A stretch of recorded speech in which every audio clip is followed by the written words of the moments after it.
Welcome to Astroneer. This game is a pretty fun space automation, building, exploration type of game, and the best part of this game in my opinion is the fact that you can play the way you want. So if you want the automation aspect of the game, you can go ham with the automation just like I did here. I built this huge base that is fully automated. And if you don't like the automation but like the exploration and questing part of the game, you can just chill and just do those quests. And you can play either way, you can play any way you like, and they all work. And that's like the best part of the game in my opinion. So this video is aimed to teach you from the basics of the automation to how to build a huge base like this that is fully automated from the raw material.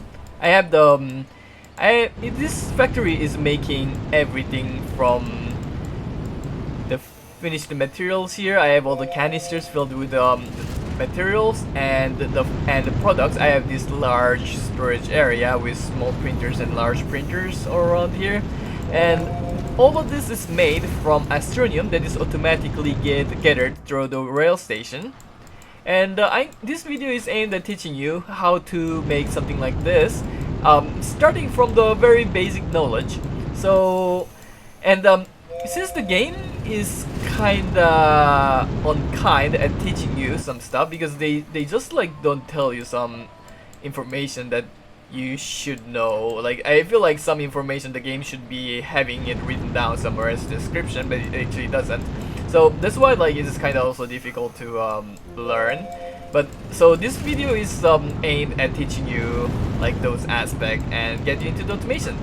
Since I saw lots of people asking about like how to automate this, is it possible to automate this? So like I'm gonna try to give you like all my findings that I had from my last hundreds hours of playthrough on this game. So yeah, making a huge base like this is pretty time taking. Be aware. So for example, this base, so we have this rail station here taking in astronium. We convert it into scraps here. We have the trade platform converting them into the solid fuel thrusters. Then we convert them into scraps. Then we have this large scrap area that we distribute to the trade platforms all around to make all different kinds of resources. And then we use the resources to the chemistry lab to make the advanced resources, and we load them into the train, which goes to the crafting area to deliver the material to make the end products. So this is how this factory works. And I also have another factory area where that is aimed at doing the event. So currently we have the Exo Farm event going, and the Exo Farm event consists on using those sturdy squash samples and the sunflower seeds over here, the Mutant Elegance Spoof Flower seeds, to make those noxotanes. And I have 4 railroad stacks on top of each other here, with 4 sweet cauldronias on top of each rail. So I have 14 cauldronias total, and they're making those noxotanes, and I can use them to deliver in the exo platforms here, and they're like 16 exo platforms. You can like deliver them quickly like this.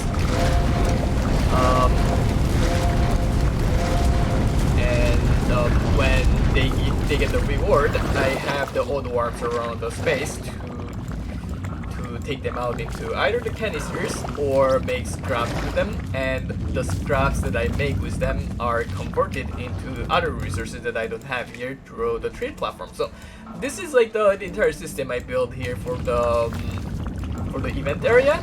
And the exo platform, this 16 exo platforms we have here can be used for any event, while this farming area here is only specific to this event. So I guess like if this event ends, like this farming event is gonna be useless, and I'll be keeping this area, and when the next event arrives, I'll be building the next event area somewhere else, like probably this direction or something, because we have event space in other directions, or we can go like upwards or something like that.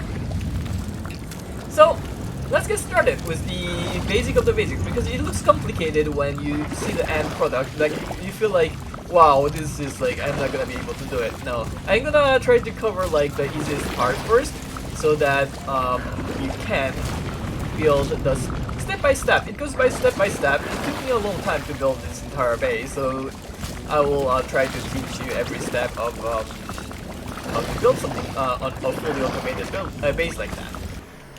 So the first thing of all, when it comes to automation, is getting the bytes. Because when you start the game, you need the bytes, and especially if you're focused on automation, you need a lot of bytes because you need to unlock a lot of different items in order to automate your things, and you need to unlock a lot more. You need to build a lot more than if you're trying to just explore and quest without automating anything. So the first goal is to gain the byte, and there are multiple ways to gain the byte, and the byte farm can be completely automated, and this is, in my opinion, the first step to get into the automation. Alright. So I have prepared some materials to explain the byte farming. Well, obviously you don't need all this, but I wrote a lot just in case we need more. And the first way to farming byte that I'm going to explain is by using the atmospheric condenser and the chemical labs. So there are two ways of doing this condenser byte farming, and there are pros and cons to it as well. So I'll set up a base here. So the first way is to use an extra large platform C. Obviously you have to unlock it. The extra large platform C costs 2 resin and 2 irons. So you need to get iron, but you need to get iron anyway if you are trying to get the condenser. So you'll have to go to Glacio or the other planet that is iron, I don't remember which one, and get those irons. And then, where's my condenser? Let's see. And you're gonna need the condenser, obviously, since it's a condenser farm. I think I have around here. So you put one condenser. You can normally handle 3 research labs. I'll explain this, but you put them together. And one thing that is important to understand in terms of automation is that when they are put on the same platform like this, most buildings share the resources between them. For example, the condenser. So if you, for example, put it to craft nitrogen, this, okay, so one thing here, this recycling button here, when you put it in white, it means that it is gonna automatically keep producing over and over. At first I didn't understand this part, and I was like working hard on making this condenser work automatically, but it is just a simple press of the button. You just press this and it will keep crafting automatically. So yeah, one thing to understand is that, for example, I can show you with this one, this condenser over here. So this item, for example, when the hydrogen is completed, this is automatically dropped on the same platform. So for example, if I remove the gas canister here, it's gonna automatically go in this platform like this. And like when it goes the same for the printer, like most of the building in this game, like printers, chemistry lab, soul centrifuge as well, they automatically take the input and automatically output as long as it is on the same platform. So that's why if you use, for example, and the same goes for the research chambers. For example, you gotta press this button for it to automatically research. And for example, if you put on research material on the same platform, hey, there we go. The condenser just output is nitrogen automatically into this research chamber. And the same goes if you are putting a research item on this one, it goes automatically on the research chamber. And you gotta activate this to make it automatically to start the research. So like having those 3 research chamber on the same platform as one atmospheric condenser makes the condenser output go automatically on the research chambers. Now the next thing to notice with this method of condenser farming is that you have multiple gases. So you might be wondering, like, which gas should I be using? For example, in Silva, you have the choice between hydrogen and nitrogen. And the thing you want to look at is that different gases actually have a different yield. You can actually check it by clicking on this nitrogen. It's yielding 80 per minute, but if we put, for example, the hydrogen instead,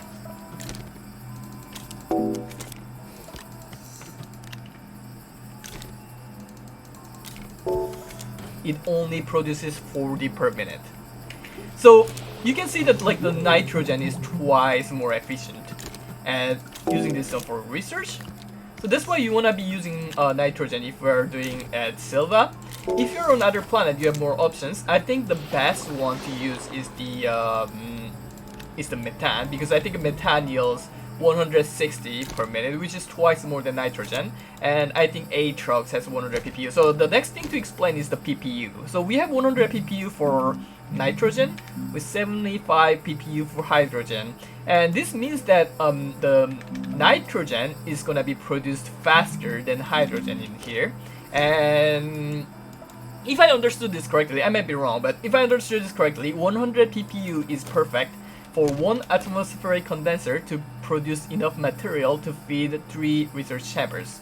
So preferably you want to have like 100 PPU, and Aatrox for instance has 100 PPU on methane, which is the highest yielding research material, and it is the perfect place to set up the research like this. But obviously, well, the Aatrox is known for being more difficult to get the energy for, and this setup actually costs a lot of energy, because you see here that the condenser costs 20 energy, this one costs 2 energy, 2, so it costs 26 energy total. And since this is a setup that you want to set up as soon as possible so that you can get the Byte to unlock everything else, well, setting up in Aatrox is probably difficult. Well, normally this setting is enough, and well, you can set up 2 of them if you want. And I do like setting up in Glacio because Glacio has higher wind power, so you have you can get the energy more easily, and you can also get the argon. I don't remember actually how much the argon yielded, but it might be better, I'm not sure.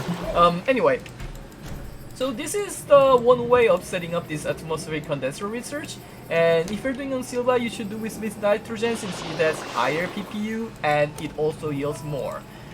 Alright, so an alternative way to set up this research chamber. Okay, no, never mind. I'm gonna continue with this one. So when you set up this research setup, this is not over because you didn't set up the power. Well, I do have the power set up here, so it's fine. But like for example, in the beginning, if you're just setting this up, you're gonna need more than this this single thingy, because you need the power to fit this. I said earlier that it needs 26 powers total. And well, you can use various way. I prefer using the wind turbine. I prefer the wind turbine over the solar panel because the solar panel doesn't work during the night, so it works for an extended period of time. And if you're using in combination with the battery, the battery is gonna drain completely before the night is over, which means that you're gonna have some downtime anyway, even if you use battery, or you gotta use like a lot more battery than you would with the wind turbine. And the wind turbine also has like a higher power production than solar panel. That's why I generally prefer the wind turbine. Well, you can still use the solar panel if you want. And so I'm gonna show you with the wind turbine. So since we need 26 power, and this one produces 5, we're gonna need 5 and a little bit more of the solar panel. So for example, if you're using this medium platform, then we would want to set up those wind turbines here. And we're gonna need one more platform because they are eating a lot of those power. We need 6, we need 5 at least. And we're gonna set up 6 just in case.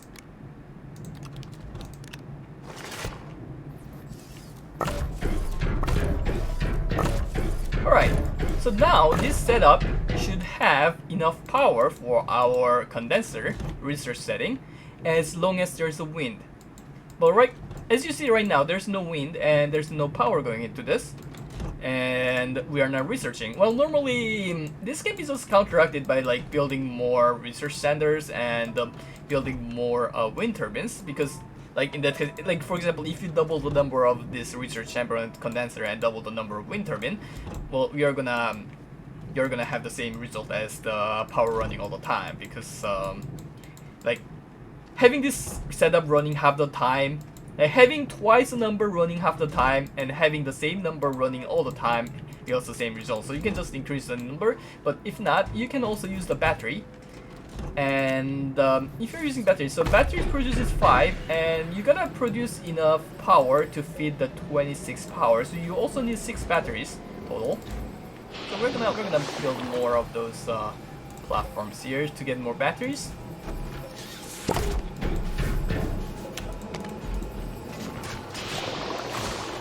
And let's see. So we need 6 battery because each battery feeds 5.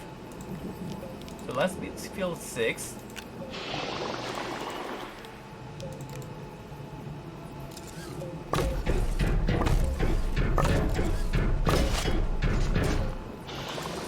Alright, so we built 6 battery. And is this good enough?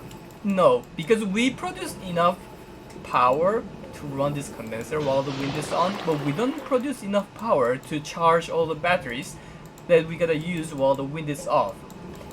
If I remember correctly, the wind ratio in Silva is around like 55%, so we actually need to almost double the number of wind turbines in order to produce enough battery to both feed this condenser and charge the battery at the same time to make this run all the time. So there we go, we make even more wind turbines now.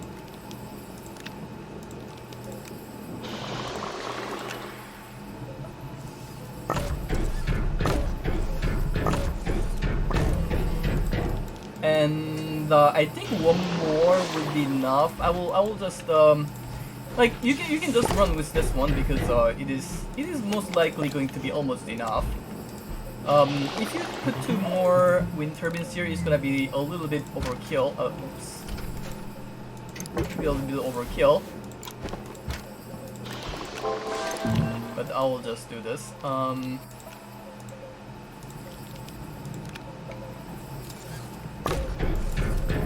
Alright, so this is like the complete setup. So as you can see, it uses a huge number of buildings to just for the condenser research. Like you need so many power. You need like because it costs 26 power total for this small thingy. You need like a huge amount of wind turbines. Like you, of course, you can use like the bigger wind turbine or the larger one. For example, the bigger wind turbine here only costs a little bit of alloy that you can get all those material from Silva, for example, and the XL wind turbine requires iron, but all the other material can also get gotten from Silva. So the number of building is gonna decrease if you lose those bigger building, but it doesn't change the fact that it still consumes a huge amount of energy to run this research setting. And well, that is not too great. Like that is the drawback of this setting. This setting's advantage is the fact that as long as you have the power, it's gonna keep running infinitely. It also works when you're away from the base, and like when you're far away from this place, it still works. That is the advantage of this setup, but the disadvantage is the fact that it requires a high amount of investment because you need a lot of power. And you also need like the atmospheric condenser, which is a pretty advanced item into the research tree. In order to get the atmospheric condenser, you first need to get the chemistry lab, and you also need to get the atmospheric condenser. And to get the chemistry lab, you gotta get the tungsten, you gotta get the iron, you gotta go to 2 different planets, which means that you need to get the rocket and everything. And well, and to reach that point, you gotta farm all those research points pretty much manually, and it is a lot of work. Like, so that is the disadvantage of this setup: the power consumption and the high investment. Alright, I'm gonna show you an alternative way to set up this one. That is without using the extra large platform. It consists in using 3 platform Bs and another one here. So this setup uses an auto arm. So we're gonna have the research centers over here and the condenser over here.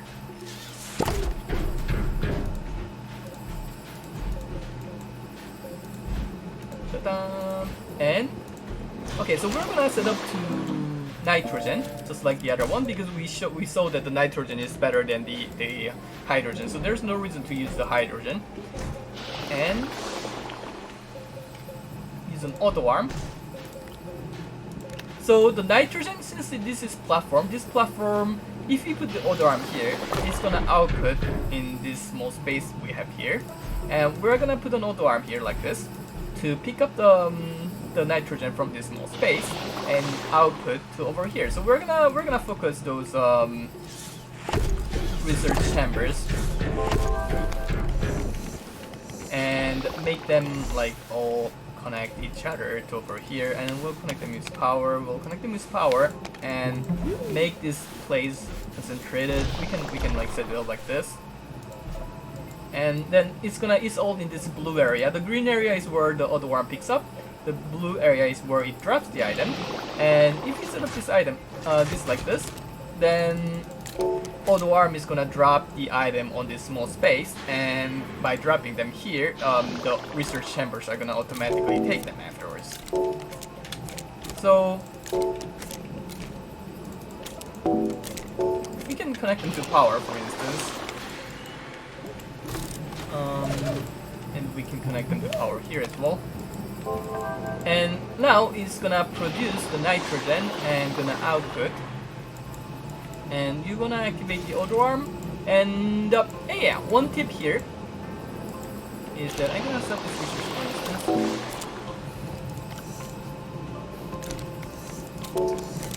And this nitrogen here, this small slot you have on the auto arm is the filter slot. I think this is one of the things that the game should be explaining to you somewhere, but it doesn't.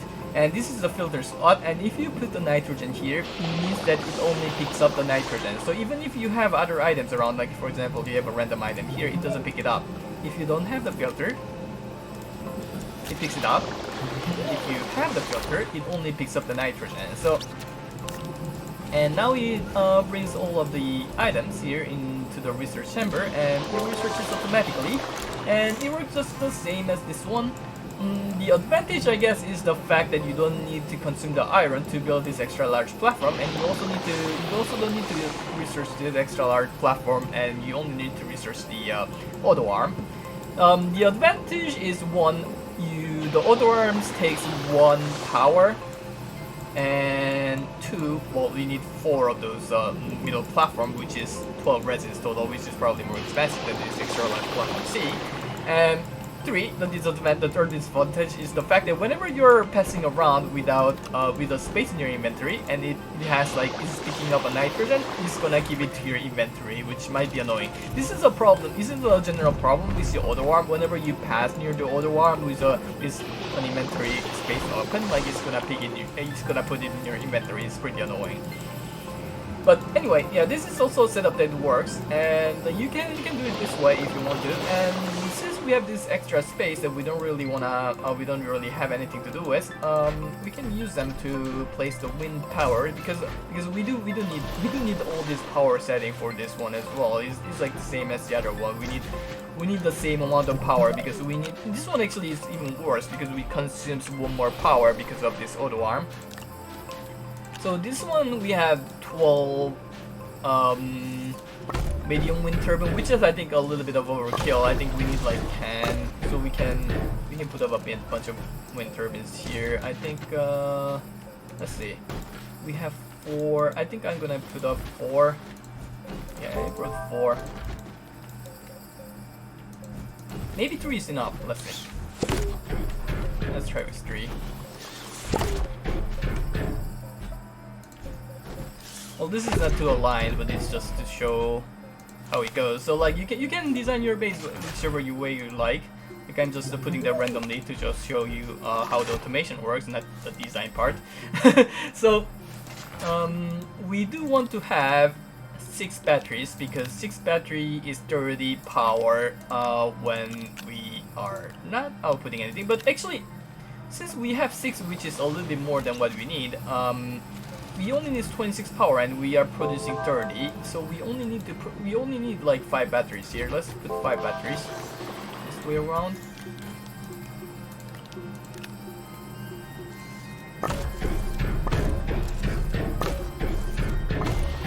And then we have wind turbine. We have 12 wind turbine here, but I think we just fill this one. That's 7, 10, and I think that should be enough. So let's just fill this empty spot here.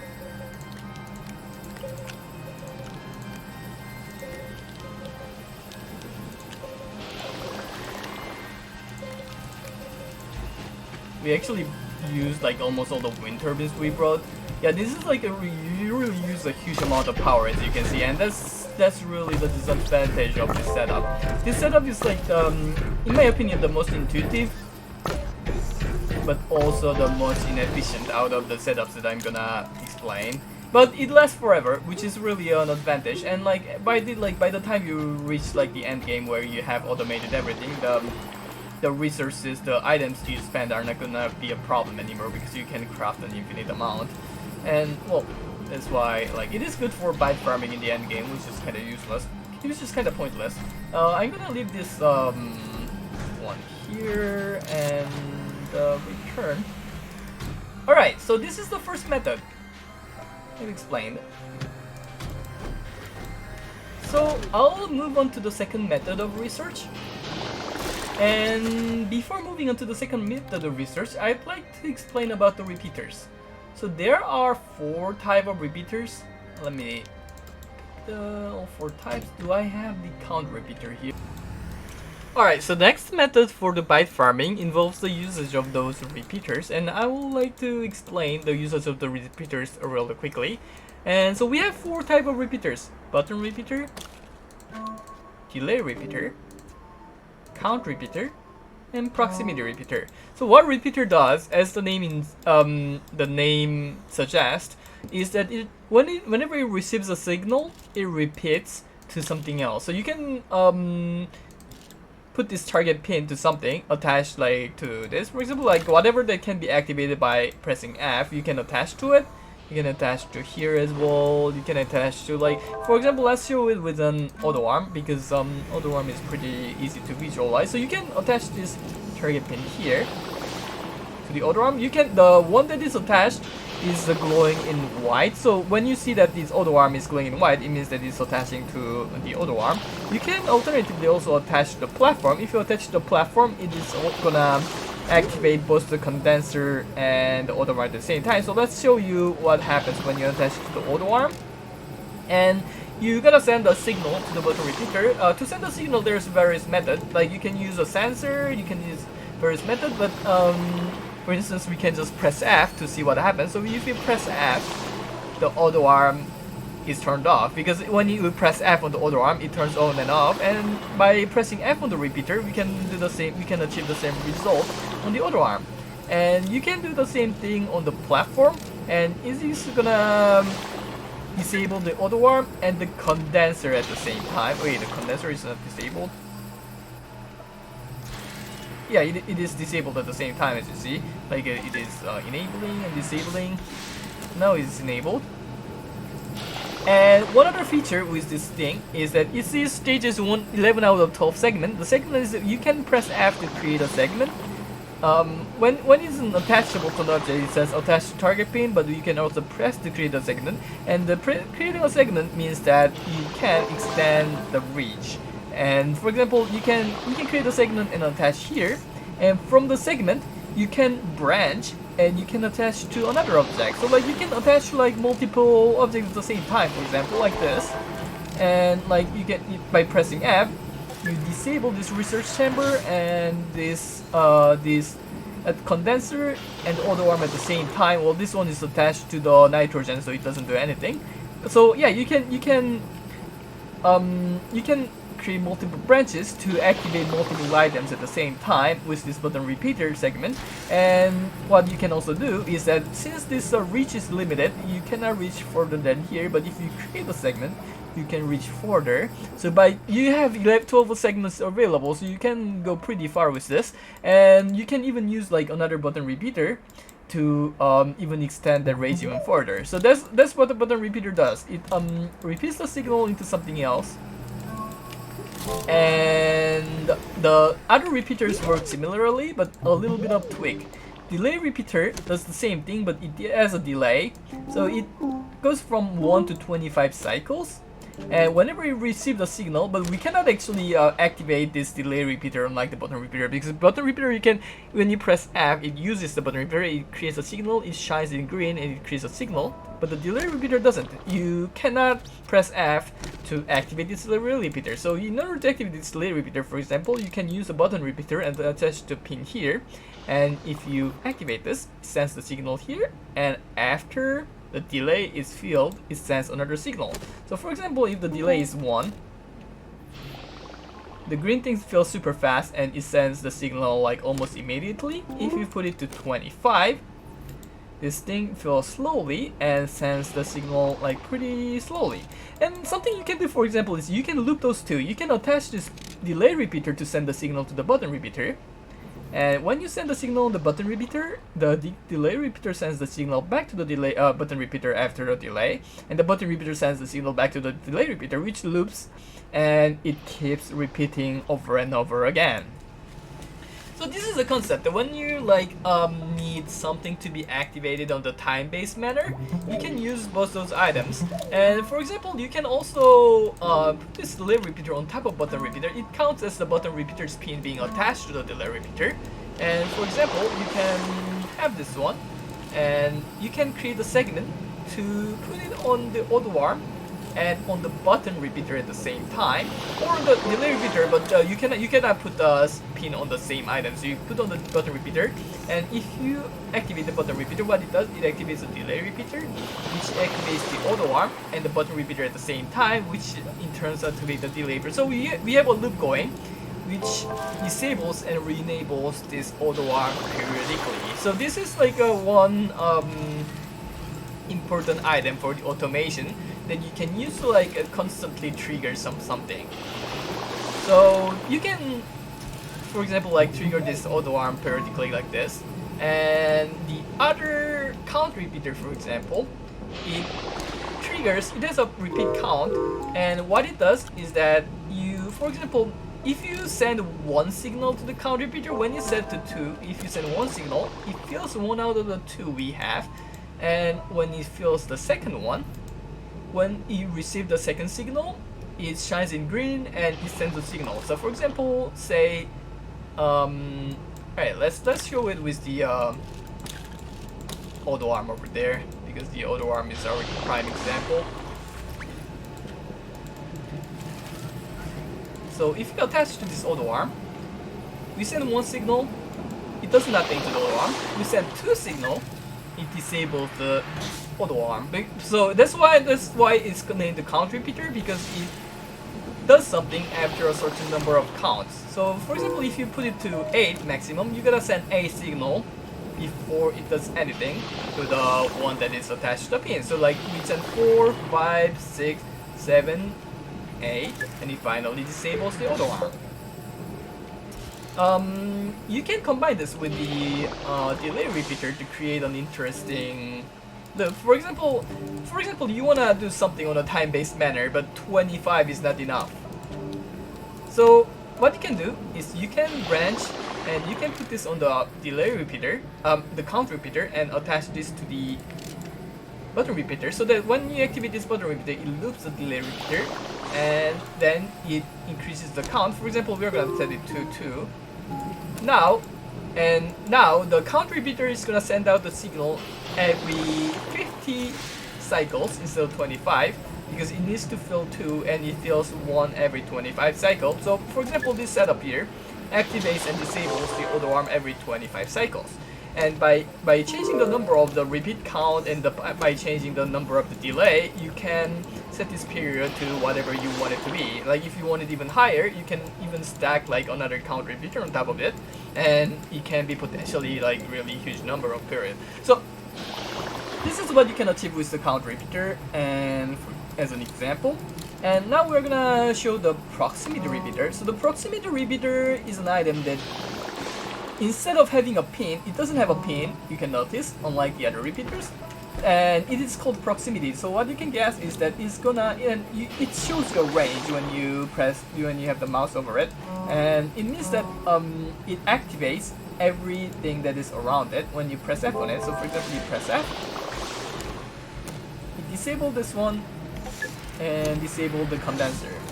Like it is disabling the 2 at the same time whenever you press F on this proximity repeater. It doesn't seem to work on the platform though, unlike the button repeater. Oh shit! It deactivated this one. Okay, yeah. So it also works on unpacking those items. It also works on the repeaters. You can see that the counts are increasing. This one's shining. It doesn't work on the platform though, unlike this pin. This pin worked on the platform, but this one doesn't work on the platform. And you can see that how the proximity repeater works. And the aspect we're gonna use here is the fact that the proximity repeater can be used to plant the plant. No, not the plant, but to activate the research material. So we're gonna show you now this one. Okay, so here, for example, we have those research samples. One thing that is good to know about the research sample is the fact that those research samples respawn every 20 seconds. Actually 30 minutes according to the wiki. And you can press F on it to collect it, which means that you can also use the proximity repeater to collect it automatically. So you can press F here, and you probably want it to be in the range of the other one as well. So you put it here, and it collected all the 3 research items. It was like around 50 bytes each. And in 20 minutes later, it's also gonna collect them once again. So we collected pretty much 50 bytes, 150 bytes because we collected 3. And every 20 minutes with this little setup, we're gonna be collecting 150 bytes. And the advantage of this setup is that it costs practically nothing to set up because it only costs 2 repeaters, which is 2 zincs. You do need to unlock those 2 repeaters in the beginning, but they're not that expensive. They're like 1,000 for delay repeater and 750 for proximity repeater, if I remember correctly. Let's see, I cannot see it here, but anyway. And there are only 2 things, so you can set up actually this one in multiple places. And it also works when you're not around, because the repeaters do work when you're not around. And those research samples also respawn when you're not around. The disadvantage is the fact that the number is pretty small. We got 3 research samples for 150. Considering that we are getting that every 20 minutes, it's 7.5 per second. And 7.5 is a really small number because the nitrogen over there was giving 80 per minute. And we had 3 research samples for nitrogen, which was 240. And this one is 7.5. This is a really small number. Like if you need to set up like around 30 of those to have the same research number. And 30 of those is like 60 repeaters. 60 things, even though one of them only costs 2 things, 60 of them is a huge number and it's really not negligible anymore at this point. If you wanna put it on Silva, I recommend you to do it on the mountain rather than the field, because the mountain one gave you 50 research points. The field one, I believe it gives less. For example, this one I think is one that appears in field, and it only gives 16. It's really not worth it to activate those researches. If you want to use this method, I recommend you to not use in Silva, but to go to another planet instead. My recommendation is to go to Glacio, and I brought this rocket to show you because as an example, because I didn't want to use a large rocket since this is an example. And you get this medium stretch from the beginning. You can put it on the oxygenator slot. Even though the small rocket doesn't have any other slot, you can still put this one in the oxygenator slot. And we don't really need an oxygenator on the rocket because the oxygenator is but what it does is that the tether can transfer the oxygen through the oxygenator. So if you're not using the tether, it's pointless. Alright, so I'm redoing this part of the recording because in the previous recording I thought that it was 20 minutes for the respawn, but I later checked the wiki and it is apparently around 30 minutes. So I'm gonna do all the calculation again with the 30 minutes in mind, and I came to the creative mode to make it more realistic. And so you only need to bring, for this one, so you're going to set up the delay and the proximity repeater in Glacio, so you need the small shuttle and the solid fuel thruster in the beginning. And we have this medium storage that we're gonna use to bring more repeaters. So since we cannot use tethers, since we don't have any oxidator, we're gonna use some resins. I think 4 resins are enough. You can bring more if you wanna be sure. I'm not exactly sure how many we're gonna need, but I think we're gonna try with 4. And I'll share the result with you. And So these resins are for making the oxygen filter. So you can just make the oxygen filter straight up. I think it's better to make it here unless you have a generator with us. You can just put it here so that the oxygen filter doesn't get used automatically. And so we're gonna make 4 oxygen filters. And fill the rest of the inventory with the proximity repeaters. So let's make a bunch of proximity. How many we can take? We can take 4 here. We can take 7, 8, 9 plus 3.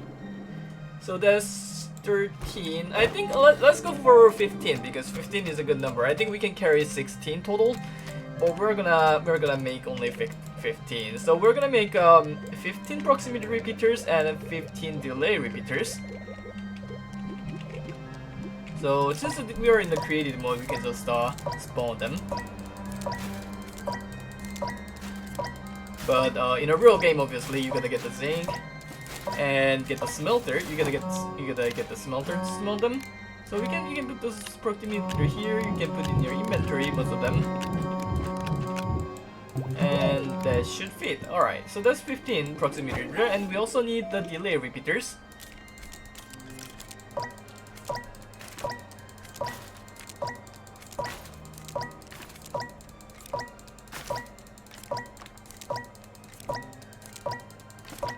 Alright, that's all the delay repeater, and the reason why we don't consider the space we use for the delay repeater is because you can actually stack those delay repeaters on top of each other.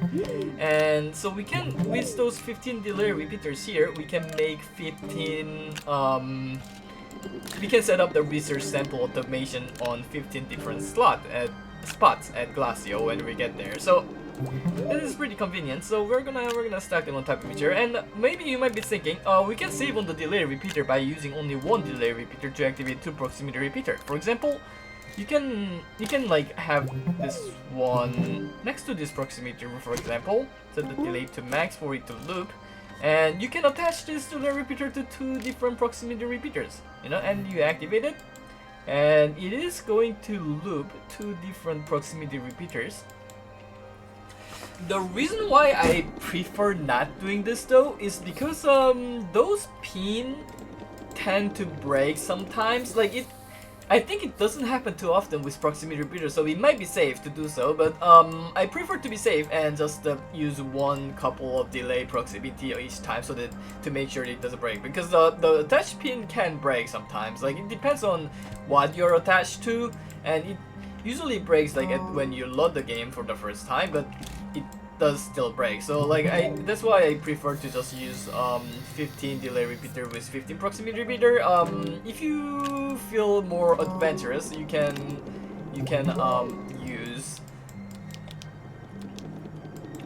use 1 delay repeater for multiple proximity repeaters. So you can also put it here. So that's why we can carry up to 16 proximity repeaters.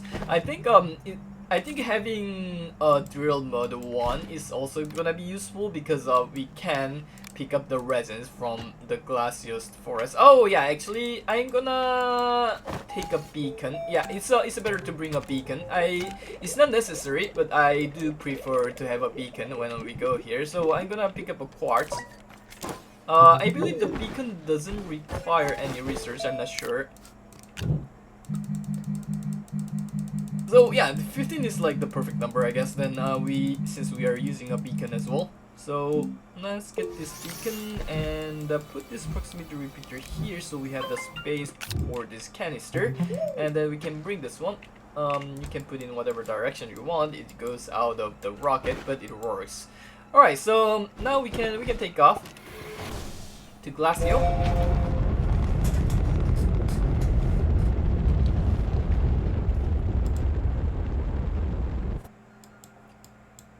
And you can pretty much land wherever you feel like. So we'll just land at a random location. Let's land here.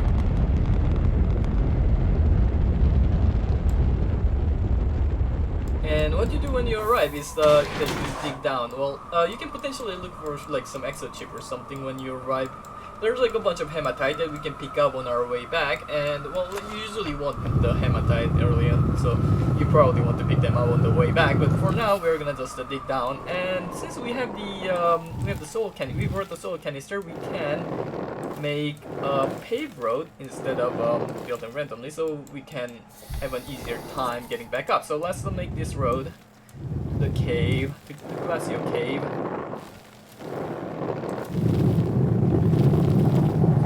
Up, we dig down.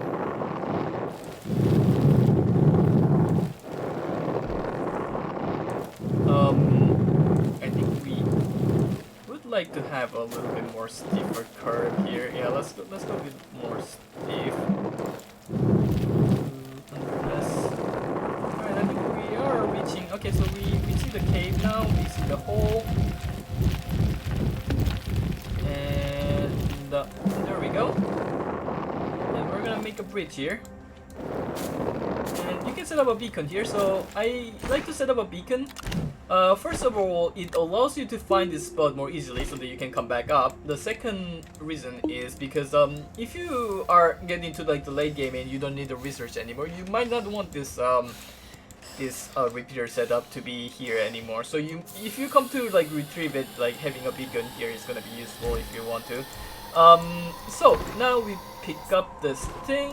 You can pick up by F, and then you carry it on your hand, and then you can press shift to run. Oh yeah, so it's sliding, so it's not going with us. So we'll carry it like this, I guess. That's fine. So we carry this down here. Alright, now we can it's sliding again. Okay, that's fine. So now we're gonna find those nodes. So it's in the glacial cave. Preferably you wanna have nodes with 2 or 3, so we can look around a little bit to see if we see any. There's like 1 here. Let's try to set up at more than 2. See if we can set up at more than 2. There's a node with 2 here. That's good. So we'll set this up here,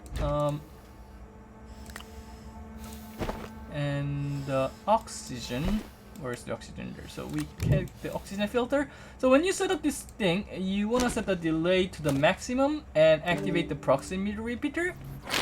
You want to make sure that those other proximity repeater don't go in that area, because you don't want to trigger the proximity repeater when they're next to each other like this. It's because when you do that, like the proximity repeater keep triggering each other, and it causes lag when you do this. It's not recommended to do it. That's why we use the delay repeater, and it is already bad enough when there's 2 of them, and when there's like 8 of them here, like it's really not ideal to happen. So that's why we don't want that to happen, and we just set them up. So this one, those 2 are working. There's 1 more node over there, so we're gonna set that up as well.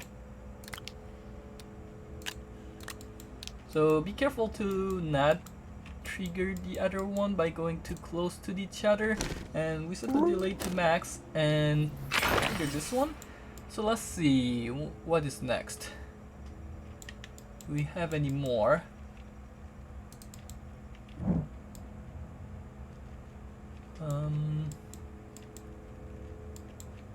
There's 1. There's another one over there.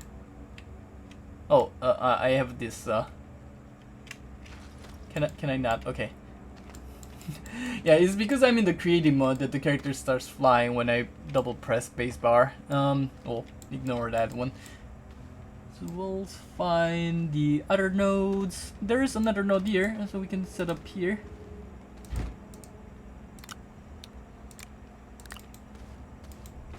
Is this only 1 or 2? I guess 2. We'll set it up here. And we continue. Well, we'll continue.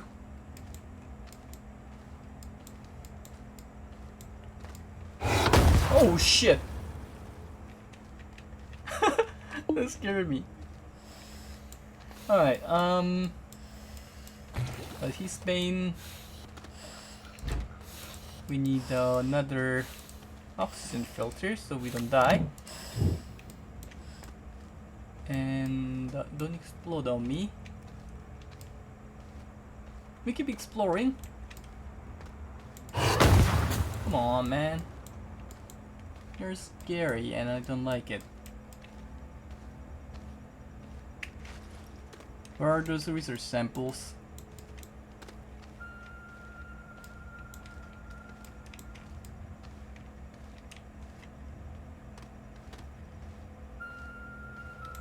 There's one here. There's one here.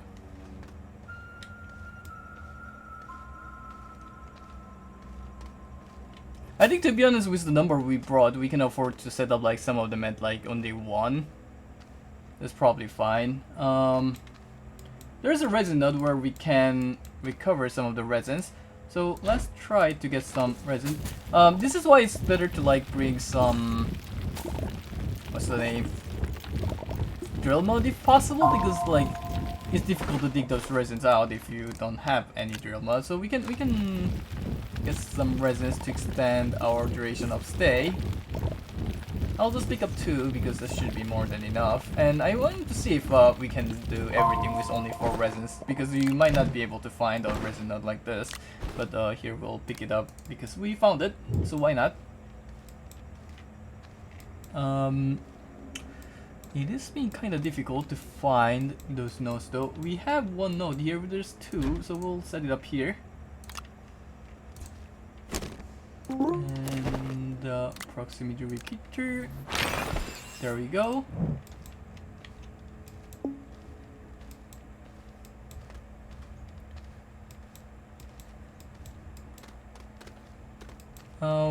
Let's not go too far away. Let's go into parallel direction. So let's go move horizontally now. Let's get the oxygen filter.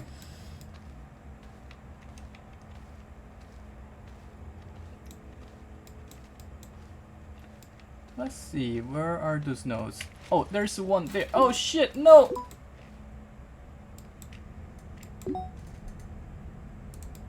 Yeah, this could be bad if we completely, this storage fell. That would be really not ideal. And so you gotta be careful, like dangers await in cave. So this node has 2. It's actually pretty difficult to find a node with 3. So I guess the best we do here is to set up a node with 2. Oh shit! Oh, this activated those delay repeater, but it's fine because there's no proximity repeater here. So that's fine, that's okay. And we continue.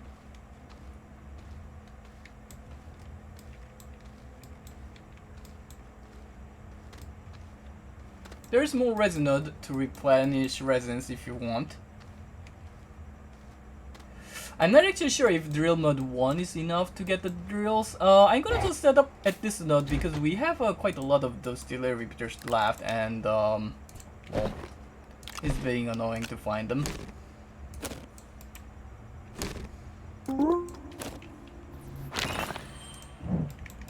And let's see. More nodes, more nodes, more nodes.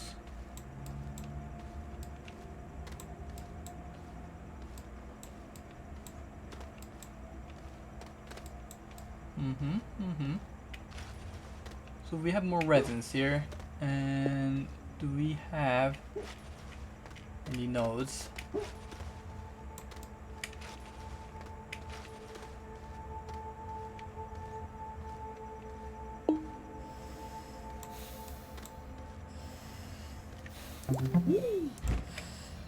So this is the last oxygen filter. So I guess the 4 is not enough to set up all 15 we brought. So like if you don't count on getting any resin from underground, you probably should bring like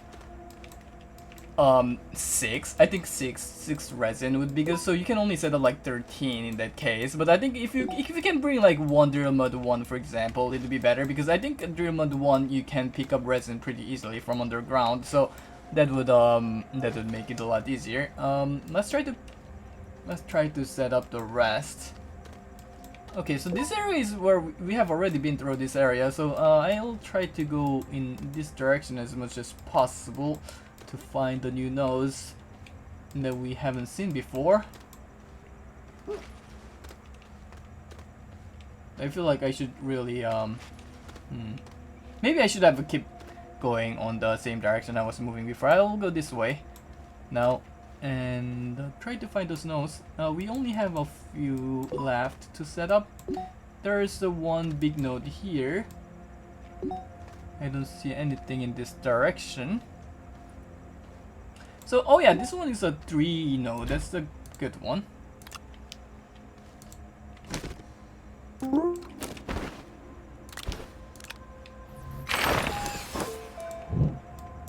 And we need a few more. There's one here. There's a lot here. I'll just set up the nodes with one because I cannot be bothered anymore at this point.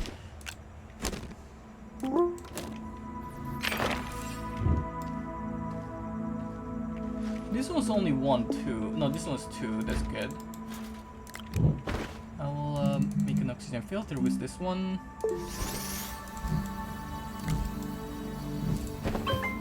So yeah, if you are bringing drill mode, obviously, since the drill mode consumes energy, you probably also need energy source. So either a QTRTG or a small generator also works. Do I set up on this one? Let's try to. Yeah, I'll just set it up here. Whatever.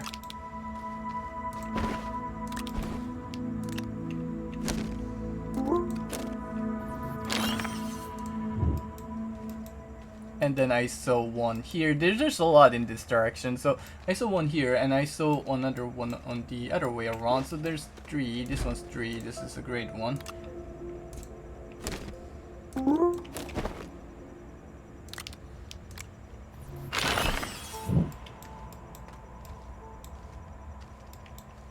There's an exo cache, but we don't care about that.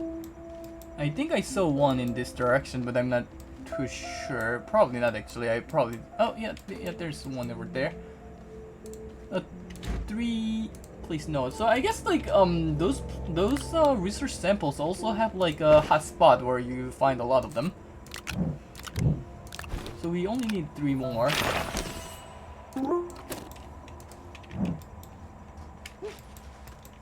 And this one is only 1. I'll just set up here so we can return fast, right? There's another one I see on the direction, so we can just set those 2 up and go back home.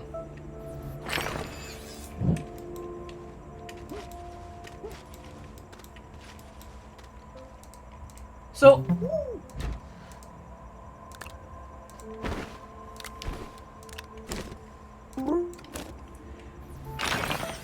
this one had 2. Yeah, that's pretty good. And I'll make a last oxygen filter with this one and go towards the beacon. So we'll advance towards the beacon. So let's see. I think we set up like 6 nodes with only 1, probably 5 or 6, and I think we set up like 3 with 3, and the rest was like 2.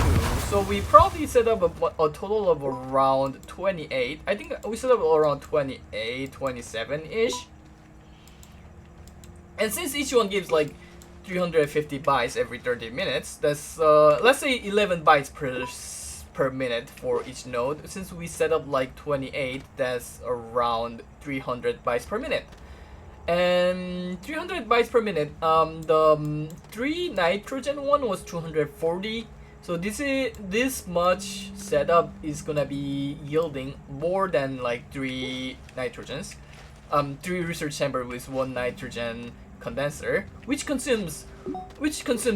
is a lot more investment because it consumes a lot more power, and this one we only needed 30 zinc to set them up. Well, I guess we did have to explore in the cave, so that's some time that we had to spend. But except for that, like it is still a lot easier to set up, and you can set it up a lot earlier. The problem with this setup, I guess, is that it's not very intuitive, and like it's really not intuitive because like you cannot know that those things respawn, so you need to know that this is what you're doing, and also like you kind of risk dying. Like for example, I might end up dying. If I run out of oxygen. I guess like the positive part is that if you're not being so lazy and actually look for like all the nodes with at least 2, then you could have had a higher amount of researches yield as a result. I might actually end up dying here because I should be actually running without this storage. I feel like I really should be.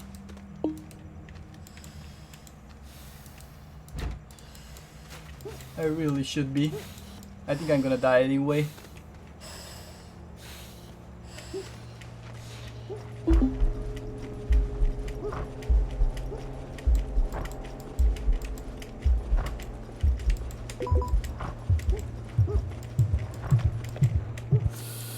Well, I'm alive, and well, let's get the oxygen and let's get the storage back. Yeah, so like if you miscalculate like your number of resins and like the oxygen filters you bring, you risk dying. But like I guess it can be counteracted by actually bringing a drill mode. Well, this is a little bit more investment that you have to make in the early game, but like you can bring a drill mode and a small generator or something like that to last longer in the cave. And well, obviously, since we're in Glacio anyway, like you can easily find hematites pretty much everywhere in Glacio, and you can mine them before returning home to make this trip more useful. Okay, so when you're carrying this rocket around, you can jump like this, and you can mine those hematites. And well, this node didn't have any significant number. I think there's another one here, so you can jump while carrying this thingy.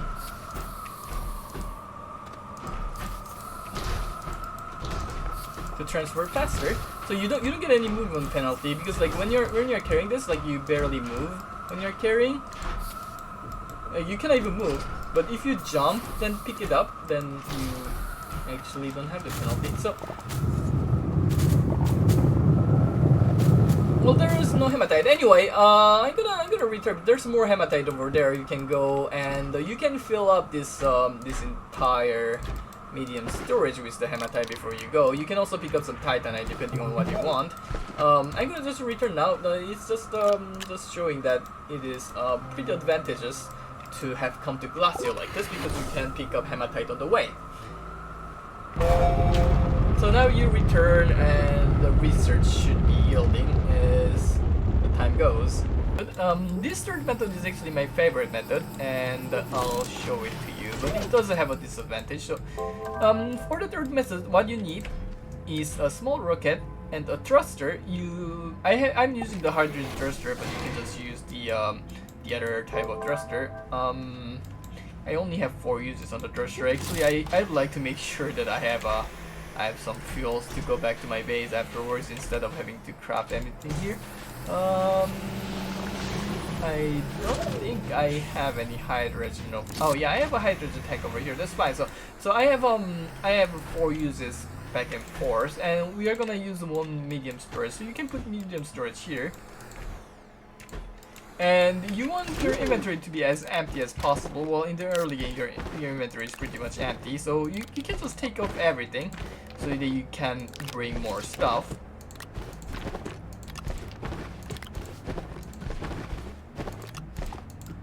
I'm gonna put this hydrogen here.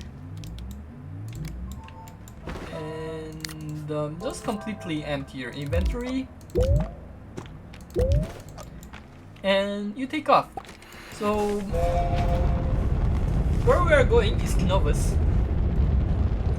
This method uses the Fractal Roses from Novus to farm, and it has a disadvantage, but it also has a clear advantage. The advantage is the fact that it can set up the earliest in the game. The only thing you need is to unlock the small rocket and the thruster and make those, and you can already set it up. You don't even need the repeater, you can set it up already. And when you're in Novus, you want to land close to the biggest crater you find. So you can see that there are like the craters here, and you want to try landing like near a big crater. I think this one had a big crater. Let's see. This one is a pretty big crater. I don't know if this one is close enough though. This one has a landing pad, I think. Let's see. Does this one have a crater? They're like the small craters, but they're not huge. We don't want the crater to be big if possible. I think this is a big crater, right? Yeah, this is a huge crater. So we're landing on this huge crater.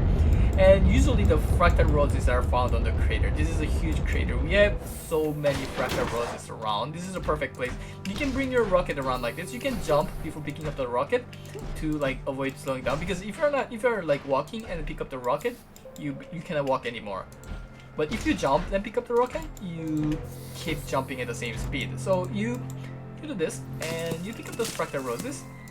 You pick up those seeds. I'm gonna fill the inventory first. So you bring your rocket around, so you don't have to worry about the oxygen at all. Unlike the one in Glacio. So this is a good part because the Glacio one, like you needed to bring resin and you feel kind of like constrained in terms of time, and you kind of risk dying because if you run out of oxygen. But like since here we are just bringing our rocket with us, there's no risk. It's pretty chill. We're just picking up those roses.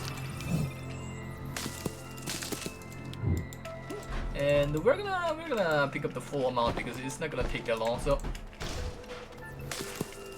you pick up those one. You can trigger the research samples to get some research points on the way.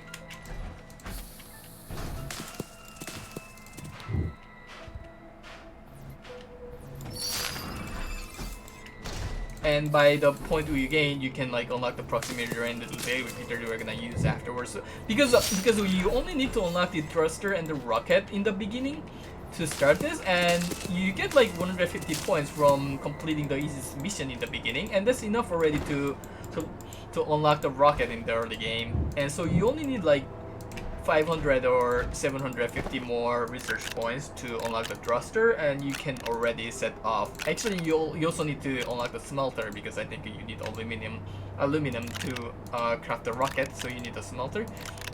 So you can put those roses inside this medium storage, and you place it inside the rocket, and you keep picking up until your inventory is full.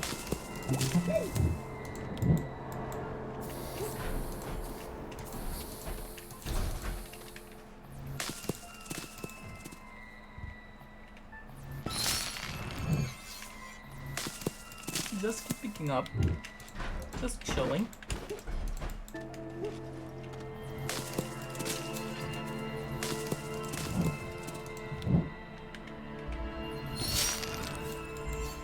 Let's go this way.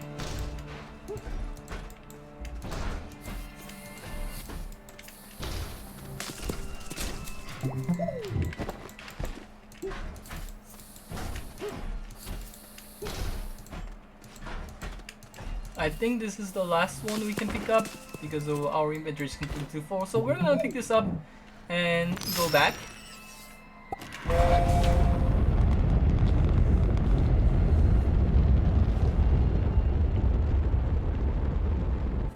And once we get back to Silva or whatever planet you decide to settle on, we can plant them. So we'll show you how to do this.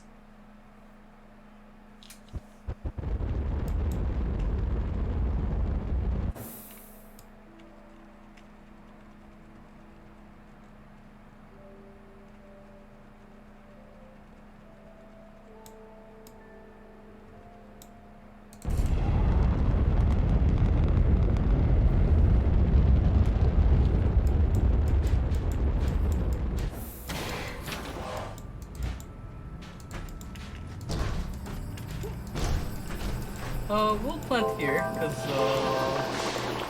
why not? Let's plant here. So, you use your drill mode to dig the ground. Wait. Yeah, you dig the ground. You dig like a small crater. Not too big, of the size. Not this size, this is good enough. And then you plant them.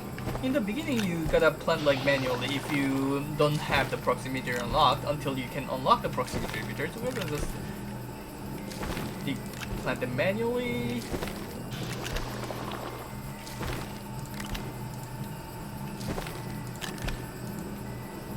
And then you can harvest them once they are mature. And they have a chance of giving those Fractal Rose material that you can activate for the research points.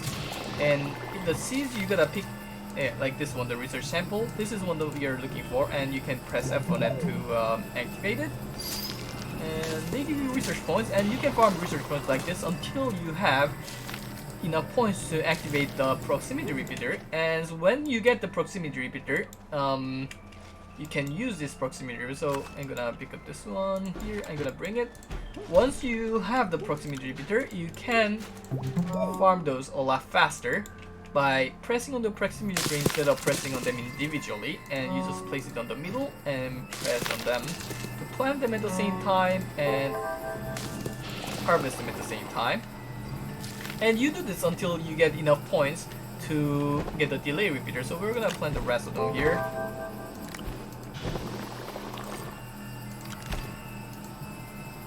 Where is it?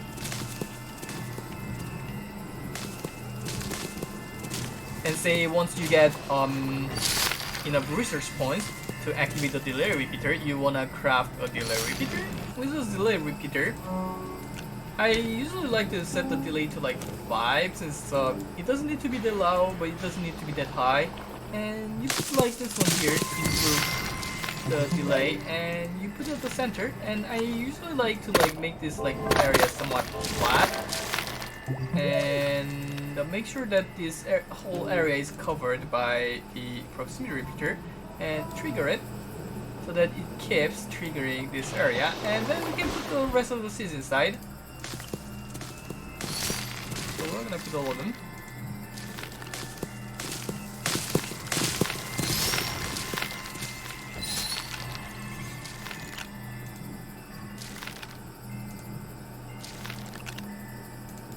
And there we go.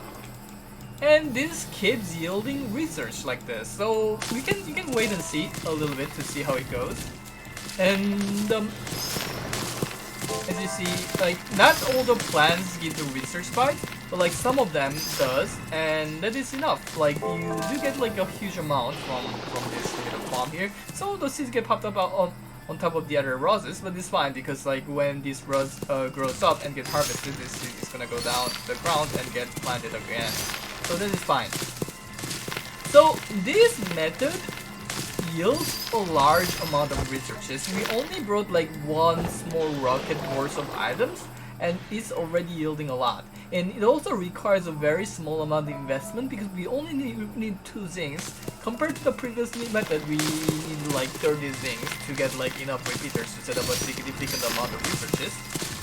We only need 2 zincs, and we also don't need to research those repeaters before we leave. So we only need the rocket and the small thruster, which can be done like pretty much in the beginning of the game. So you can set up this automatic research farm from the beginning of the game. Well, until this part, it looks like it's the best method ever. And also, compared to the previous method, where we have to go into the glacial cave and find all the nodes to set up the research, this node is like a lot easier because it is a Nova's crater, and as long as you manage to find a big enough crater, you can find those seeds like very safely and very easily. So this method is really fast to set up, easy and all that, but it has one big advantage. So the 2 previous methods, I've mentioned that they work when you're not around, but this method actually doesn't work when you're not around. So the proximity repeater actually does work when you're around. The repeaters do work when you're not around, but what does not work is the plant. The plant kind of like stops growing when you're not around, and not only it stops yielding the research points, but it's also gonna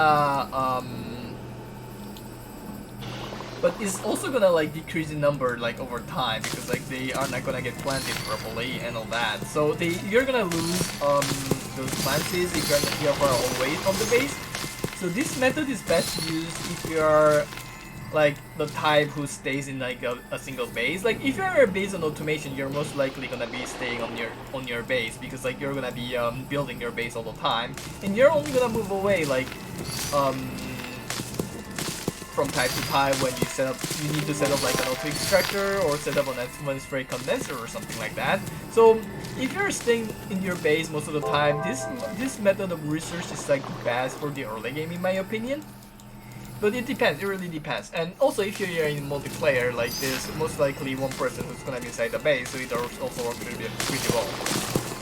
The way to kind of counteract this is that when you're leaving the base, you can stop this farm for a bit. So like you can remove the proximity repeater. You can wait a little bit until the roses finish growing, and like once the roses grow, you can activate the proximity repeater again to plant them. So once you see that, you can harvest those roses. So now you can harvest all the roses. You can put those repeater back and activate this.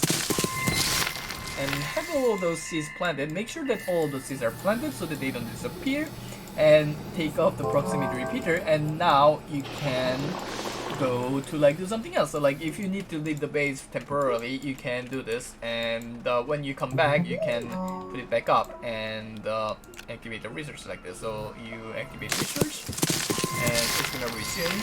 And when you leave, you do like that, and you leave. There we go. So that's how this method works. So it has an advantage and a disadvantage. Since like this is an automation guide, I kind of like highly recommend this method because it is really good in my opinion. It also yields a huge amount compared to the other methods, and it requires practically nothing. Okay, so the last method I'm gonna mention is a pumpkin farm method. So it uses the pumpkin. Well, this is an event method, so it only works during a certain event, but it is pretty interesting to like find a way to work with the event that is on hand. So I think it's worth mentioning. Like I guess in this event, only the pumpkin farm works, but like for the next event, for example, the something else is gonna work. So as for this one, during this event, we have the sturdy squashes that can be found, I think, in Silva Mountains, Atrox ravines, and I don't know what. I think in Calidor's mountain as well. I'm not sure where it is found in Calidor, but those are sturdy squashes that you can find in Silva, for example. And you only need a few seeds. You can press F on them to harvest the seeds. And I only have 3 spaces, so I'm gonna bring 4 total. I'm gonna bring 1 hand here, and well, you can bring those.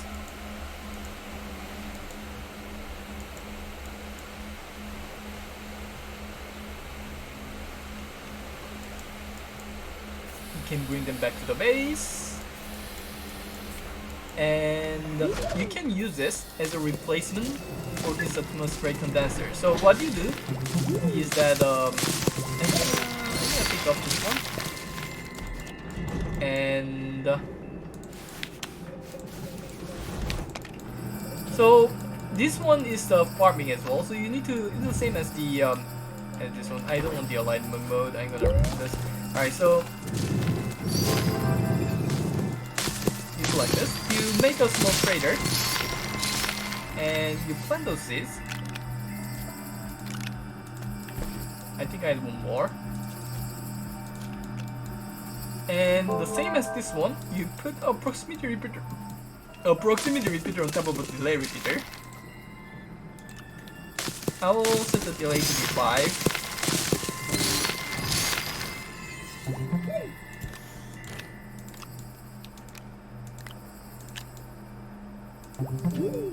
And place it down here. You don't need a huge amount of pumpkins, and you plant this, and it's gonna automatically plant and harvest those pumpkins. And what you do afterwards is that you need an auto arm.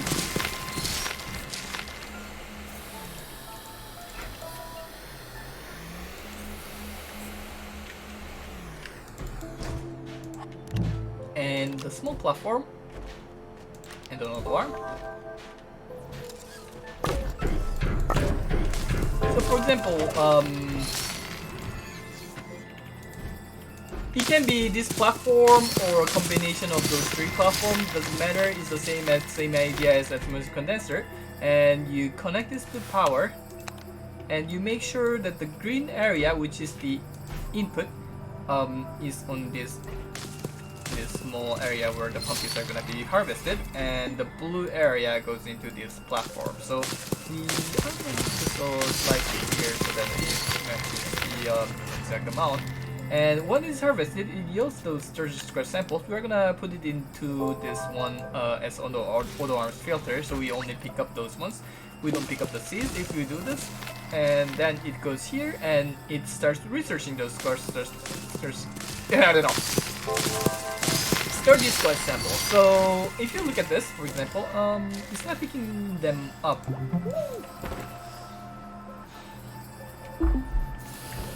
It's not picking them up properly, so we gotta adjust the location of bed we're picking up. Is it better now? It's not picking the one under nest. I think we might have dug like too deep. Yeah, I feel like we dug too deep. Anyway, yeah, you can adjust this this hole. I think we dug too deep, so like we gotta dig a little bit smaller. And if you look at this, it yields 350. If you remember, the one here was 80. This one is 350. This is a huge difference. You get like a huge amount of research from those. Actually, why is this 350? Well, this one is 250. I don't know, but anyway, I think 450 is the normal. I don't know why this one is 250 because I don't think this is normal. I'm not sure. Anyway, this is an event way, and 3 of those research chambers are equivalent to 9 of those research chambers. And also, we're not using the atmospheric condenser, so this is a lot less power consuming than this other setup with like such a small number of research chambers. So we get like a huge amount of, well, we're getting most of the research from other methods, but we're getting, you can get like a huge amount of research. Only 4 seeds is more than enough to feed 3 research chambers. Well, I think this, I don't like this setup because they are not being, so I'm gonna fix this a little bit.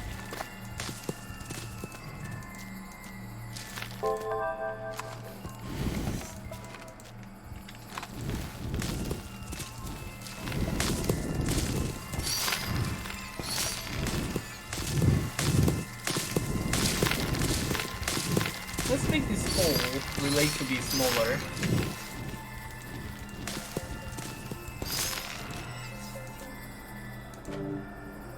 Since we're only using 4, like we don't need a huge amount. Anyway, yeah, you can make this design better for yourself, but like the idea is to you need the other arms to be like far enough from the proxy vector to not be triggered by it, and yeah, and by having like a setup like this, you can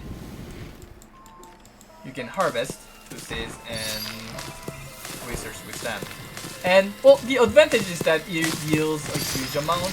Well, obviously it only works during this event, so like during the other event you can figure out by yourself, which is the way that works depending on the event. That is the fun part of the automation, to figure out depending on what you have on hand. And the disadvantage is that just like this one, the farming doesn't work when you're far away. So repeater always works when you're far away, but the plant stops growing when you're far away, and the seeds like kinda tend to like disappear when you're away from your base. So this one, well, it is a great method. It does have its drawback.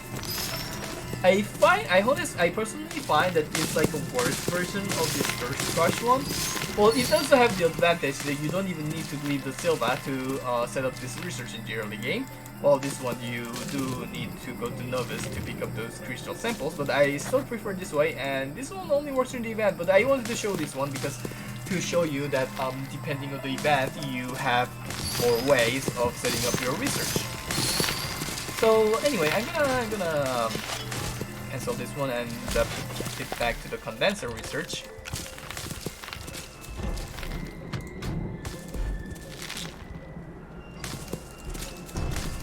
And move on to the next section. So I have treated 4 different ways of getting the researches. Each of them has their advantage and drawback. And while my preferred way is this one, well, it does have a clear drawback that it doesn't work when you're far away from the base. So you should only do it when it is your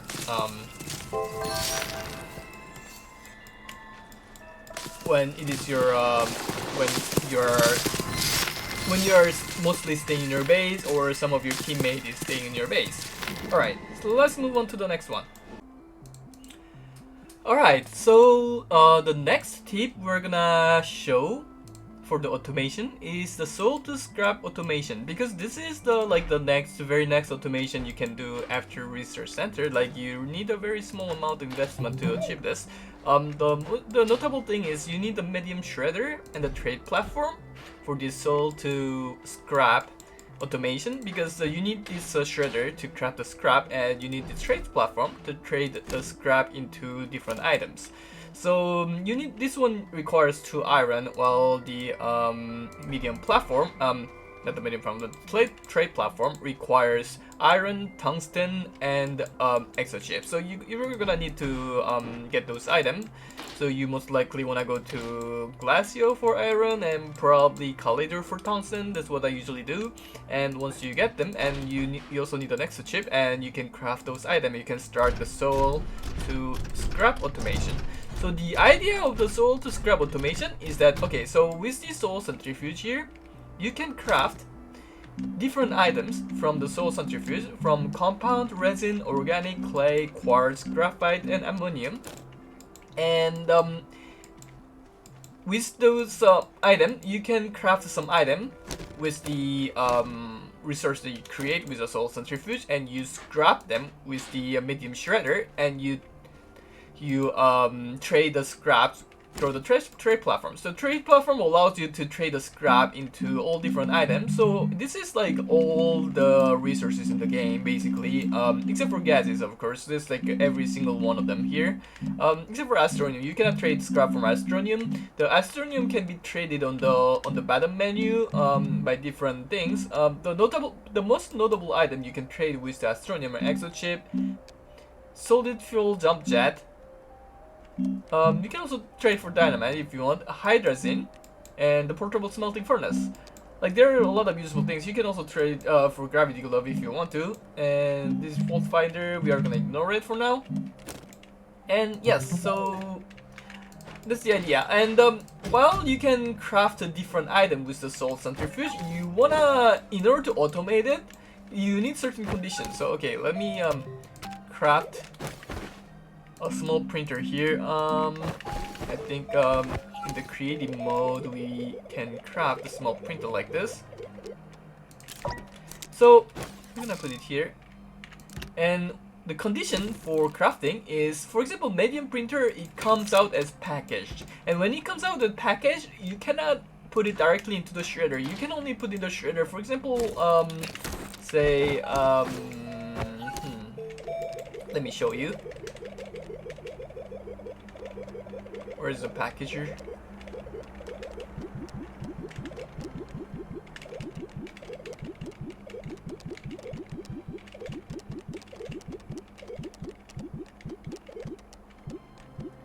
Okay, actually, let me do this. Okay, so for example, if you craft those medium printer here, and we need power just for this sake. And okay, so we're crafting this medium printer, but it comes out as packaged. We'll see when it finishes. And this item, you cannot put it inside this medium shredder. You gotta unpack it first, and then put it. Like, you cannot put it in the medium shredder. Still, you can put it in the large shredder, but an auto arm is unable to take this item, like, because it's too big. It cannot be taken. For example, if you do it like this, it's in the range, in the green range, but you cannot. Don't take the small printer. Anyway, you cannot take this big item. So this one you cannot automatically put inside the shredder like this. It's impossible to put it. So the condition for the item that you need to choose in order to be automated is that automate the scrap making is that the item needs to be a small item that comes unpackaged. And there are a few that miss the condition. For example, oxidator no, medium shredder no, field filter no, auto arm no. The sensors, the different sensors come unpackaged, but they mostly need like multiple resources, and this one only needs one resource, but it requires zinc that cannot be crafted through the soul centrifuge. And the copper also works, but it cannot be crafted through the soul centrifuge either.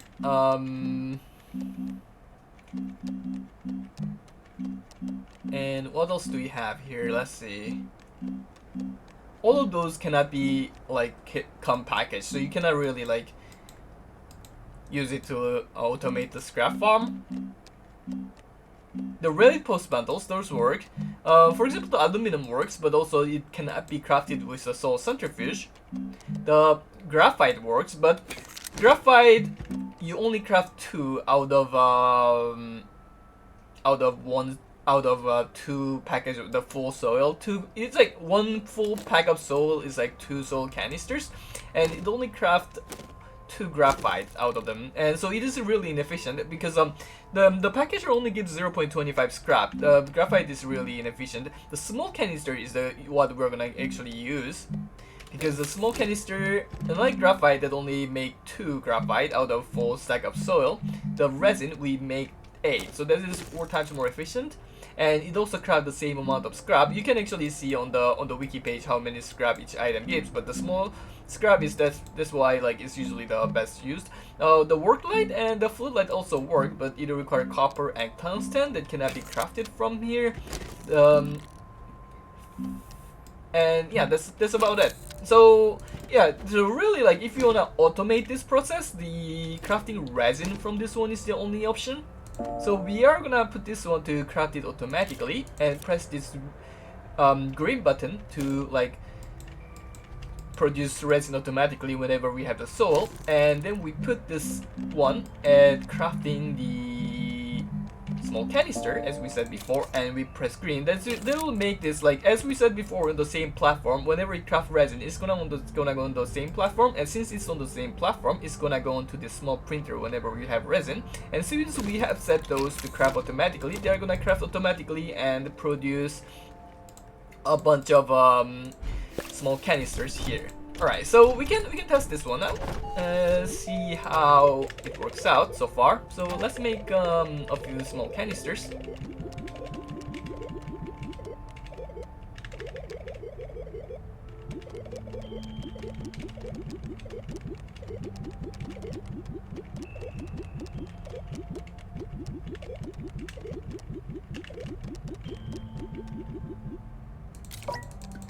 We're gonna make a bunch of them.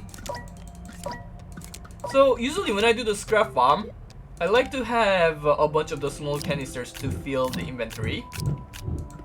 And I like to have a storage here so that we have a little bit more space to work with here.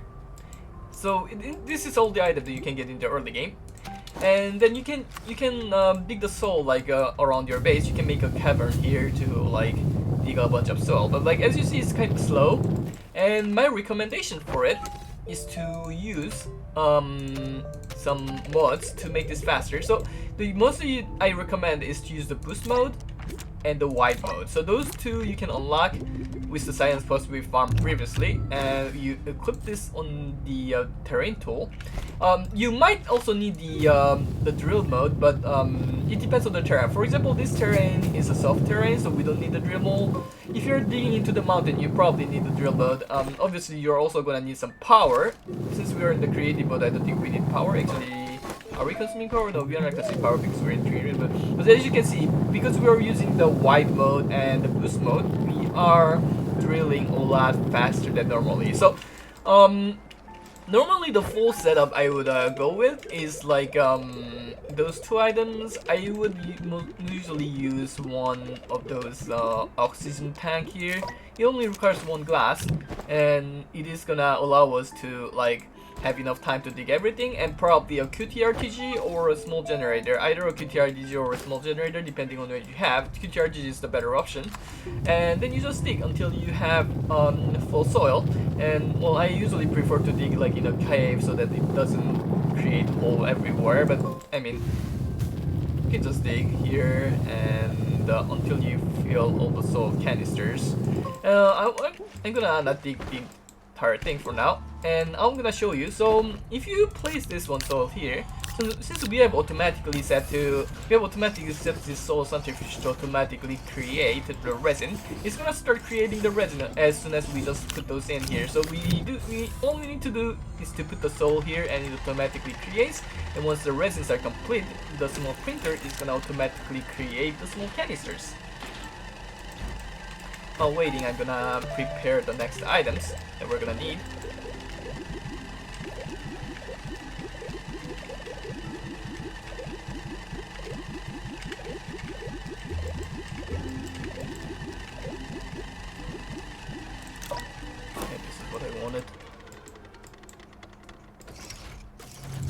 Alright, so as you can see, it produces automatically, and I'm gonna stop this for now. And the thing is that you can live like this. What you wanna do is after this, you wanna convert them into shredders, into scraps, because as we said, we make into scrap, and then make them into the traded item. We trade them the scrap for the item. So what you wanna do is like just use an auto arm to bring them up. Since we are gonna use an auto arm, we're gonna need something here. Let's see.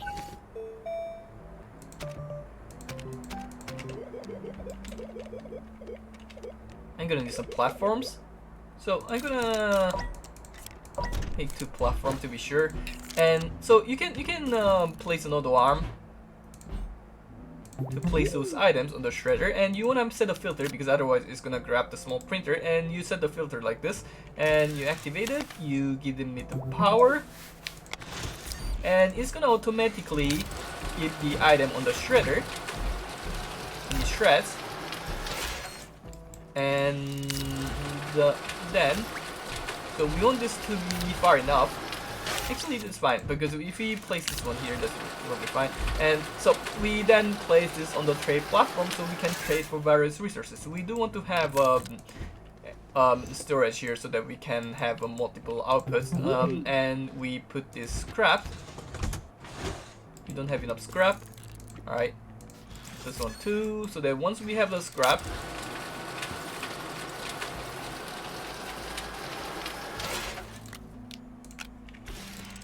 so then it's gonna like give it to the trade platform automatically whenever we get more. So I'm gonna actually gather more soul so that I can show you how it goes. So with the wide and the boost mode, we can gather more souls pretty quickly, relatively quickly. So the soul increases rather fast. So we already filled 1 canister. Like the circle we see when you're drilling is the amount of soul you have, and the green bar when the blue bar when it fills up completely, that means that we have finished gathering all the soil that we have. And when you see like the small white markers in between, that's like each canister. So you can see that now we have filled 2 canisters so far, and you can keep gathering soil like this.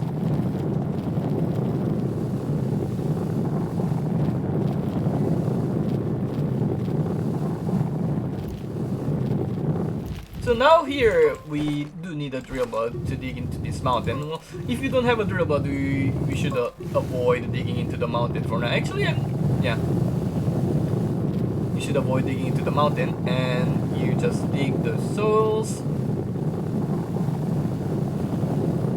Actually, I'm not sure. Let me check if we can dig faster if we have this drill bud. So it doesn't look like it is faster, right?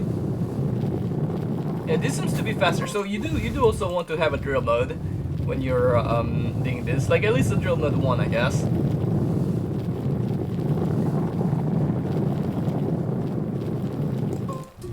Actually, I'm not exactly sure that it is faster, but well. So you dig up a lot of souls.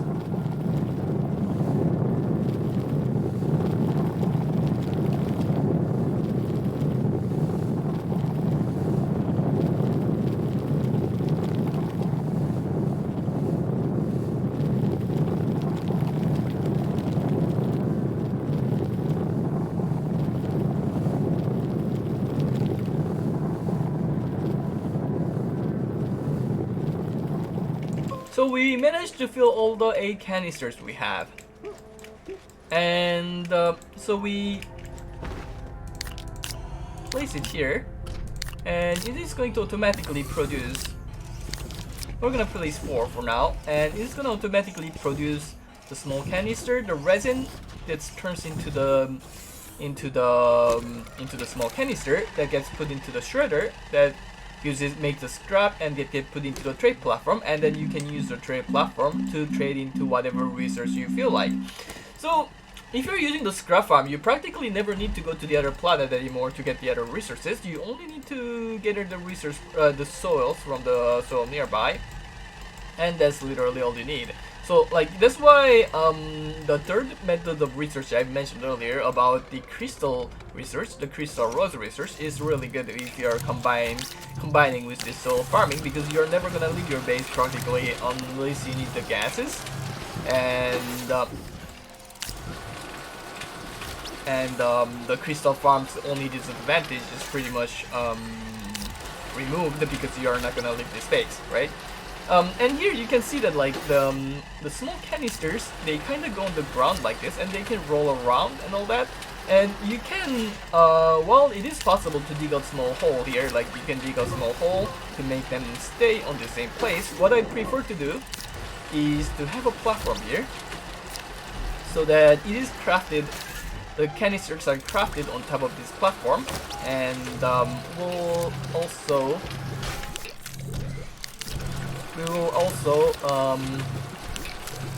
make one of the storage. Where is the storage? There we go. We'll make also one of the storage, medium storage. The titanium storage doesn't work on this. The medium silo A doesn't work. The small printer cannot craft on top of a storage. So if you place a storage here like this, the printer is going to craft items on top of this storage, and it's not gonna go on the ground anymore. So as you can see, you craft here, and it will be crafting on top of this. Alright. So this is a basic setup for the scrap farming. Now you can use this one too. For example, I need let's see, say that, yeah, I need laterite. For example, I need more ammonium, so you can use the laterite, and you can trade laterite for something else. And this setup can further improve. Normally, you do want to have the number of shredder you want is the number of soul centrifuge plus 1, unless you get like more than 8 centrifuge, soul centrifuge, which you are probably not gonna have more than 8 centrifuge. So the general rule of thumb is to have one more medium shredder than the soul centrifuges. Yeah, as you can see, they're crafting on top of this platform, so you can, optimally you want to have 2 shredder for 1 soul centrifuge, if you're planning to run this soul centrifuge all the time, that is. So you can add the shredder by connecting to power and having it right next to it, and make sure that they're in the range of this auto arm and this auto arm as well. We can set it here, and there we go. It makes 2 medium shredders.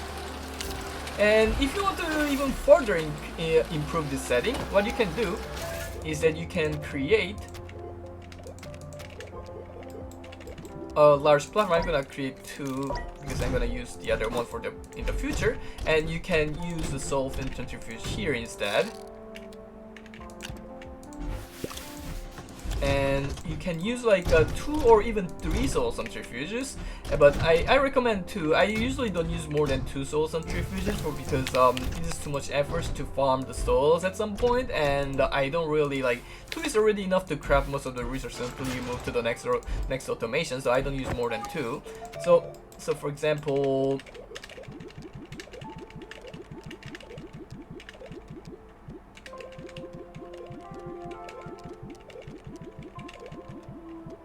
yeah, there we go.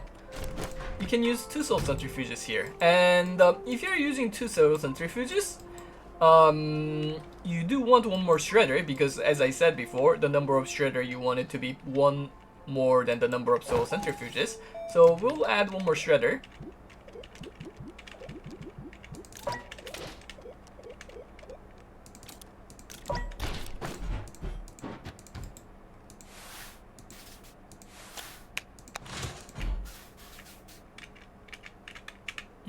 add it here. And well, obviously this can be replaced by a larger shredder if you want to. It's fine to just use multiple medium shredders. Because I think multiple medium shredder costs more in terms of power, but it's fine. And of course this part as well can be improved. What you can do for this part is that you can use this large platform instead. And for this this one you can use a separate platform. I'm gonna just use this platform here. So you can use a separate platform here to get the item so that we can use a bigger platform on this side. And here what you can do is that, for example, when you get the laterite here, you probably want to smelt those meteorite. So you can use a smelter to automatically smelt them after you get those laterites. So you can put a smelting furnace here. And then what you want probably is a bigger storage system. So you can like buy some storages.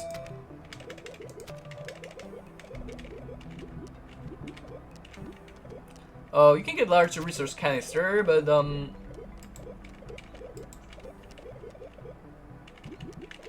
I'll just get a medium resource canister.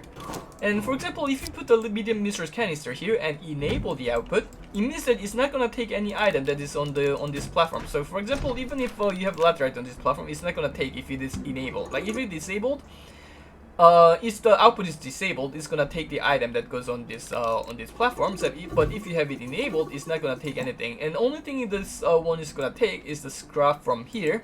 So it is gonna take the scrap and store the scraps or output them depending on where they are and output to this place.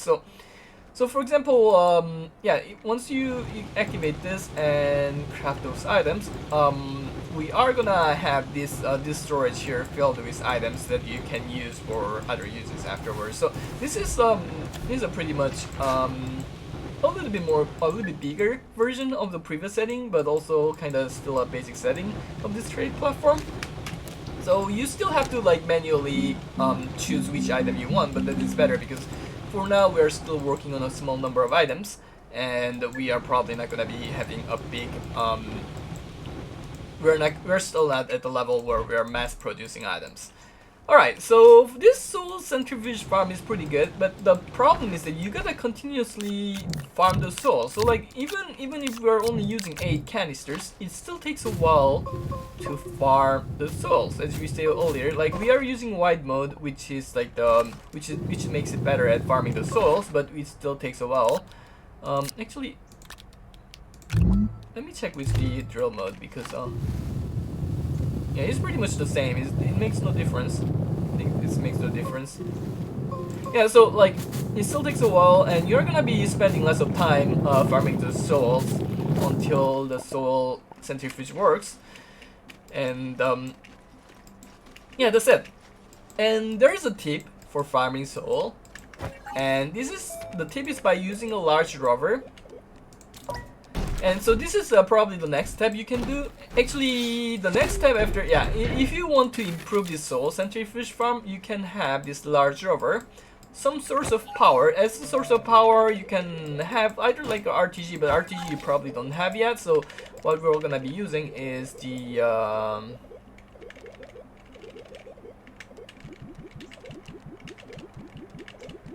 where are the power? Okay, so one medium wind turbine and one medium battery. So this is gonna be enough for the source of power. And we need some drills.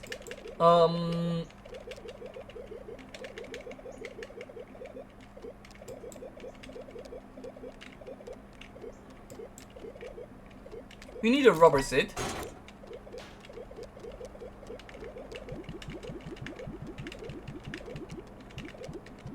And drill. Normally the drill strength 3 is better, but drill strength 1 is enough. I feel like there's not much difference, and also you can put 2 if you want to. And then you place those things here, and you can farm souls with this setup. And to farm the soil more efficiently, you do want to have those soil canisters.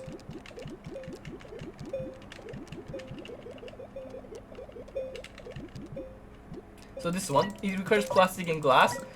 You can make a bunch of them. And for example, we can put 3 here and go farm those souls.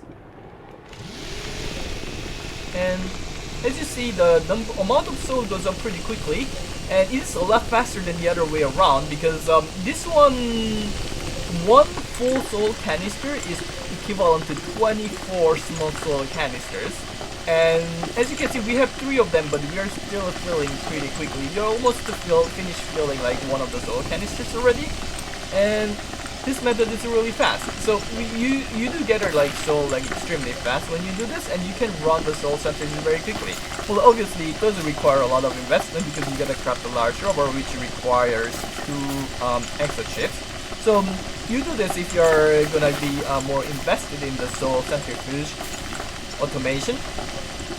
And so now we're gonna just go back now without farming the soul any further. And let's see, where's the base?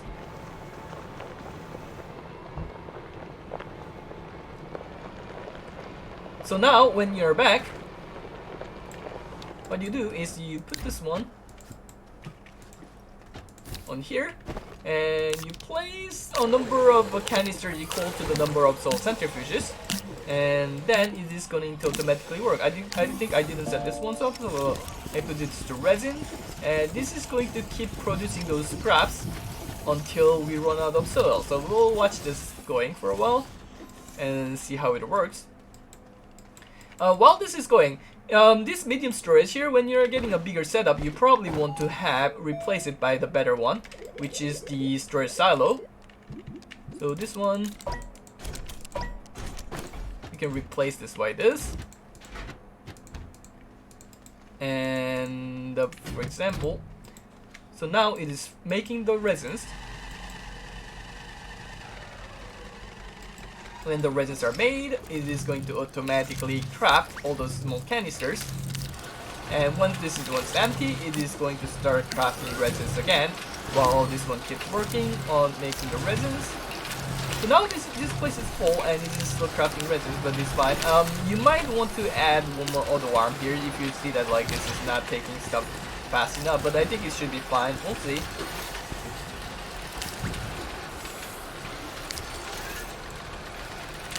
Well, it looks fine for the most part. Or not. If it managed to take all the canisters before the second wave of resin comes, that means that it is fast enough. Otherwise, you probably want to add one more of those auto arms here. I think we don't have enough power though, so you probably want to add more power, but we're gonna just continue like this for now. Yeah, it looks like one auto arm is enough for this setting because the second set of resin didn't come yet, but it managed to take out all of the canisters we have here. So that is good. And then it crafts all those scraps automatically. It puts it here in priority and place the rest in the storage silo. You can make resources. For example, you can make resins. Well, obviously you don't want to make resins because it is more efficient to take the resin from here. But you can make whatever resource you need from this trade platform. And when the resource arrive, it goes either here or here. Well, if it goes here, that's fine. And then you can use for other uses to craft other items. So I feel like it is better to have one more of this auto arm. Let me increase the power output because that would be better.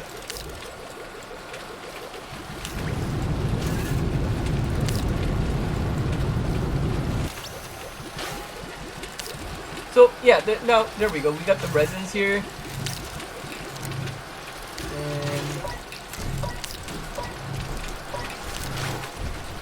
Add those power, this is gonna run faster.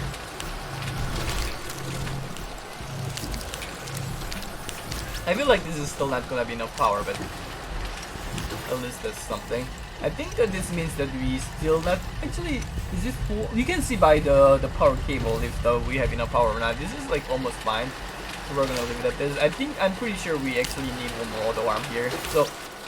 Anyway, so you can improve the setting, but this is the idea. So you get this trade platform, and when you want to take this item out, you can press this F on this to take all the scrap out of these storage silos. so that wait. Oh, he's taking resin. Never mind. Anyway, yeah. So this is pretty much the setup for the soul to scrap farm. So you can make, for example, I need sphalerites. I need sphalerites. So you make the sphalerites out of them, and they're gonna be smelted automatically, and all of that. And here on the rubber, one tip you can have is that you can use this. For example, we can only put 3 medium fluid canister, for instance. But you can put even more by using those larger storages. So let's find those larger storages. So we have a multiple type of larger storages. We have large storage, which is good because it only consumes 3 ceramic. It's really accessible. The large storage silo A or B requires steel, which means that you need to get iron. But it is a lot better because, well, it only has 4 stuff.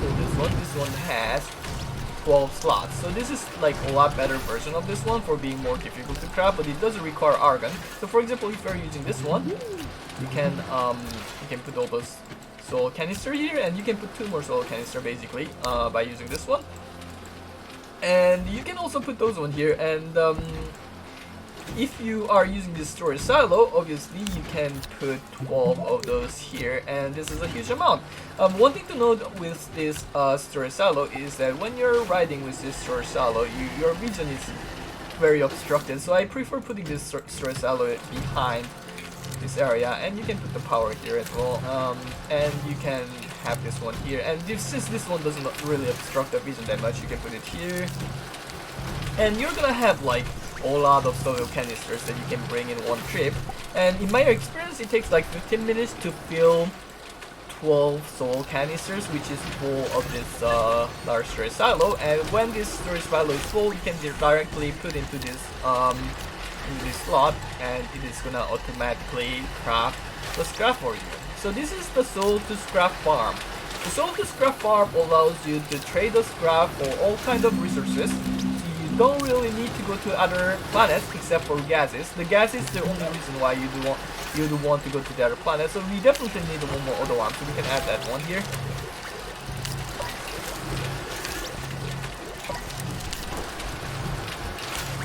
So you can easily add this by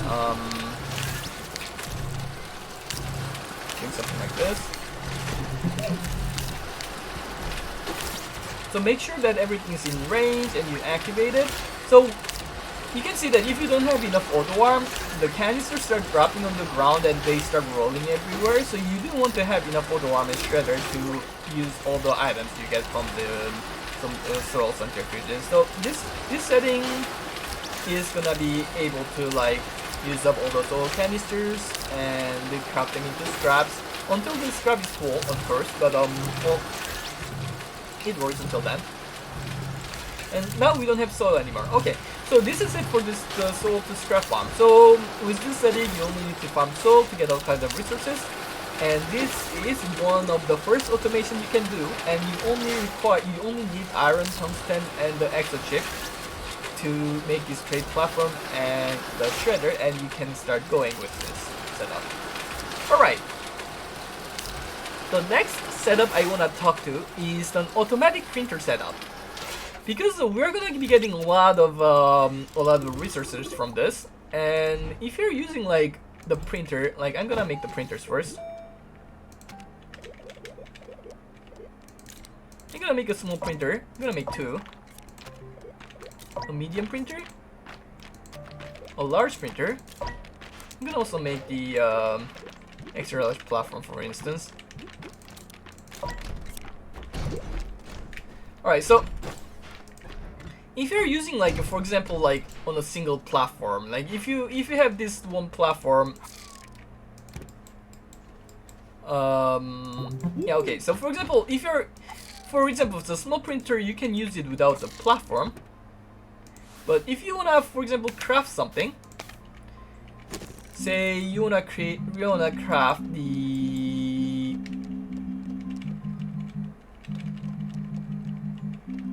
platform, the medium platform A. You wanna craft the medium platform A, which means that you gotta put those resin every single time on the printer. even if you press this this button to repeat automatically, you gotta place this resin all the time. There we go. Like when it finishes crafting, you gotta place another resin. You gotta wait for it to craft, and place another resin to craft one more platform. And this is a lot of work. You don't really want to do that. Like sometimes you need like a lot of resins. You need like a lot of those platforms, and you don't want to be like sitting here and putting those resource materials one by one. This is not something that you do. And that is where the trick with the platform comes in handy, because the resources within the same platforms are shared. So for example, if you place like multiple resins on these platforms, they are gonna be crafting one after the other until you need like it finishes all the resources that you have here. So it is gonna be keep crafting. And same goes for the medium platform. So if you need, for example, a large number of the platform Bs, if you put enough resins on this platform, it is going to keep crafting until you run out of resins. So for example, this one, it transferred a bunch of resins here, and you can like take all those scraps back by using this function, and you can just like place this one here, and it is gonna craft all the resins automatically without like doing too much work. And this is why we actually really want to have like a big platform to use with those printers, so that we can, like, the way I like to use this is to use a big platform and put all different type of printers at the same location, and have all the resources on the same platform as well. And for the resources on the same platform, what I like to use is like this storage silo B. But like in the early game, you don't have this available, so you probably just have some titanium storages, or you can use this large storage here, for example. So you can have this storage here, you can have a medium printer here, and you can have 2 medium printers. And then this storage silo can be filled with the titanium storage, for example, and you can just craft all the items pretty easily with this setup. So since we have one more space, I also like to use this small printer. And for example, if you want to make a bunch of large storage B, large platform B, like by having a bunch of those medium storage silos here, you can craft them, and when you bring new resources here, you can simply transfer the storage silo entirely to here. And so that's how it works. And sometimes some items also require like advanced resources. For example, you want to craft this soil canister, and it requires plastic and glass. Glass, we can craft a storage silo full of the glasses and transfer here. But the plastic, we need a chemistry lab to craft it. And the tip for this is to make a chemistry lab first, and you just place this chemistry lab on top of the same platform. And if you just like set it to auto craft plastic, it means that you just need to put compound carbon and glass on the same platform, and it is going to automatically produce all the items that you set to craft. So this is like a easy way to like mass produce items. This one extra large platform with all the crafting items is enough for a while. If you want to expand this setting, you can use the railroad, because for example, I'll show you. So say railroad.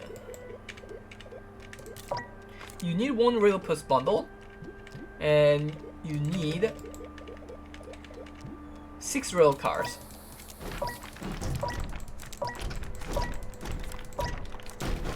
So we have a bunch of rail cars. Well, the 6 rail cars consumes pretty large amount of resin, but when we are at this point, like you get those items really quickly, so you don't really need to worry about it too much. So we're already automating large amount of stuff. So what you want to do is you place this railroad where you want your crafting area to be.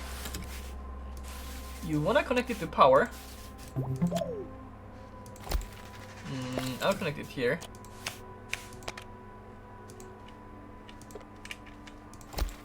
and connect those rail cars on top of it.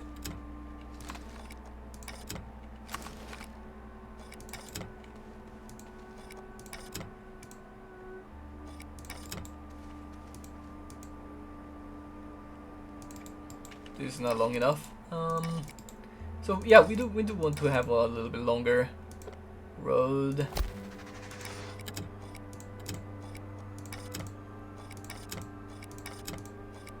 The reason why we are using the rail cars instead of this platform is because this rail car has 6 large slots. This large platform only has 4. So we get actually 2 more slots, which means that we can place the same setting as the one we had here and still have 2 more slots. Like this. And we still have 2 more slots. And usually what I like to do with the 2 extra slots is that I like to place 1 more chemistry lab in case I need like more chemistry material to craft. Because 1 chemistry lab is not enough at some point if you're crafting too fast. And the other one I like to use it for the storage silo.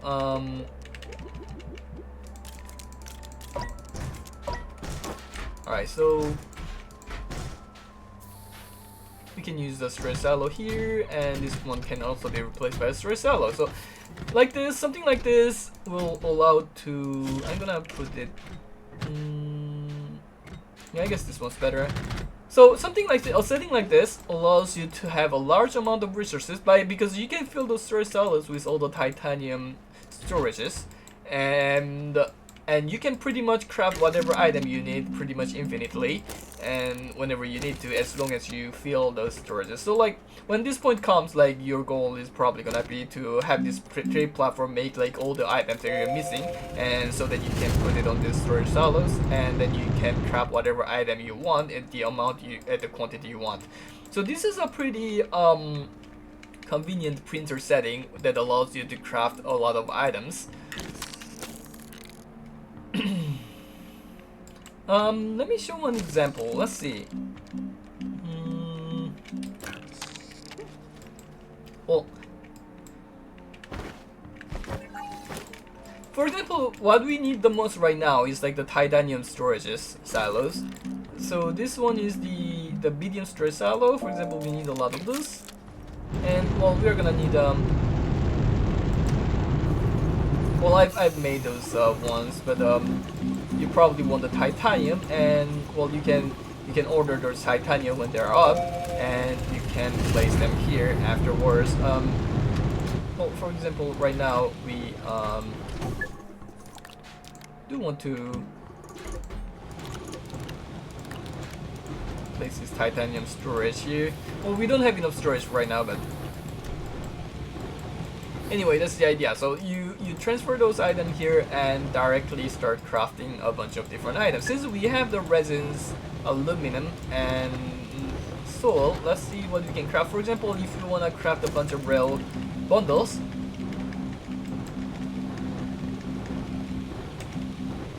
no, let's do with this one. For example, you want to craft a bunch of rail cars. Why is it not being shared? Like sometimes I think in the beginning it can bug sometimes where it doesn't show you the items that you can craft with them, and removing and placing them back usually solve the issue. So now it goes automatically into this medium printer, and you can press this button to craft a bunch of rail cars if you want, for example. And this one, what can I craft from here? I can craft a landing pad, a small shell. Let's see, we wanna craft a landing pad. We craft a landing pad. You can craft multiple, you can use all the different printers at the same time. And for example, we wanna make a few rail plus bundles. So we're gonna make a few tow rail plus bundles. So we can just like craft with the small printer at the same time, and like it is going to craft, you're gonna be able to craft until the resources run out, and the resources you get from this one. Alright, so that's it for the printer setup.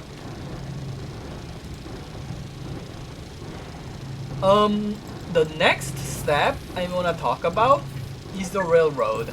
So the gathering soil with this large rover and a bunch of soil canister is pretty cool. It's pretty good. it gathers rather quickly, but it also becomes kind of tedious. Like, why not try to automate this process as well? And if you want to automate the gathering of those soil, like you can replace the soils. Like for example, you only need resins. So you're gonna say, wait, I can use an auto extractor to gather resins and just bring it here. But like then, and you can do that. You can absolutely do that. You can use an auto extractor to craft resins, and you don't have to you don't have to like gather the soil anymore, and it'll be completely automated, and all the work you need for those soil gathering will be gone. So for this purpose, we're gonna introduce you to the rail yard. So what you're gonna need for gathering the soil is an auto extractor. Say, where's auto extractor? So we have this auto extractor here, and you probably want to place it on type of resin node. We're gonna place it here, for example, to show you. So the auto extractor, when you place it, it shows this green bar here, which is the amount of resource available in the area, and you want it to be as high as possible, because when the green bar, while the auto extractor is gathering, this green bar decreases, and when it reaches like the 0, it stops gathering. So you want this green bar to be as high as possible so that it can gather for a longer period of time, and you can use a rail yard after to connect the power.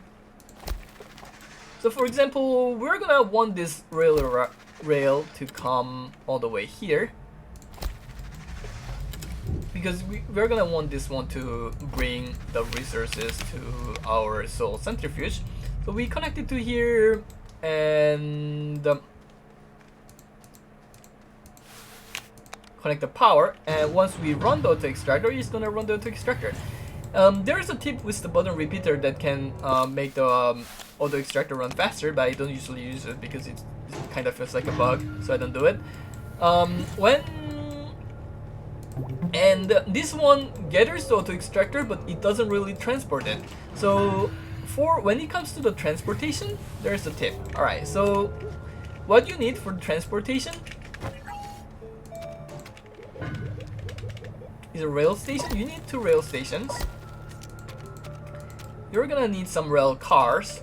Probably you only need 1. You don't need a rail engine, but I'm gonna craft them to show you. And there we go. And we're gonna need some button repeaters.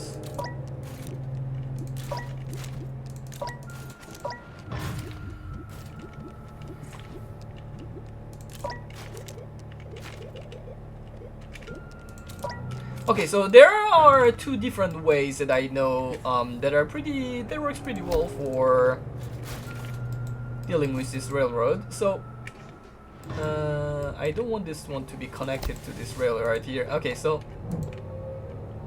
alright, and I do want to connect this to power.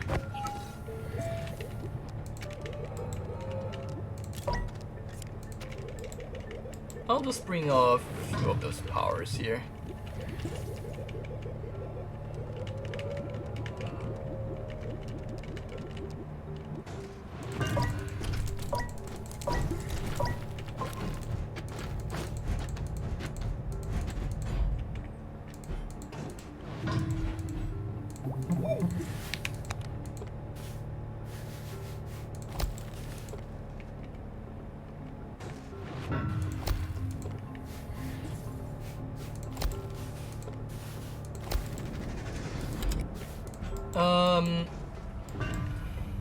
Alright, so for example, you have those 2 rail lines, and so you have those settings. When you press F on this control panel, it shows you the control. It says stop disable, stop all cars. Normally you want to stop all cars so that it stops on the station and do this action below. So for the station where you have the auto extractor, you want to have it to load items, load stopped car. And the station where you want to drop, you want to unload the stop car, and you want to stop all cars as well. So, and as you can see, so for example, if you have items on here, This one is the unloading one. This is the loading one. For example, if you have item, it's gonna load when it gets here, and you gotta start it manually, and when it goes back, it unloads. But you still have to start the car manually, so you gotta find a way to start the car to make it go back and forth. And there are two different methods. Okay, so I decided to record this part again because I learned something new and like an even better version. Okay, so for the first method is to use this car and use a storage sensor on top, and you set the storage sensor to full or empty, and you connect the storage sensor's pin to the car, which means that when the storage sensor becomes either, well, for now, if the storage sensor becomes full, it's gonna trigger the car, and when the car is triggered, if you press the F on the car, it starts the car. So when the storage is full, it triggers the car, and when after it triggers the car, it leaves because the car is full, and now the storage is waiting for empty. So when the car is empty, it is gonna trigger the car again, and it is going to make this leave. So now it is waiting for the car to empty. For example, we can bring this one here to simulate. Like for example, if you have a bunch of resources waiting here to be transported, we can simulate this one. So it starts the car, and when it gets here, it unloads and it goes back, and it loads everything. And when it's full, it goes back, and it goes back and forth like this. So now it's waiting because it's not empty, and when it's empty, it goes back again, and like it's gonna keep repeating this until it transports everything. And obviously you can add like storage on top, or like you can put multiple cars or something like that to make this work like this.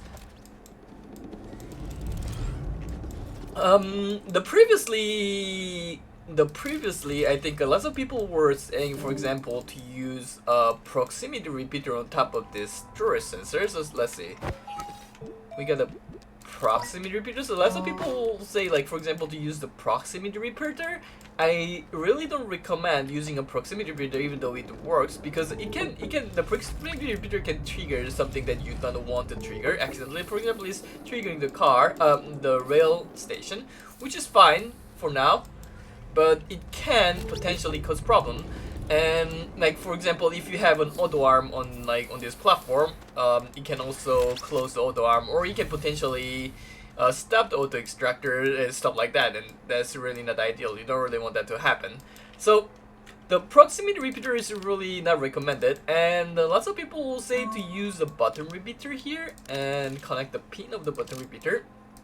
And that's what I was gonna say before I started to record this again, because I thought using the button repeater was like the good plan with this way of doing things, but no, you actually don't need the button repeater at all. So like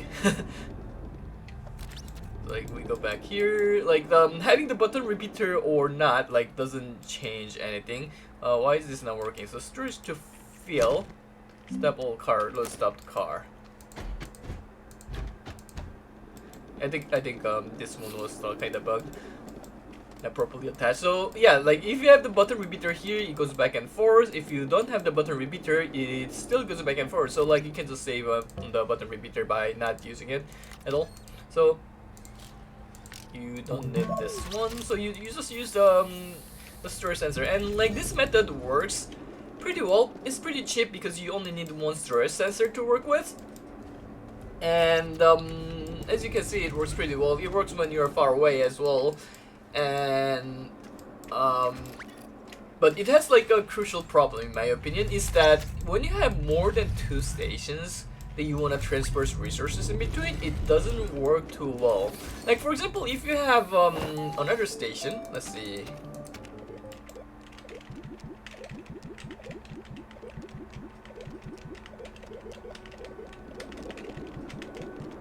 So, for example, if you have another station, what you wanna do is, for example, if you say that the next station is placed here after the previous one, and actually, let's say that so this is the receiving station, so let's place it over here in this direction. That would make more sense. So let's say that we have another station here where we have resources to load, and we want to like bring the resource from both stations. And it's really difficult to achieve because like once it gets full here, it's gonna come back. So next time it gotta stop. It shouldn't be stopping here, but it should be stopping here instead. And normally the way to achieve this is to create a rail junction. So let's get a junction. Normally you want to like create a rail junction here.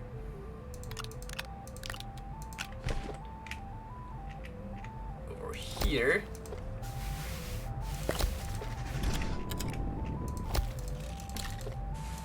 You want to create a rail junction on between the first and the second one, and you want to have this second station to go all the way. This is not properly connected to the junction. This is connected. So you connect to the junction, and this one should also be connected to the junction, so that like you can make the car go to here from the junction, and the next time it goes on a trip, it wanna go to the other way around. And like there's a you can set up the junction to do a trip like this, to go to this one once and then the other one next time, and so that you can pick up from both stations. But the problem is still the fact that you gotta return to the first station anyway. So like for example, if you're setting, say for example that you're setting up a bunch of astronium nodes at the core, and that means that for each station you have to go to the core. The car has to do a round trip to the core instead of just going once and picking up everything before coming back. And that is really not ideal. Like the pathing is really bad, and I know one way to kind of remedy this. Like normally if you're using this method, the best way is to have one rail station dedicated per node, and that is really like a lot of rail stations you need, and like really not optimal, I have to say. And there's like a few different ways to remedy this situation. So you can use the junction like this. You can also use multiple cars, but have some kind of filter here to make only one car pass towards this direction at the same time, so that like you can have two cars going, one here and one there. But it still has the same problem. For example, you need like multiple ways to the core if you want to do it this way, because you cannot have multiple cars going into the same path at the same time, and when like if the junction is far down into the core, for example. So like that's why I don't really like this method. I really prefer the other method. I'm going to explain now. So I'm gonna start explaining the second method. I saw lots of people recommending this method, but I really don't like it. So let's get rid of this junction, shall we? And I'm gonna move a little bit this way because the terrain, whatever.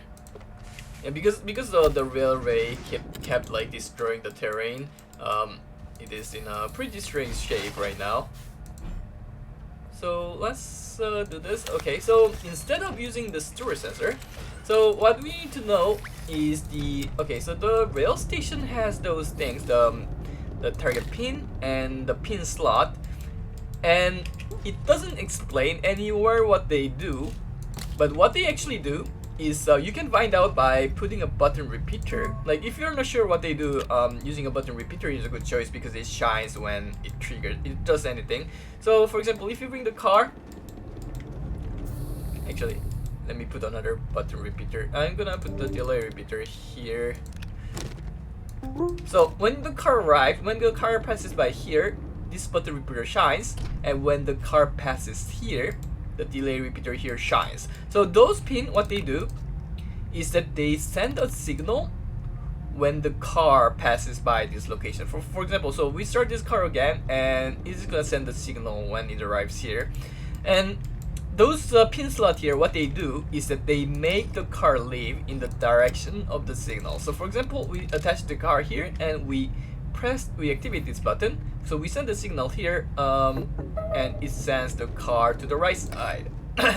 Same goes for the left side. So let me attach a rail to show you this. I guess I'll add the junction. So for example, if you attach the pin to the left side instead now, so we call the car, and the car stops here, and if we send the signal, the car goes on this direction. So like this allows you to decide which car which direction you wanna send the car. So like for example, we can send to the right side or we can send to the left side. So this actually makes it pretty easy to like make the car leave in the direction you want. For example, if the car is arriving from the right side and you wanna send it back to the other station, because we want this car to go back and forth between the two stations. When the car arrives at this position, we want this to trigger this pin, but we cannot connect it here because you cannot connect the pin to the same item, and they both belong to the same railroad. So you cannot directly attach this pin here. So that's why we need to put a button repeater here and place the pin here. And what this should do is that when the car arrives from the left side to here, it should send the car back. So let's see. So it sends the car back, and the same goes here. Let me check another button repeater.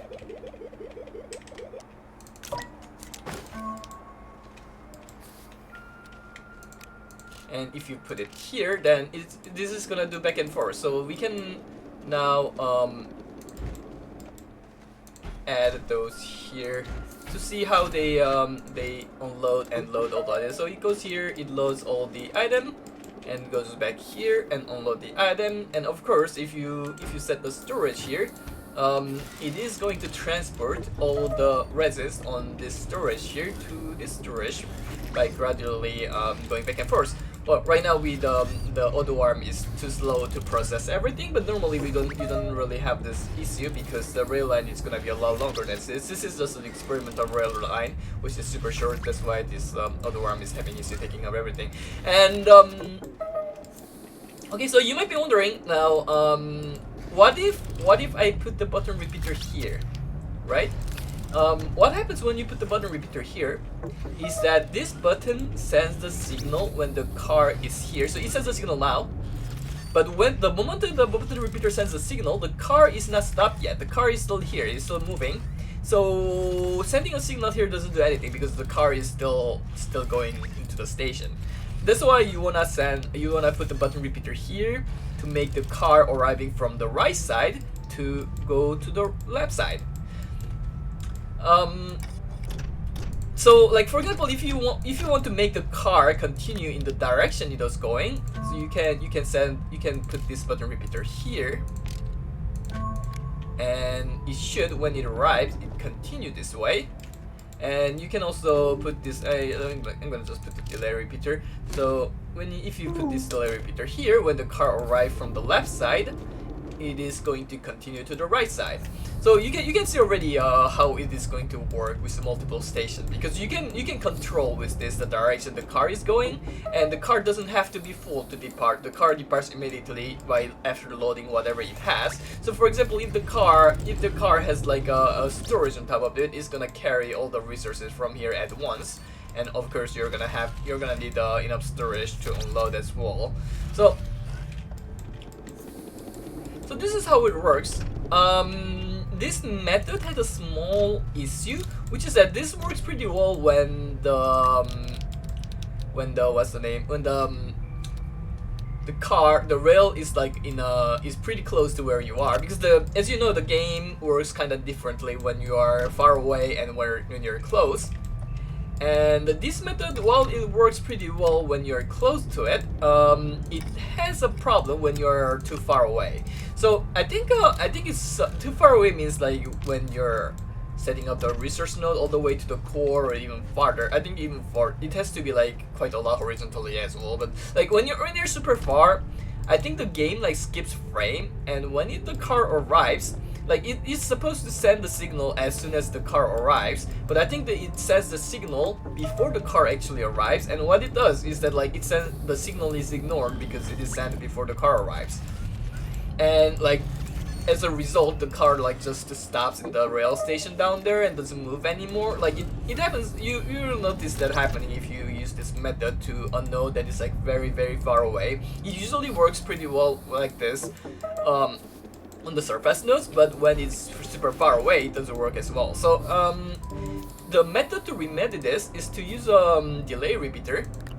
So we can set it up here or here. It doesn't matter anymore because we're using a delay repeater. We set some kind of delay, and what we're doing is to give some leeway before the car leaves. So like when the car leaves, instead of making it leave immediately, we make it leave a few cycles later. So if you can put it here and put a physical delay, or you can put it here as well. You can put it increase the delay, or you can even put on the rail post before. And the important part is that you just make the car wait a little bit before it leaves, so that when you're far away, even if it skips frame and all that, like it doesn't cause any issue, and you by giving this leeway, you know. So this is how you set up the two train station, and as I said, I will explain how to set up 3 train stations now, since this method works a lot better. So say for example that we have a third extraction site here on the way, and so we set up as well the stop all cars and load the stop cars, since it is an extraction site. And so what you wanna do, let's make a bunch of delay repeaters, and so it's better to use the delay repeater for this one. And for example here, we want to make the car keep moving to the right side. Well, we can put it here, and we make the car lead towards the right side when it arrives.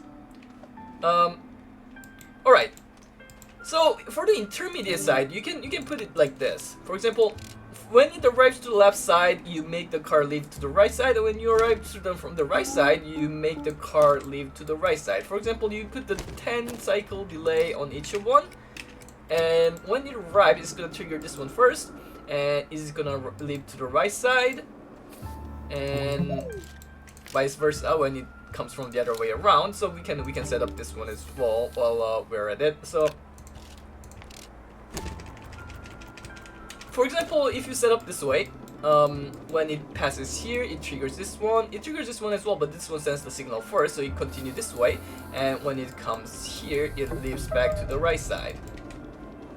So this is an example, or you can set up this node, this delay repeater.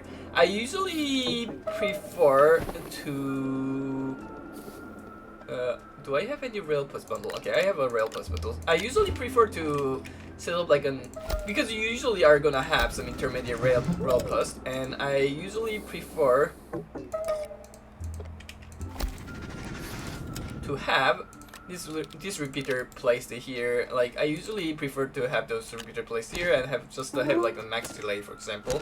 And this causes usually no problem, because like here it was triggering buzz repeater, which is a little bit sus. I don't really like that too much, so that's why I have it like this. And this way, like it only triggers this delay repeater before it goes to trigger this one, and when it comes here, it is going to send a signal here to go back to the left side.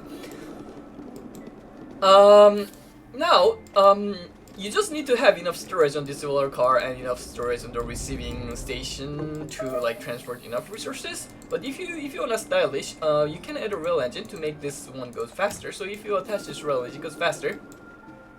But as you see here, it works, and this one. Wait a second, why is it going that way?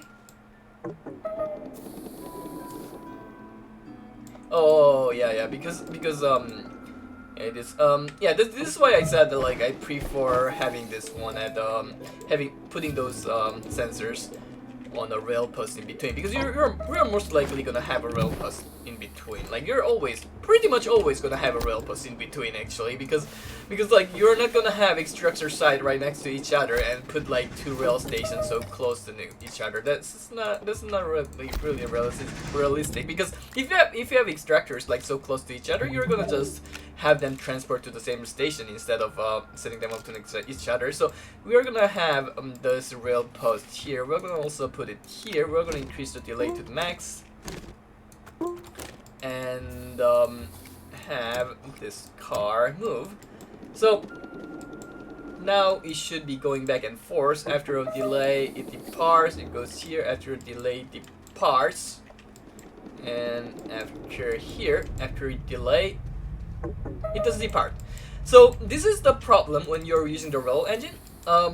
It doesn't always happen, but usually when you send the signal here, and the rail engine is not attached to the correct side, to the right side, for example. If it's trying to go to the right side, but the rail engine is not connected to the right side, it sometimes doesn't leave. It doesn't happen all the time, I don't know why. And the way to remedy this is just to have a rail engine on both sides.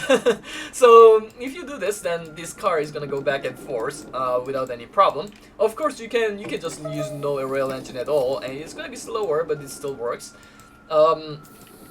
And well, if you wanna be stylish, you attach those rail engines. Of course, when you have those rail car without the rail engine, you need to make sure that they arrive before the signal on the delay repeater. So you gotta make sure of that. So like if it's not arriving before the signal on the delay repeater, it might be better to put the repeater here, for example. Yeah. Now I'm gonna explain how to use junctions. So this is how you transfer the resources from 3 different stations. For example, let's say that we have a silo here, and the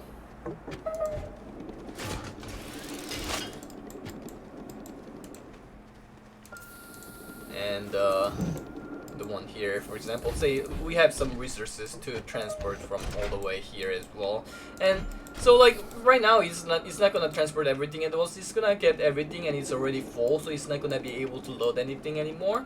And then it's gonna go back and it's not gonna load anything anymore here once again. And when it goes back, it is going to unload, and there we go. And if you add some storage on this car, when it comes here, it loads everything it has.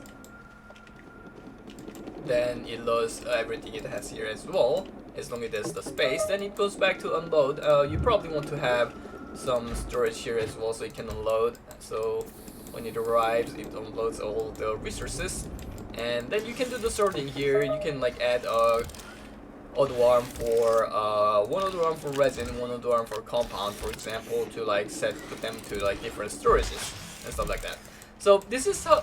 So this is really convenient because you only need one railroad. For example, if you're having like multiple astronium nodes that you wanna collect from the core, you only need one railroad, and you can collect from all the rails at the same time, and they all bring to the same rail station in your base, instead of having to use multiple rail station or having to build multiple railroad. So this is really a really convenient method, and I really like this a lot better than the other way around. And now I'm gonna explain how to use the junction. Okay, so now I'm gonna explain how to use junction. So let's take this out. So say, for example, we have one. So let's put a junction. So let's say that we have one rail station on this direction. So we have one rail station here, and one rail station here. And we have those 2 gathering sites that we need to transfer the resources from. So let's see. So we have those resources here, we also have those resources here, and we want to transfer those resources to our base.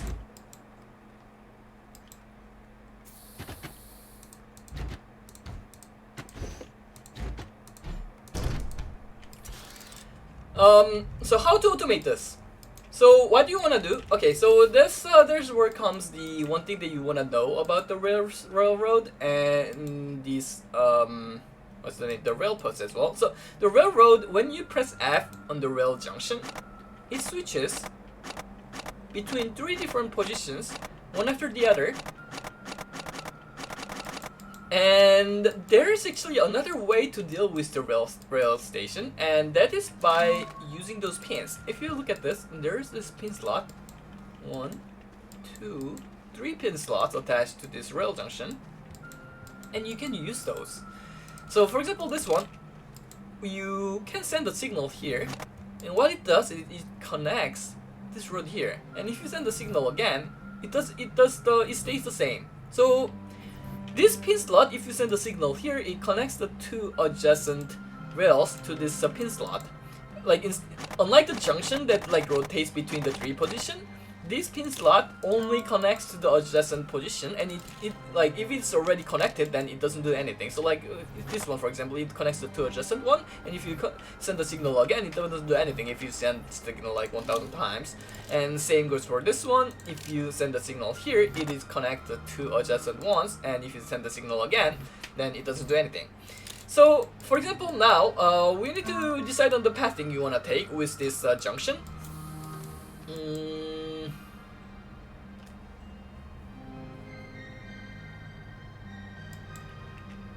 Alright, so the passing we want to take, for example, for our car, could be, say, we go to the to like the first rail station, and we'll load the items from this station, and we can go to the next station, and we load the stuff from here. Then we go back to the base. That would be a lot more ideal than going to the first station, going back to the base, going to the second station, and going back to the base. Like, at this distance, it doesn't sound like it makes a lot of difference, but imagine that like we have this junction at the core, for example, at the like very far away from the base.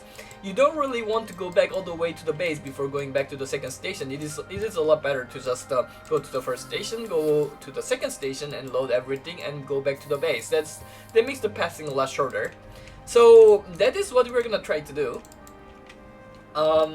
And in order to control this one, like previously I thought that we had to use a button repeater on top of this one, because this one I don't know if I explained this, but when you pass by this position, it triggers, it sends a signal. It's the same as the pin here.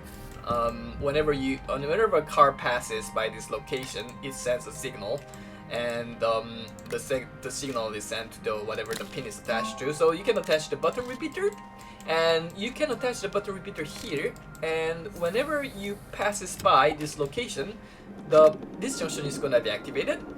So that's how you control the way it works. So previously I thought that you needed this button repeater, but actually you don't. You can just use this one and just save on the button repeater.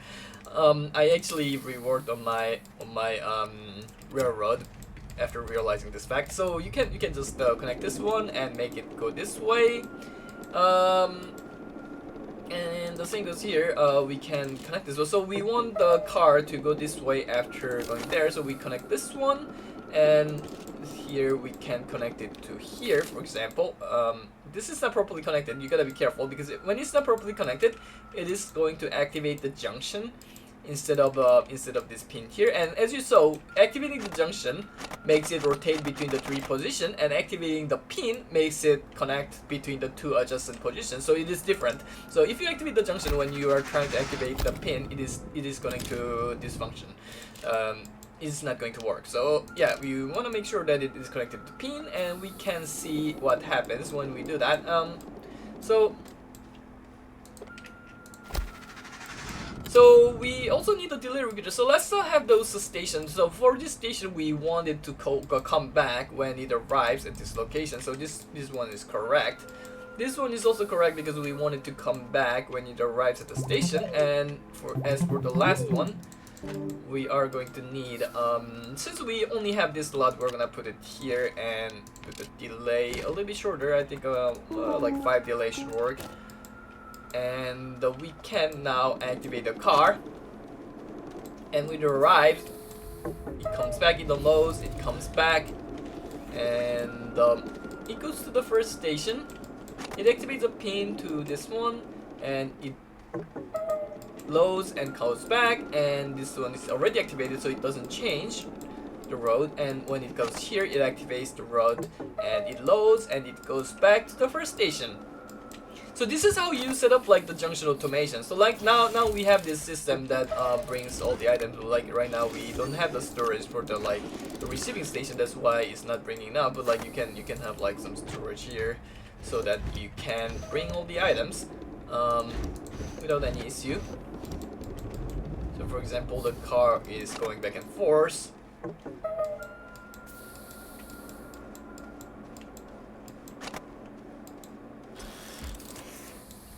So yeah, and this setup also works like far away from the base, because there's nothing that is like you always have some leeway, because this rail junction is changed way before the car arrived at this location. So there is no problem with this. So like even if you're like far away from the base or even another different planet, this setting is still gonna work and keep bringing the material to your base. Alright, so now we're gonna try to apply the setting to our soul centrifuge. So since this is close enough to the base, we don't really need like the delay repeater. We can just put it here. But for the showing purpose, let's put a delay repeater as well, because that is the more clean way of doing it. So you can put the delay repeater here and have this car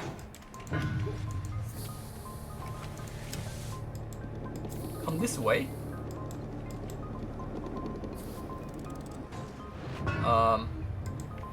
I think this is too far and it's triggering too fast, so we're gonna kind of need the railroad at this point.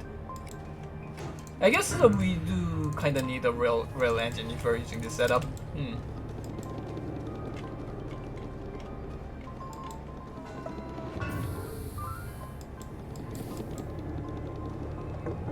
So, alright, so we're gonna bring one of the railroads here.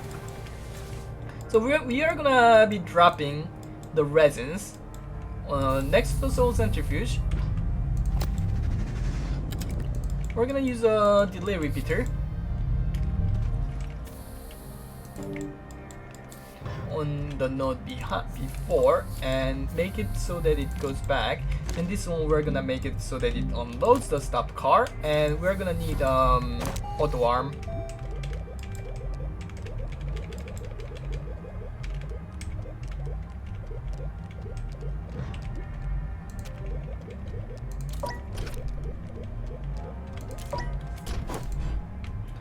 So for example, we can place the resin we bring here, and let's see. Now it goes back here. It drops the resin. It makes the canisters. The train goes back, and it shreds into the shredder.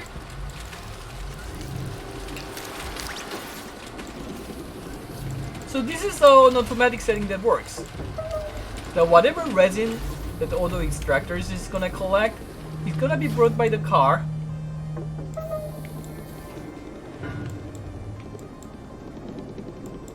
And the resin is gonna be crafted into the small canister that is made into the scrap that you can use to trade into various resources. What you wanna notice though is that the resin is gathered at an extremely slow pace. The auto extractor is not that fast. Like you can overclock it, but like you are gonna need a lot of auto extractors still, and this is not exactly the most efficient way of doing it. Alright, so the next thing I wanna show you is that actually there's better way. Like each resource kind of have like a conversion rate when you change into the scrap, and we were using resin because resin was pretty much like the best option we had available if you were using the soul centrifuge. But there is no reason that we should be using only resin. We can use actually something else like tungsten, copper. They both work, but my recommendation is to use aluminum, because one aluminum converts into 1 scrap, unlike resin, which is 1 resin converts into 0.25 scrap, so you need 4 resin to convert into 1 scrap. So if you're using an aluminum extractor instead of this resin extractor, it will be 4 times more efficient. I'll show you this. So let's see. I'm gonna set up a junction here for the sake of showing how this goes. I can also show the junction usage by doing this, so that's not too bad. And alright, so we have this junction, and we're gonna need a bunch of repeaters to set up the junction. So aluminum is, we need the the laterite. So we're gonna need to get a laterite node.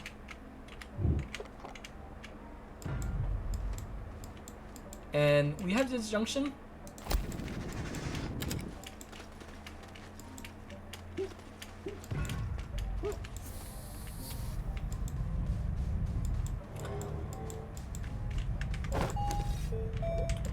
We're gonna need like 3 button repeaters to set up this junction.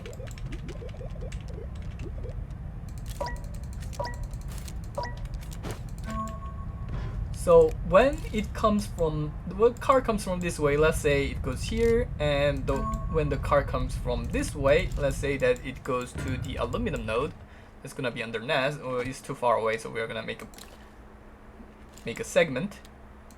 And when the car comes from this way, we are gonna make it go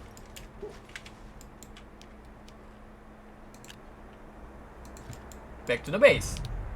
Alright, so this should make this junction work. And we're gonna put this roll engine, since we're gonna need to put up a smaller laterite node. Alright, now we dig downwards and find the laterite node.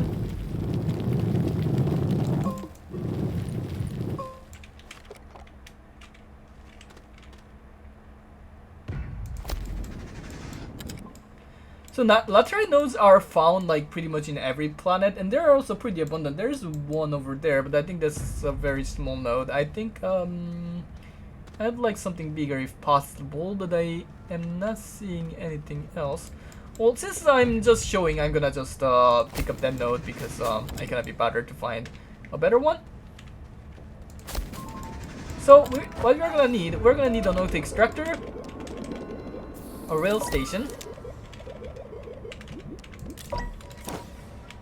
Set up this auto extractor. Well, this is obviously a very bad node. You don't really want to set up a node like this. I'm just doing this to show you, but normally you wanna try to find a bigger aluminum node. Well, you should be able to find one bigger one when you are actually doing this. And so the way I usually set up is I first get the auto arm. So I place the auto arm in a way that it can grab the item from this one. I am not too sure. I think I'm gonna set up just on the wall. You can attach this auto arm on the wall, and you can also attach the rail station on the wall. Since this is too close to the base, we don't need any extra storage, but normally you want to attach some storage on top of it. Like normally, let's see. Let's make some medium storage for now. You can later replaced by the titanium storages, but for now the medium storage is gonna be enough. And this storage we'd like to have it on top of. So we also want to set up the repeater here.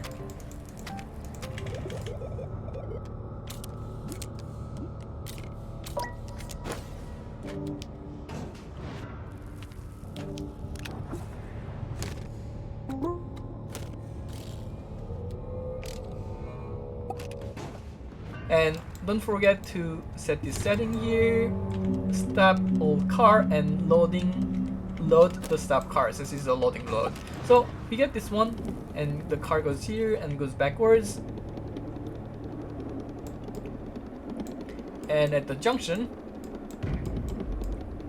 the car goes here, and that triggers the junction. And now we can like set all the cars and send it out. I think I'm gonna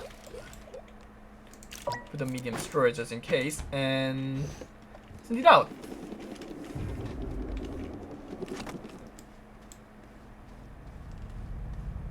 So now it gathers those resins from the node.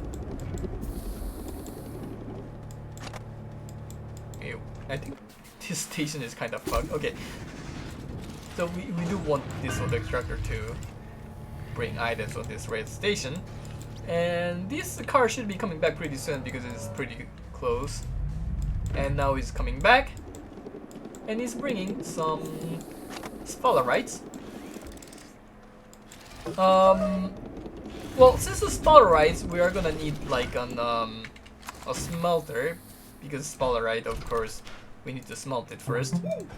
And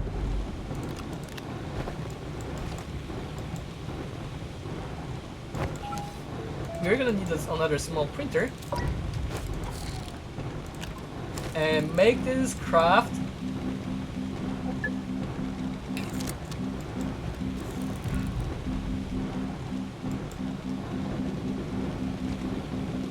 Where is it? There we go, the rail junction bundle. This was also true. You can keep crafting small canister, this one can craft the rail junction bundle. He's still making the ceramic that I had earlier. That's fine.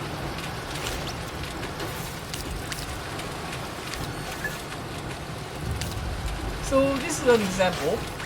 So the aluminum node is a lot more efficient because one aluminum counts as 4 resin when you convert it to scraps. So when the car comes back, it's bringing 1 aluminum and 1 resin. It's gonna be bringing like probably like the same amount of aluminum as resin every single time. So in now crafting the rail junction bundle, you want one of those one to have the rail junction bundle as priority. So we pick up those rail junction bundle and make them into scrap.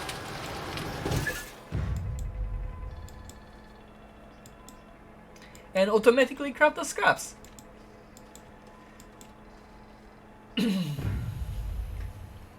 Where's the car? He's coming back. Why did you not bring any aluminum? I think I think the node already ran out. Let's see. No, the node didn't run out. It's just he's just slow at crafting.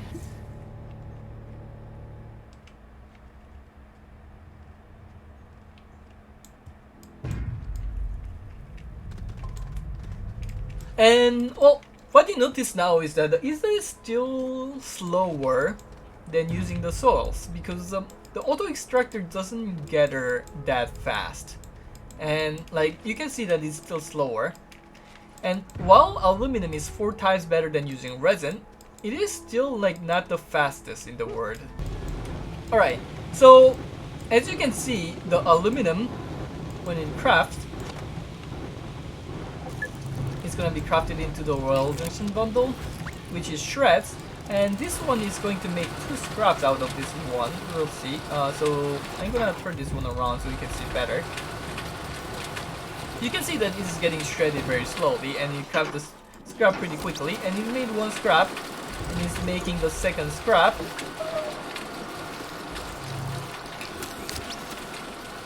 Unlike this one, which only makes 1/4 of the scrap, it's shredded super quickly. Unlike the one this is shredded super quickly, the rail junction bundle is shredded very slowly, and it created the 2nd scrap. And yeah, you can create exactly 2 scraps total with 1 rail junction bundle. That's why the aluminum is like a lot more efficient than resin if you wanna do it this way. But there's actually an even better way, and that is using astronium. All right, let me explain this.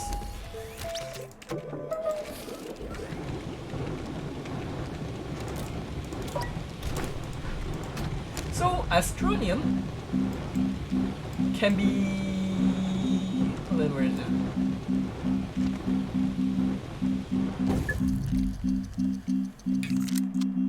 Oh yeah, here's astronium. So astronium can be exchanged into various things, but what we use if you want to convert the astronium to scrap is the solid fuel jump jet.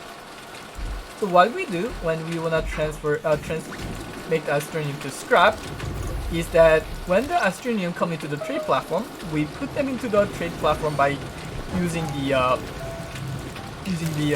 auto arm. Let's see.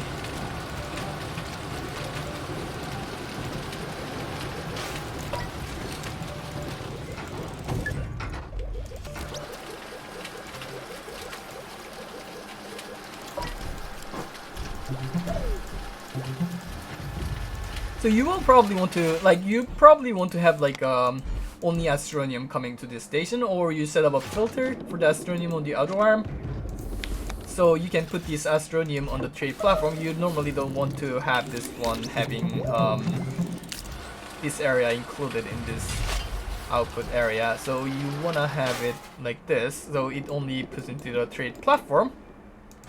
And when it outputs to trade, I'm gonna place it here. Well, normally you wanna like place it in a better way. I will show you, but so you place it in this straight platform. You make the soul jump jet from here, and you once again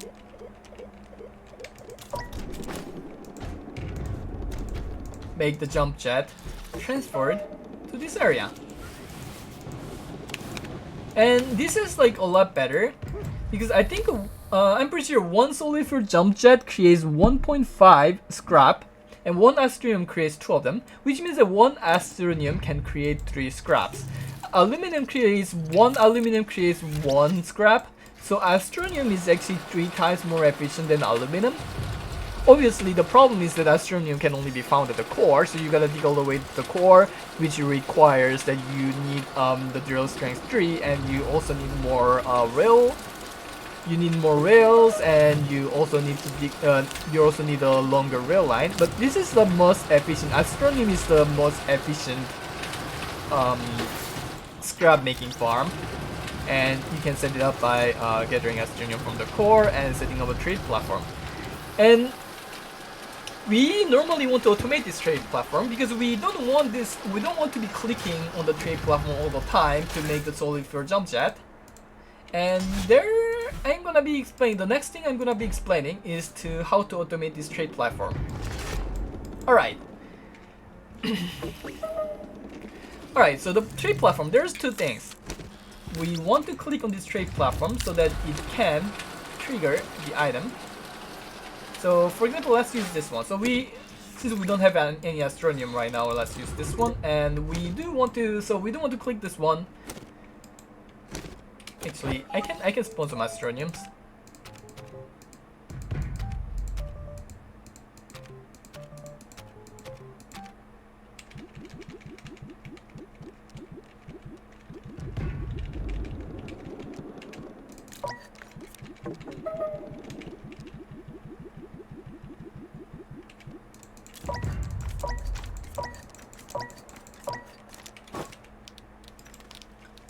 So say we got this astronium here, and we're getting astronium from this place.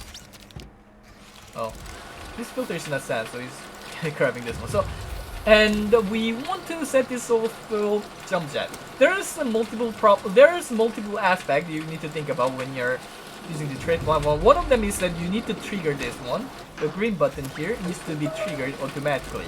In order to trigger this automatically, we can use the button delay and the button repeater trick. We've been using this for planting seeds, so we can use the same trick. So we have a button repeater here, and we'll get a delay repeater now. We'll just place the delay repeater on top of the button repeater so it is connected, and we get it to repeat delay 25, since why not? And we'll make this loop. You can attach the pin anywhere, but we're gonna just attach it here. Attach one of the pin on the button repeater so that it loops, so that when you activate the button repeater, it's going to activate the delay repeater periodically. And so when you create another pin here by creating branch, and you attach it to the trade platform, it is going to trigger this trade platform periodically. Alright. Now, one thing to note is that we want the output to be here while the input is here. And that's why we don't really want to include this area into this auto arms blue area. And it actually depends. Okay, so there are 2 different cases for this one. So one case is when the output number is higher than the input number, higher or equal, and the other case is the output number being smaller than the input number.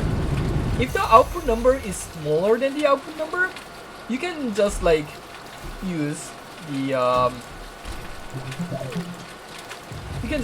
auto arm like this and have the trade platform like this, and that's fine.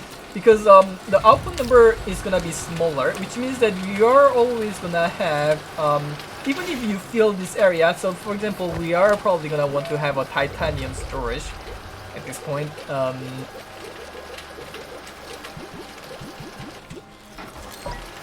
titanium storage. Put it here.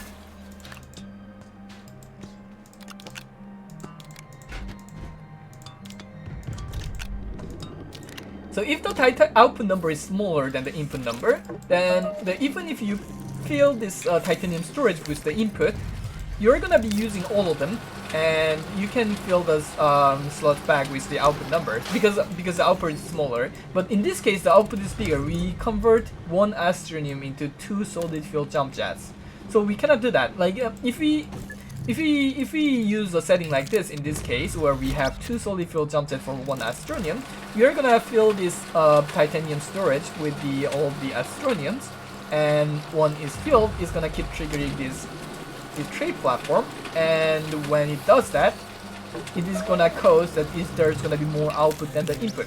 And what happens when there's some more output than the input is that, for example, I'm gonna show you what happens. So let's see.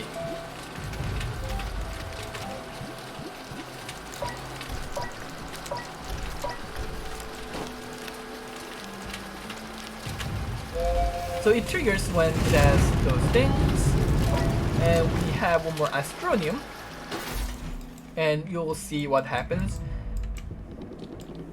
when the trade platform comes back.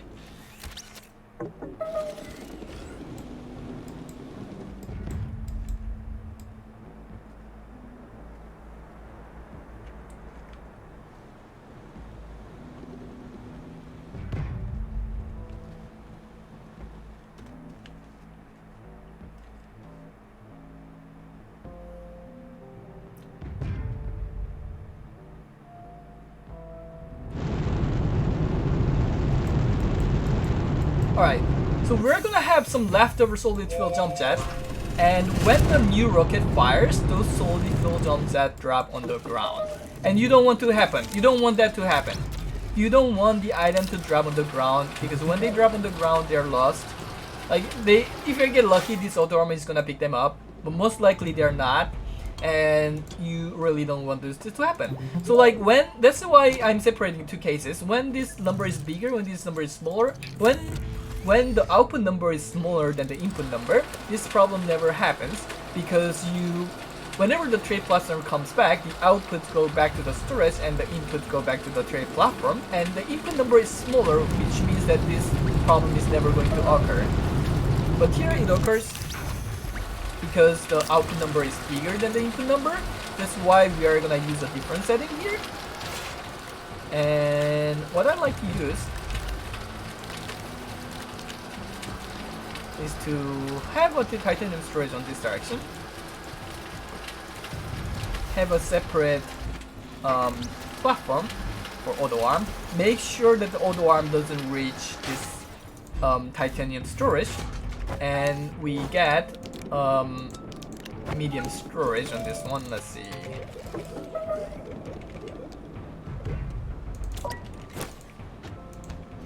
Medium storage here. Alright.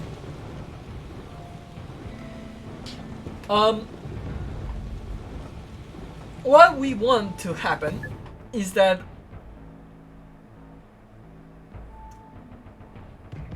okay, so if we do it like this and fill the astronium here, it's going to be fine until this storage fills up. Because like say we are going to fill the astronium on the left side.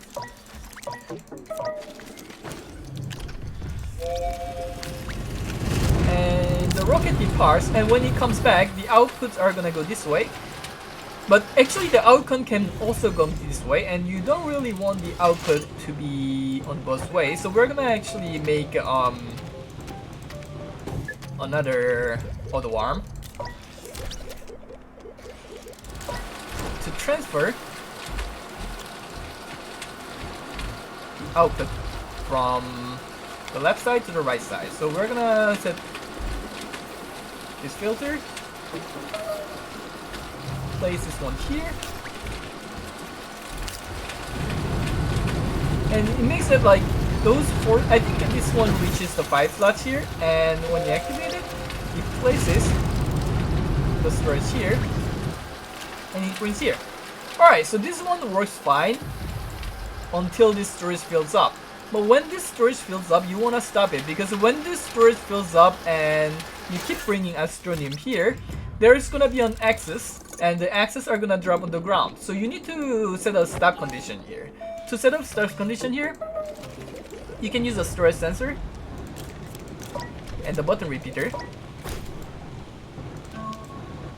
You can attach this storage sensor on top of the storage, which means that this storage sensor reacts when this storage reaches a certain condition, and you want to be full or empty is fine. And you put a delay repeater on top of it. Where's my delay repeater go? And you normally want to stop this the source of the astronium. So like when this storage gets full, now it gets full and it stops the astronium on the worm. So we don't bring any new astronium here. And now we are not gonna be sending more rockets because we are not gonna get more astronium. Now the problem is that like, is this gonna still like be sending astronium until the point where we stop sending? We fill this storage, and we're gonna still have like some astronium here, for example. I'm gonna stop this one for now. Actually, I'm gonna leave it this way. I'm gonna assume that we have a train coming here that sends all the astronium, and have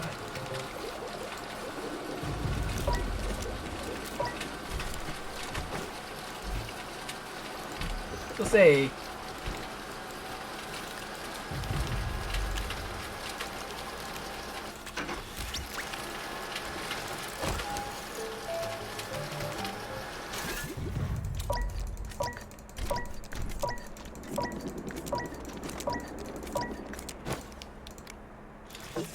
so it brings all the astronium.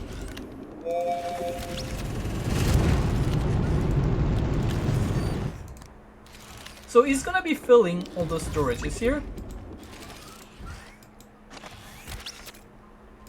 And once this rocket comes back, it's gonna completely fill this medium storage silo, and it's gonna trigger this this storage sensor.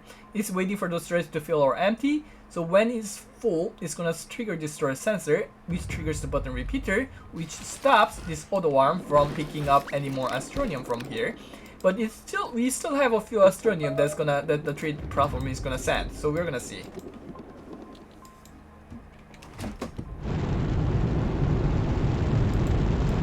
It brought new things. Oh, it still didn't trigger the storage sensor. I'm gonna pick up a few more astroniums.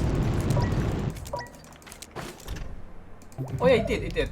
Alright, so now we are not taking any more astronium, but we still have 2 more here. And this is gonna cause an overflow, because when it comes back, it's gonna have probably like 8 jump jets on top of this rocket, and that is more than this place can handle. And if it fires again, it is going to fire, like it is going to get way too many. So we'll see.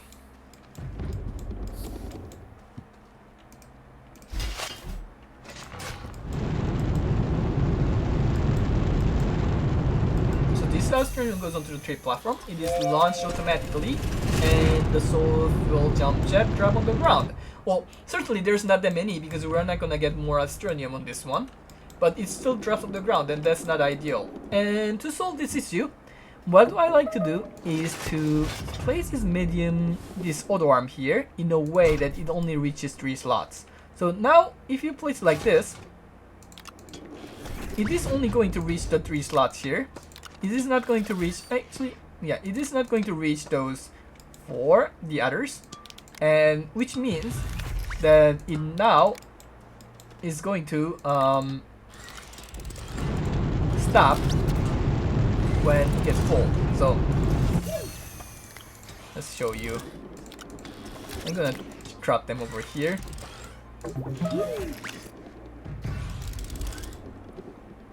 So now let's place it back so that we can set it to waiting for storage to fill empty, and we activate it. So now it brings all the astroniums, and we are not gonna have this overflow problem anymore if you set it like this. So if we have like 1-to-2 ratio, we only want 4 astroniums maximum to go onto the trade platform, and that's why we need more astroniums.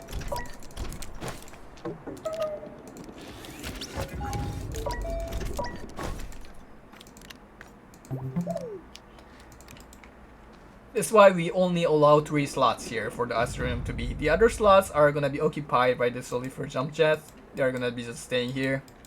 And this trade platform automation is gonna be pretty much done with this. So now it comes back. It's gonna fill our storage, and it stops the auto arm. And now it fired the rocket, but we don't have any more astronium. So when it comes back, it's not gonna fire anymore, and the overflow is not going to happen. So this storage sensor and the button repeater prevents the overflow of this area. All right.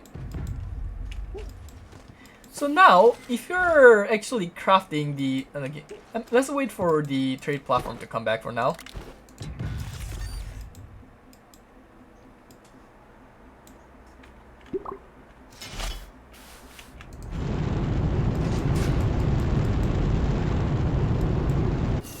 See, so there's no more astronium. So this trade platform is not firing anymore because this auto arm is stopped because of this storage sensor. And now we are not having any Solifer jump jet dropping on the ground. So this is how you limit the overflow. And now we have this one, and connect this auto arm to actually craft items. So we can have so this is the realistic the scrap farm. When you bring astronium through the railroad, you use it to craft the Solifer jump jets and make them into scraps. Then you turn them into other resources for the trade platform. And once this storage empties with this auto arm taking out all of them, this storage sensor is gonna trigger this auto arm once again, and is going to start making the jump jets once again. Alright, so you can for example, I can accelerate the process by just dropping all of them on the ground and see what happens when the storage actually gets empty.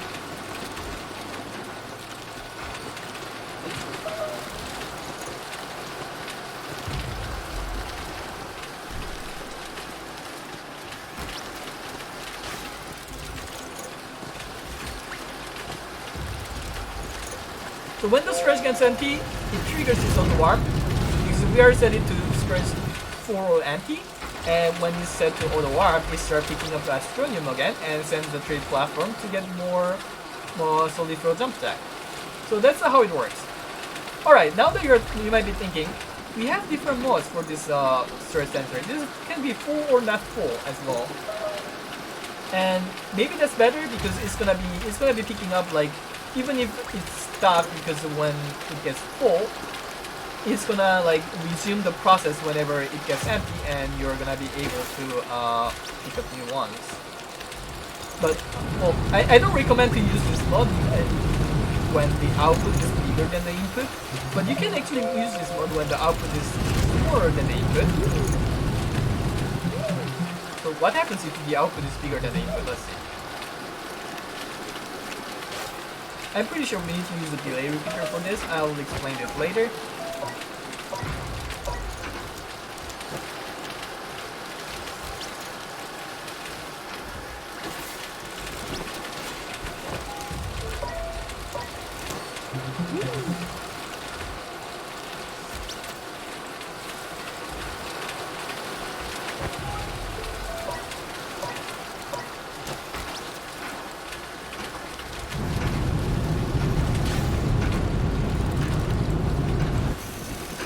Now it's full.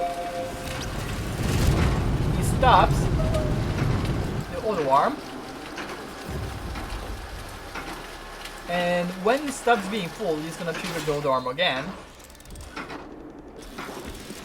So it triggers the auto arm again.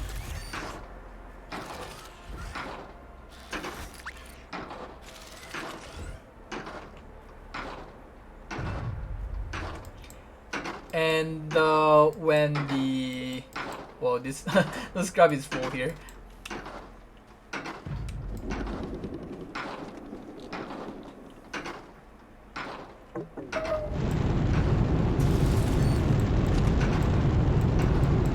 And there we go. And we have this overflow problem now because it dropped on the ground because it triggered the auto arm whenever one of the thing left. So yeah, this is why I don't recommend you should not use the full or not full when the output number is bigger than the input. So this is full or empty. We use the full or empty in this setup, and this setup works.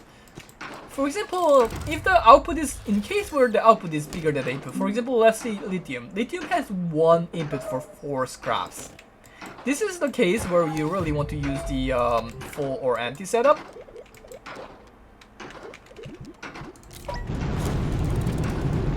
And I don't want this one here. And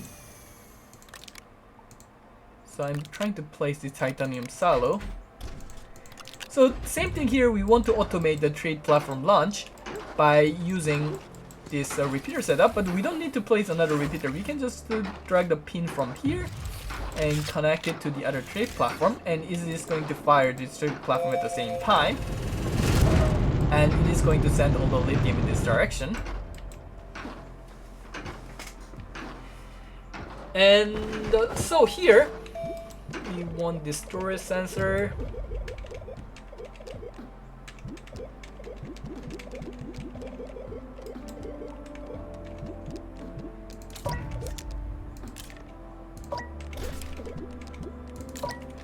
Alright.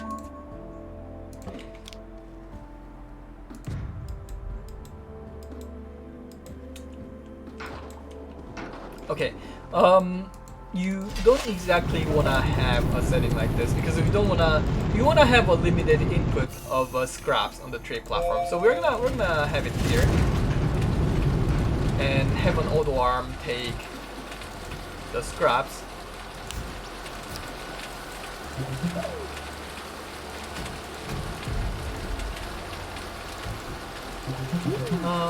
Actually, we don't even need this one. So as I mentioned earlier, when the output is bigger than the input, you can put this directly here and have the auto arm take the scraps. I think we are gonna just leave it like this so that it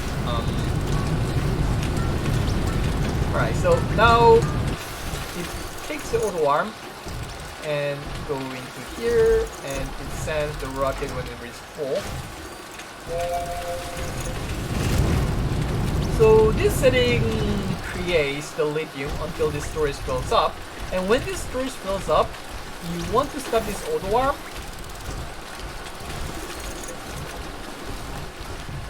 So for example, if you use the button repeater to stop this one when the storage fills up, it is going to keep giving the scrap until this storage silo is full, and then the storage sensor is going to stop it. So if you use the same setting as this one, full or empty,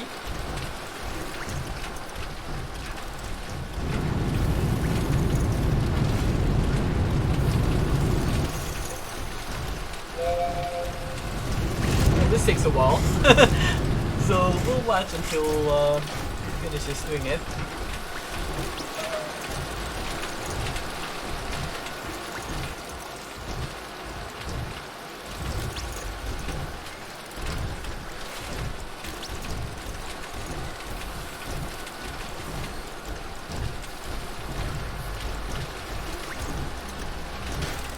Do it. Alright, if you put it to full or empty, when it gets full, it's gonna stop the auto arm, and it is going to wait until the whole storage is empty before filling it back up. And which means that, like, even if you spend all the scraps, you're only gonna fill like a portion of this titanium storage, because the lithium conversion rate is 4:1. So like even if you have a titanium medium storage silo full of scraps, the end result is gonna be only 1/4 of the lithium. So that is not ideal. If you wanna fill like the entire storage silo, you don't really want the full or empty, and you actually want to have it full or not full instead. And if you wanna have a full or not full instead, I'll show you what happens. So it fills the storage, and it is going to stop the auto arm until that part is fine.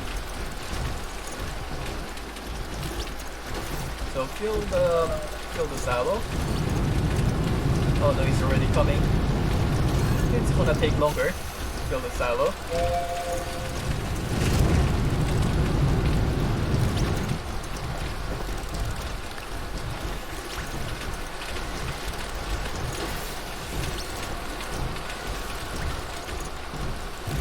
So there's 2 more. It's almost done. Alright, now the silo is filled.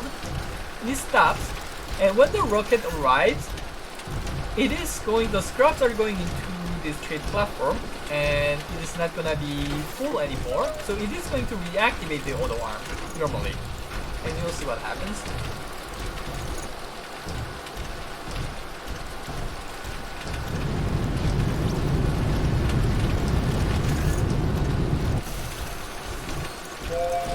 Well, that worked. So he reactivated the auto arm, and it is filling this scrap again. And so this is gonna continue until we have a full lithium here, and that is exactly what we want if we wanna like pull this medium stress alloy with lithiums.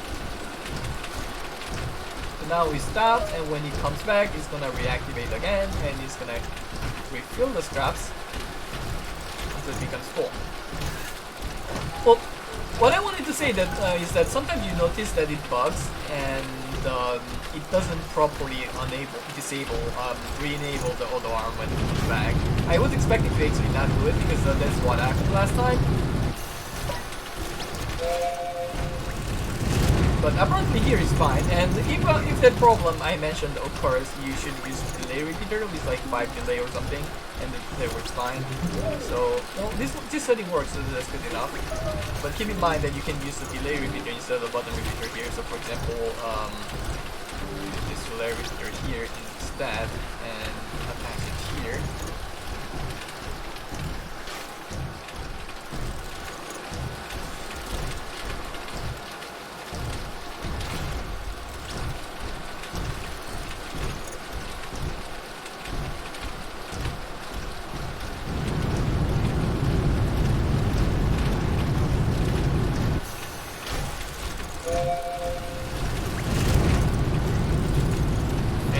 Process continues until this medium stress alloy is full of lithiums.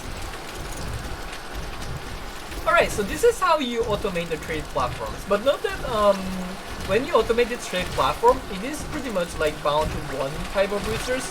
Like this one is not exactly bound to one type of resource, but for example, this one, you have to set the filter on this auto arm, and it is pretty much bound to one type of resource.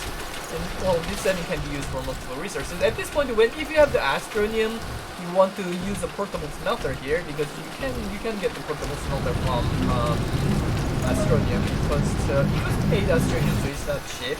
But you can get portable smelter, and it is a lot more convenient at this point to use the portable smelter rather than the solid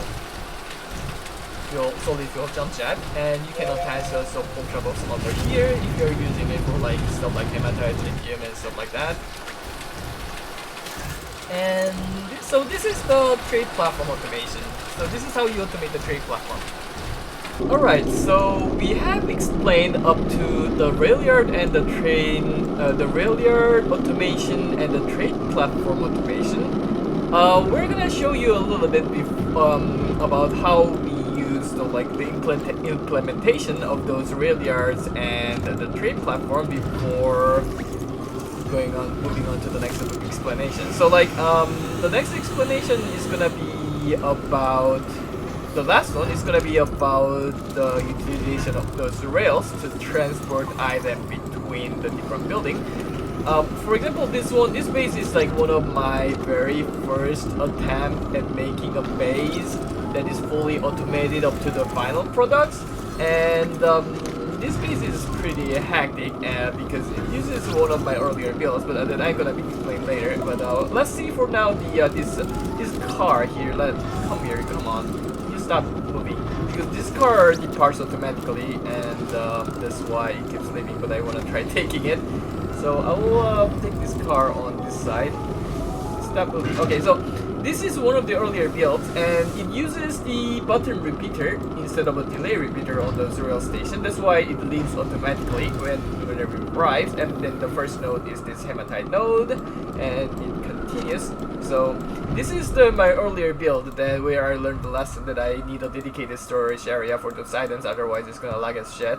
So like right now you see my frame dropping is because I don't have the dedicated storage area for this item, and you definitely should have this one. I kind of gave up on this run, but I'm just here to show you this train station. So this rail connects to I think 5 different resources and brings them to the same train station. So this is the ammonium node where I'm using 2 auto extractors to bring this station, and this one brings those ammoniums, and it goes immediately back. So because we are using button repeater instead of delay repeater, and as I explained before, when it is not too far away from the base, it works pretty well. This method still works pretty well. You don't have to use the delay repeater. I mean, there's no reason to not use the delay repeater, but because this is an early build, I used this one before I encountered the problem. I didn't encounter any problem with this one because it was close enough to the base, so I just stuck to this one and I never bothered to change it. And this junction setup, I still use the button repeater to change the junction. You don't need to do the button repeater anymore. And this one leads to the graphite node over here, so it goes all the way here to pick up the graphites. And now it picked up the graphite. There's like a few graphite here that it picked up, and then it's going to the next node, which I think it goes underground near the base. So it is gonna go close to the base. This area is really laggy because of the items on the ground, but let's ignore that. And there's a junction, there's another junction here that it triggered, and now is going towards the underground. This one should be the laterite node. We pick up the laterite here, and then we continue to the titanite node, so where we pick up those titanites and we return to the base. So we have all the laterites, ammonium. We are not even close to using the full storage, because this pass is like not long enough to use all the storage. So I'm gonna make the car leave now and show this base. So this one I have this thing running around so that I can put the items into the storage here, but the storage is actually full. I mean, like you can set it better, but like you see how you deliver all the way here. So this is one of the earlier setup, and there are some problems. I think this one is currently causing the problem where it's not storing the hematite properly. You can probably this one's not to sell the hold, that's why it is not working actually. Holding hematite. I want this one to hold, but it's not working for some reason. Yeah, now it should be transferring the hematites, and it should be get rid of all the items. I think we're full on graphite as well. So like this one the storage is full, and we cannot really like gather more. But like it's fine. Anyway, this was one example of the railroad, and I'm gonna show you another one now.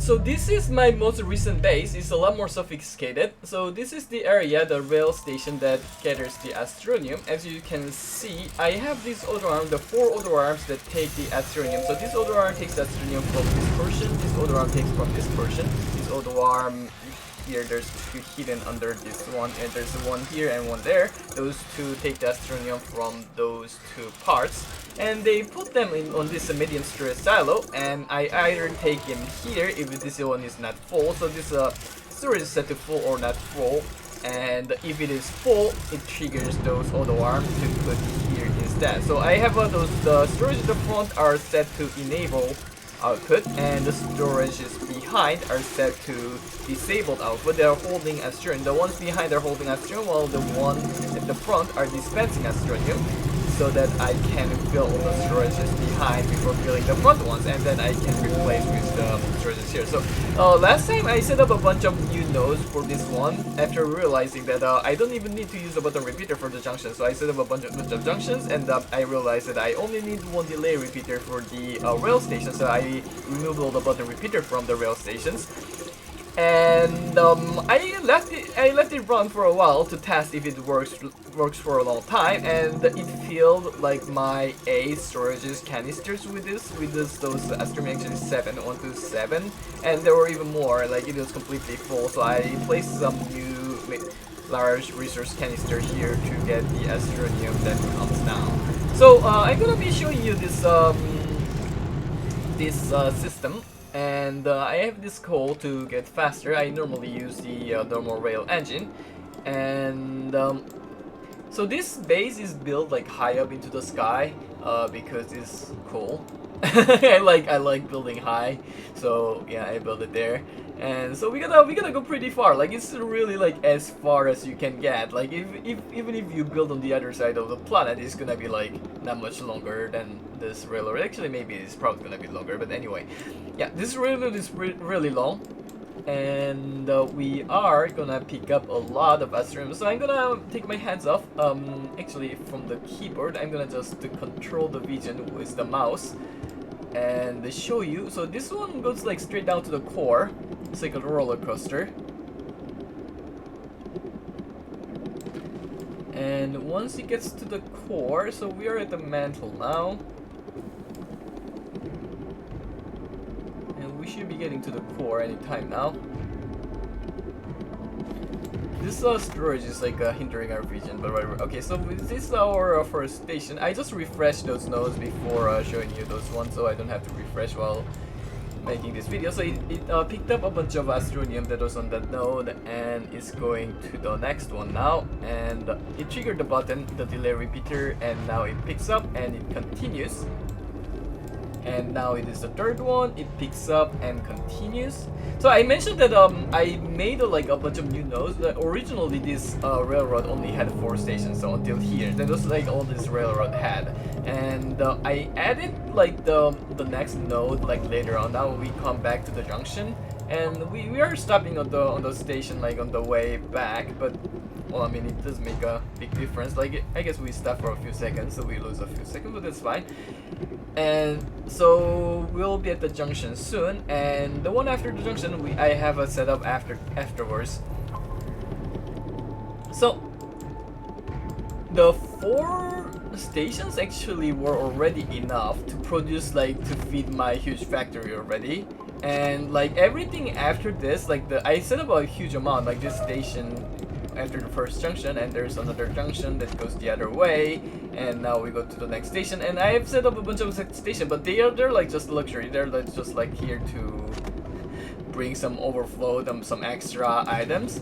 I guess like it still helps in a way that like I don't need to go back to refresh those auto extractors every so often. So like I can just like ignore them for a very long time if I set up once, because like it brings like it probably brings like more than 10 canisters worth of astronium if I just leave it alone. The 10 large canisters worth of astronium. So I think this car is already full, and normally it's not gonna be that bad because the car should be arriving at those stations before their storages are full. But like they've been stacking up there for a while because my large canisters were all full. My storage was all full, so it was like kinda I couldn't bring any resource for a while. So that's why all those nodes are completely full, and that's why we cannot bring anything anymore because our storage is full. But so we are bringing back home like a full large research silo filled with titanium silos filled with astronium. So that is a lot of astroniums. That's 6 times 4 times 12. That's 24 times 12. That's, I don't know how many that is. That's a lot. 288? Is it 288? I don't know, something like that.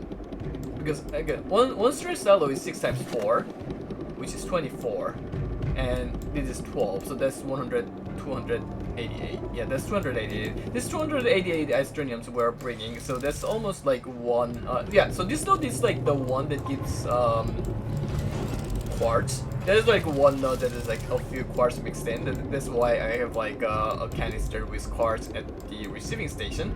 So I think now we should be going back home since we did all the trip on the other stations. Like I have a bunch of junctions set up, but like yeah. So it is like basically the repetition of the trick I told you earlier about how to set up the junction and how to set up the rail station with one delay repeater and two delay repeater if you wanna like make it go both ways.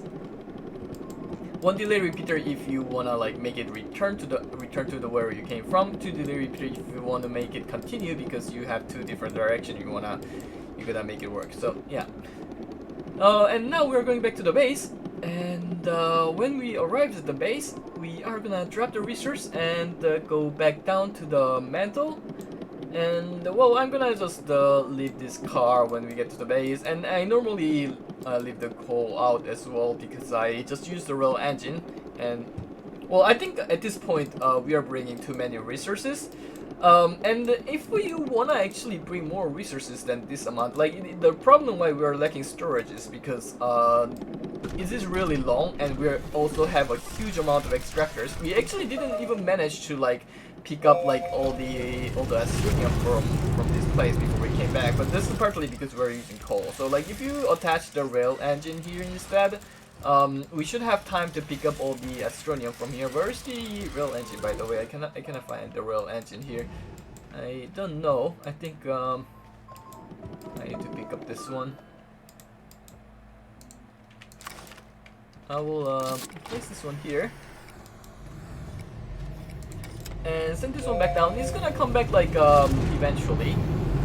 It's gonna take a while to come back, but I think it's gonna come back by the time we finish picking up all the astroniums here, or after we finish picking up all the astroniums here. So I'm gonna attach this coal because this rail line is where I usually use this coal with, and so yeah, I have I can fill more canisters with the astroniums. I've already filled one of them here, and he's gonna continue. So this is my crafting area. So this is all the trick I explained earlier. So this is what I told about quartz. Like since I have a few quartz, I'm bringing the quartz with an auto arm filtered with quartz to this large canister.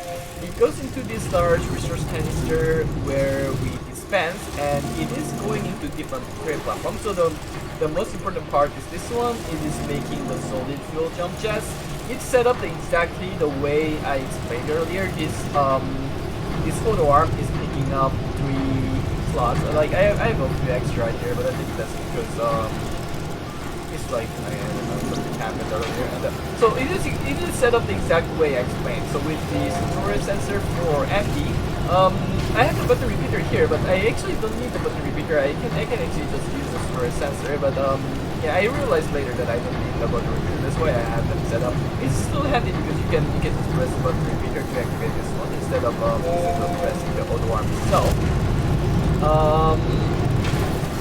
So yeah, this one the same, and you might sometimes notice that, for example, this one should be taking in astronium because it's empty, but it's not. For example, this was saying waiting for storage to fill, but this is not taking astronium, and you're gonna do this one. And the thing is that the game sometimes like some weird things happen when you first load the game. So when you first load the game, some things might be broken. Like the pin might not be attached properly, but like those pins, I think like for example, for the button, you wanna attach the pin to the round part at the side properly. If you do that, like the pin usually doesn't break. But like this storage sensors like state where it should be activating, it should be unable. It's like the auto arm should be activated here, but it was not activated. Like something like that sometimes happen, and you kind of need to like do it manually sometimes. Like so, you can like fix it real quick. You can go check around real quick. So for example, this one it is empty, but this one is not enabled, so we can enable real quick. And this one, I don't know why there's a bunch of organics. Why is there a bunch of organics? What is your problem? I think it's a problem before. Anyway, yeah. So this one I didn't set it to. I only set it to 4 empty. That's why we have only like a portion of this storage silo filled with lithiums. That's fine. And so all those trade platforms are set up the way I explained earlier. So like everything that has more output then input are set up in a way so like whenever the output is twice bigger than the input, I only allow 3 spaces to be filled with the scraps, so that in order to avoid the overflow problem. This one's fine. This one's the same. It is twice bigger the output than the input. That's why I have this other one only pick up those area. This one, the output is smaller than the input. That's why I have another one with a platform to pick up directly into this material storage silo. Like this one, I could be using full or not full on the stress sensor, but I'm just using full or empty because I think if you use full or not full, you want to use a delay repeater on it, and it can cause a problem. But like this one, it works without any issue with even without it. So this one is twice bigger output than input as well. That's why I only have 3. And this one, it is smaller output, so we have it directly on the platform. This is bigger output. This is the 1:1 ratio as well. So we have only 3 slots here. This one has smaller output. This one has smaller output as well, and this one is 1:2 ratio once again. And we have the same for the hydrogen. I think this one is also a bug because it's the same thing, the same problem when you log in for the first time. The thing might bug. So full empty and waiting for storage to empty. Like it was the thing was supposed to be down, but it was up for some reason. That's why there's like so many overflows. You can pick them, you can clean them up if you want, but I'm gonna pick them for now. And this way we have the portable smelters and the exo chip. Those ones I have set up to full or not full, the most of them, and I am using a delay repeater with 5-cycle delay. So that's what I explained earlier, and those won't allow you to fill the entire storage silo with the portable smelter, and same goes for the exo chip. So without any overflow here as well. So that works. So yeah, and we have a few more here. We have aluminum, copper. So aluminum is 1:1 ratio, and same for the copper. And that's why I'm allowing to pick up 5 nodes. I think this one's also 5, but actually this one's 3. Whatever. Anyway, you have those, and you have zinc is 1:2. So I'm only allowing to pick up 3.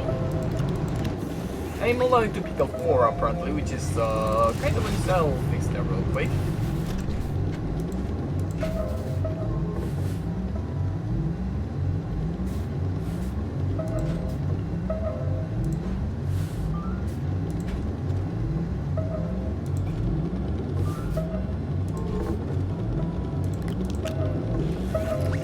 Yeah, so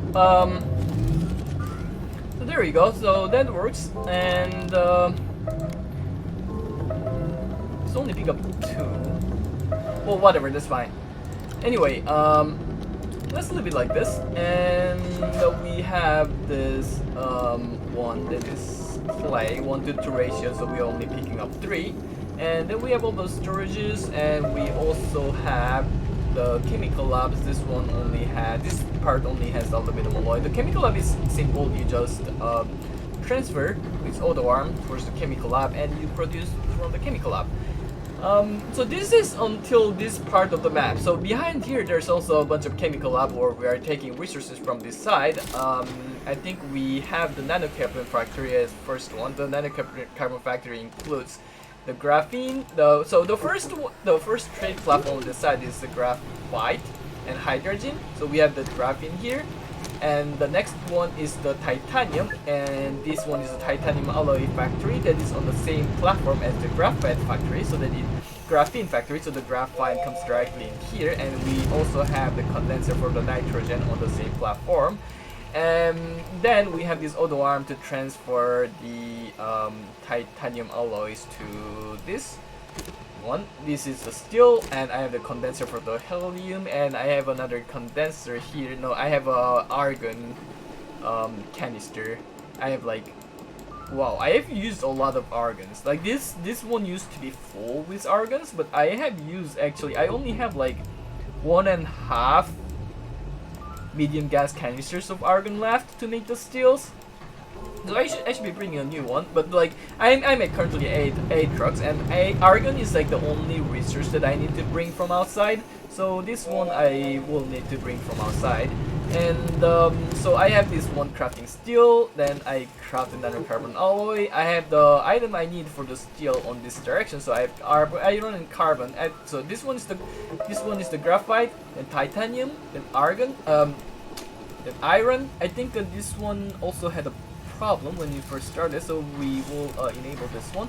And the next one is nanocarbon alloy, which just needs the steel and the titanium alloy as an input. And then it's the same principle. So you have those trade platform here and the chemical labs. And the thing is that this line, there's a train going on here. This is the next trick I'm gonna be explaining. So there's this train. These items are loaded on the train and are brought to this area, which is a crafting area. So I'm gonna be explaining this trick. So yeah, I have this small setting here. So it is just the two rail bundle. So I have this one, like this one rail here randomly standing here as a rail post, and I can create another rail post to like make a loop. So this one, make a loop, and if you place a train on it, then just go all around the place. And now you can place items on the train and take out items from the train as well. So for example, say, yeah, let's do it like this. So we're gonna place item on the train and pick up item from the train, and we're gonna use the same platform, and we need to connect to power.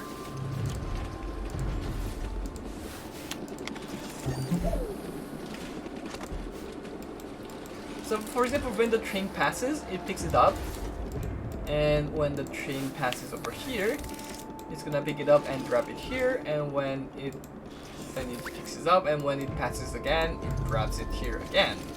Okay, not in my inventory. Just stop dropping in my inventory. So like consider that, for example, like see if you put this like picking up item like all over here, like you can transfer the item from here to all the way here. So that's how you can use this train station to transfer items. And one thing to notice with the railroads is that you can stack those railroads. So it's like, say we can put this one right next to the previous one, and you can put this railroad here, all the way here. I don't know if we can make another. Yeah, we can make another loop. So you put it here, and now we have two railroads like stacked on top of each other. If you use more than two, it is easier to make something that looks like that, just like that perfectly overlaps with each other. So for example, say we make this one here, and we make a bigger circle. Not this one. We can make a bigger circle, and we also move this one here to over here, and try to make it overlap as much as possible.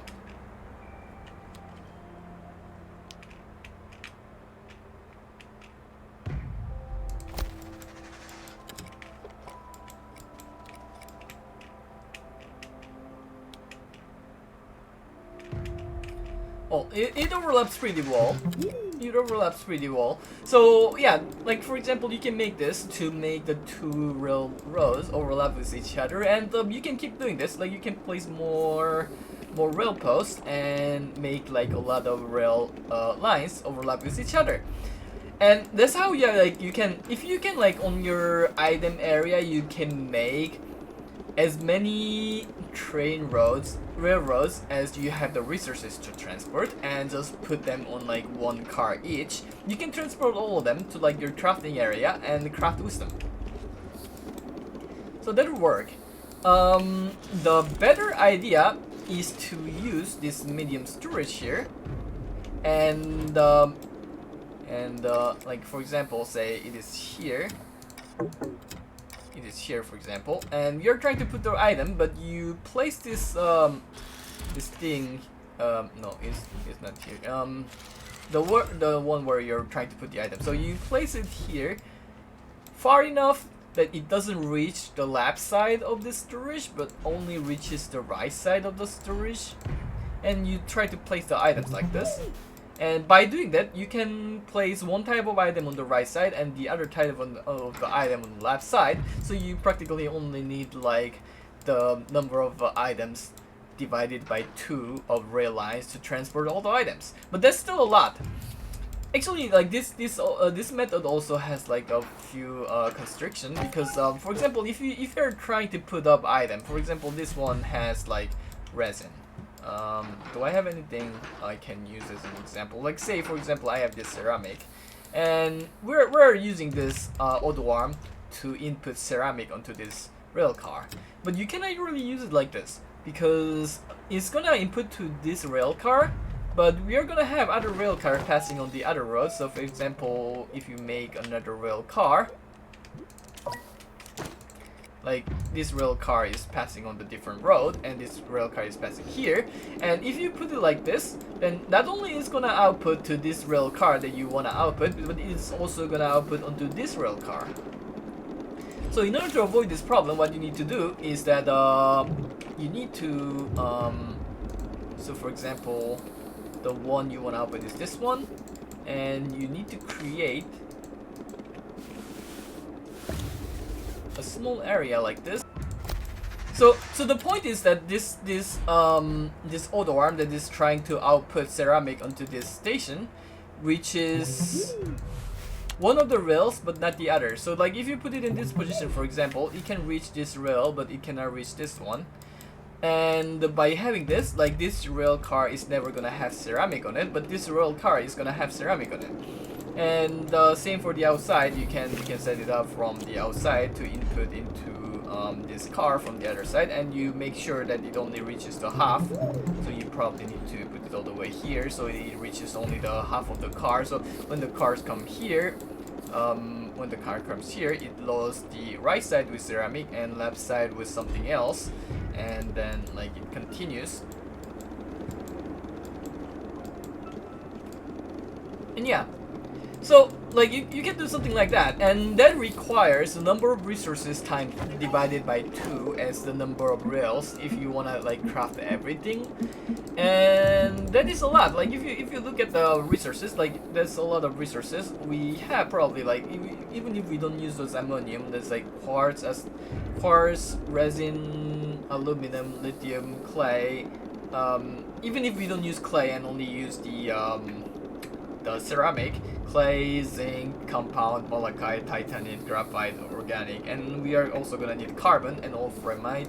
And then we have those advanced resources, aluminum alloy, probably not diamond and explosive powder, so the graphene and that's like almost 20.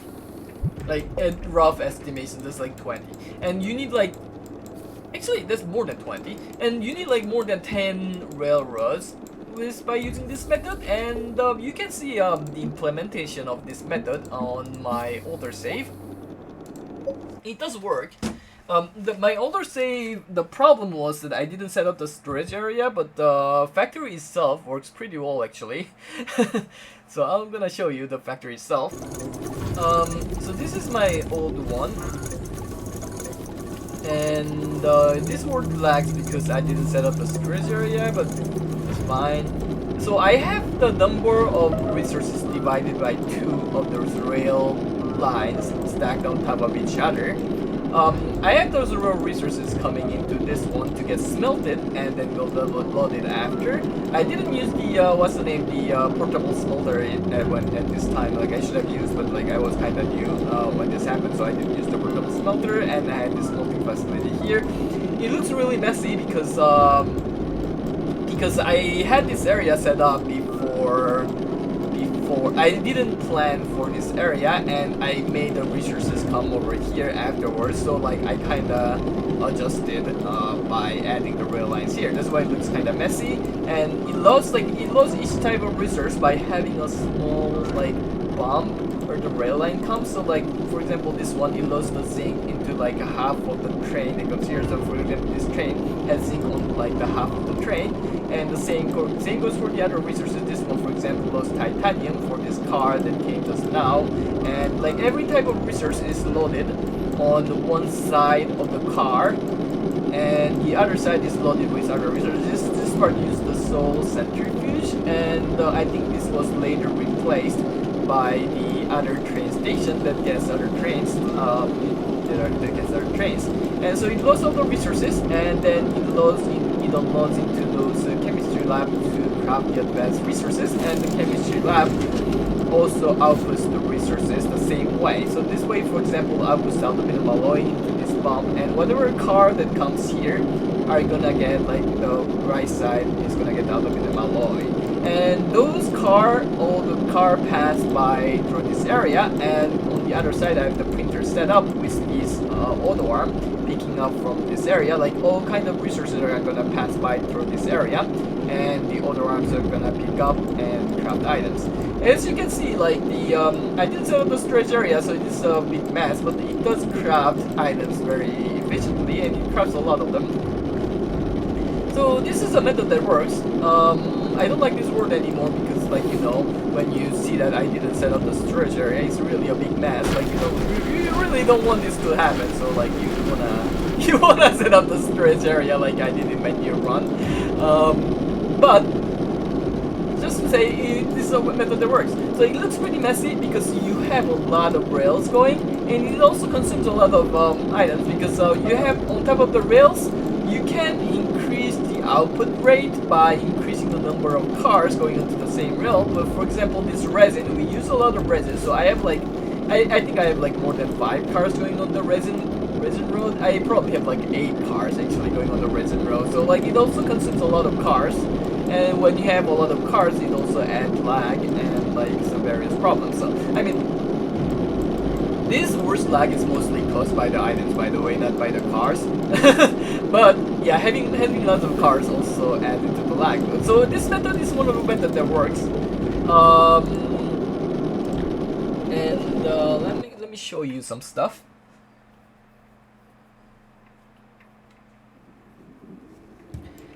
And you might have noticed that I was not using any rail engine because, like, for example, if you use the rail engine here, it goes faster. So maybe, like, if you by using the rail engine, you can make it even better because it goes faster, so you can transport items faster. And that might be the impression you get, but it's not actually the case. For example, let's say I'm gonna show you. So I'm gonna put this one. Where is this thingy? Where is my storage? I had a storage. It's on top of this car. I wanna pick it up. Give me the storage. Alright, we did it. And I wanna connect this to power. I'm gonna connect this too. Alright. So now you should put this. I'm gonna remove this car because I want to show with the rail engine. So it's gonna put on this car, and it should normally pick up this one, but it didn't. This is because the car passes too fast. Now it picked up, but like it has a chance of failing. It doesn't pick up all the time, and it can fail because it is just too fast. That's why I didn't use the rail engine, because just using this rail car alone works most of the time, while having the rail engine only works like half the time. And I think even not even the half the time is like even less. So like there's no point in having this rail engine. It just consumes more energy. It's actually worse. So that's why I didn't have the rail engine. And also you wanna notice that it doesn't actually output or take out all the time. For example, it failed to pick up from the auto arm. It is because I think when the car passes by, there's like a few frames, and this auto arm has to manage to catch that frame. And I think this gets even worse if you're like far away from the base, because when you're far away from the base, the things in your base kind of like teleport, so like the auto arm has a higher chance of missing it. So do note that this can fail, and having more rails passing by increases the odds of like picking them up, because since if you have more cars, then you have the car passing by twice more often, and this can pick up a lot more faster. So that's why like the resin railroad with like the 8 resin cars earlier that in the setup I showed earlier, like it worked pretty well, because like the car passes by so often that like the auto arms usually can pick up. So that's something that works. And another setting I came up with is by using this storage canister. So in my recent base, if you remember, I was using those storage canisters. Where is this? Where are the storage canisters? I cannot see them. There we go. So we have those resource canisters, and we just put them on like each of the cars, and normally you wanna put them in the same direction as well. So for example, this one's going here, and we can attach this one to here as well. And like, if you attach this car and make it run, since each storage canister, once it starts holding an item, it doesn't hold the other item. So like, as long as you can keep each storage canister to be specialized in one specific item, you can have actually one rail line to carry 12 different type of items maximum. And like, since we like, that's why like we actually only need like 2 rail lines minimum, probably minimum of 2 rail lines stacked on top of each other to like carry all type of resources by using this method. And obviously you cannot carry like the exo chip on a train, for example, so like you are gonna need a separate line for that. And that's the method I use for the my other base. So I'll go show this one. So those rails, so it stops here, it doesn't loop, so it is a bit different from what I did earlier. I'll show you later.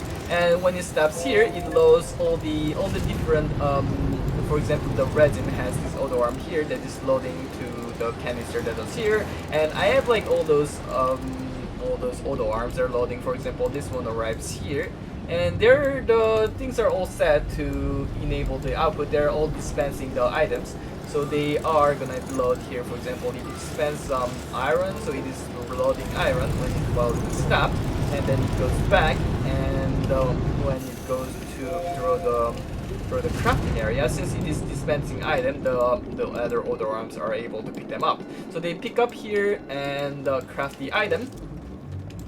So this one pick up the titanium.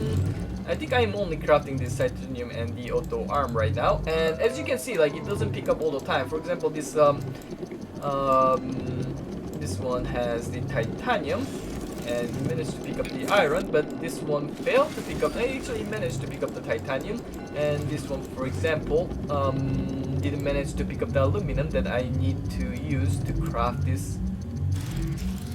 Why are you failing to pick up this aluminum? What is your problem?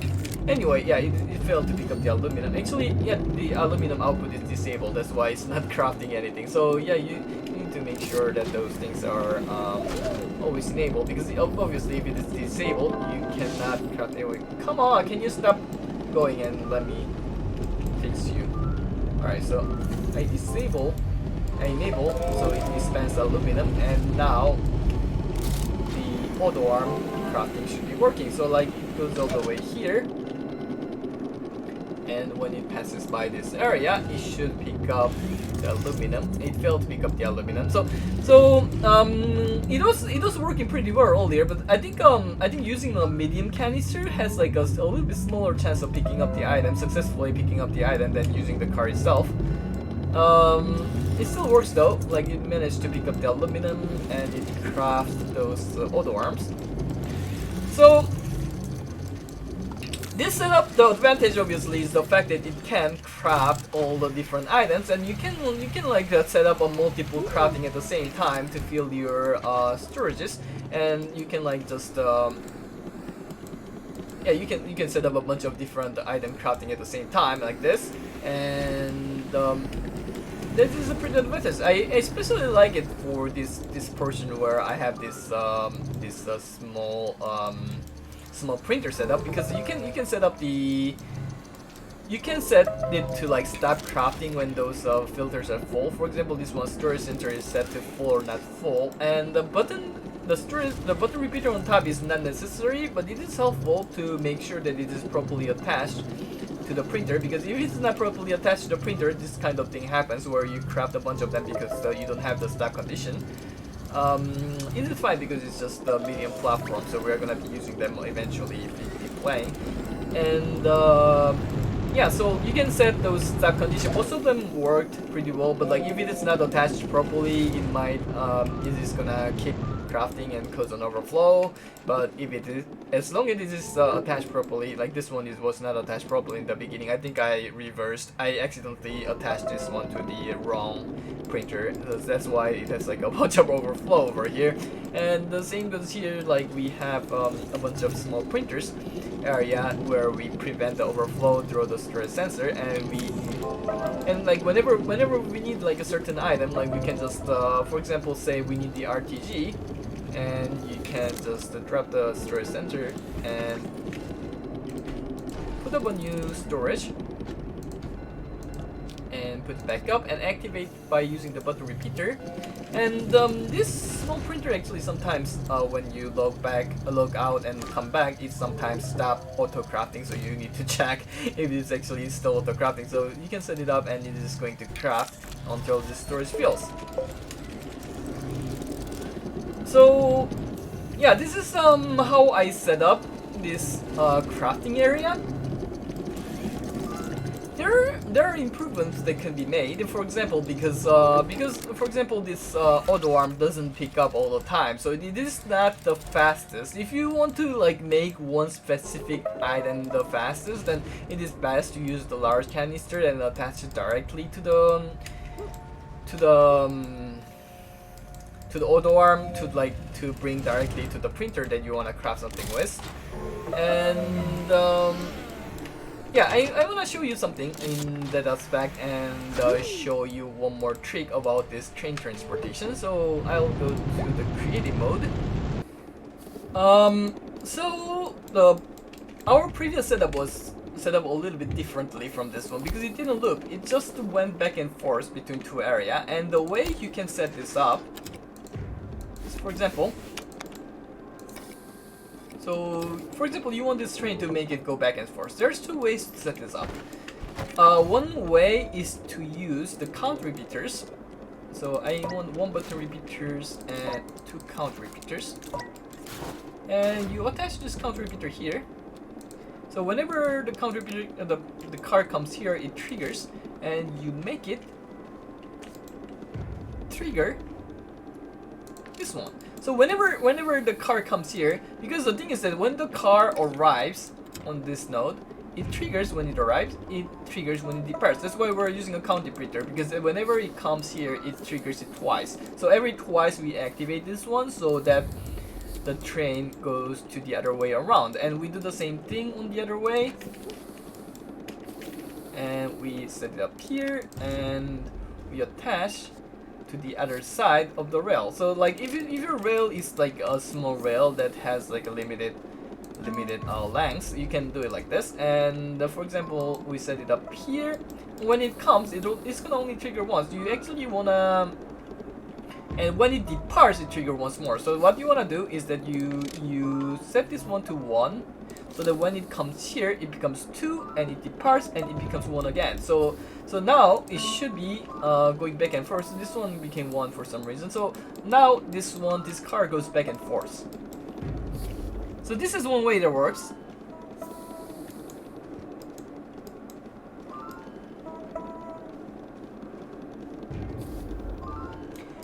And if you are using this medium resource storages, you probably want the car to stay here for a little bit longer, because like for example, if this is the loading area and this is the crafting area, so say for example in this area you have an auto arm that loads item into the train, and the area over there you have an auto arm that takes item from the train.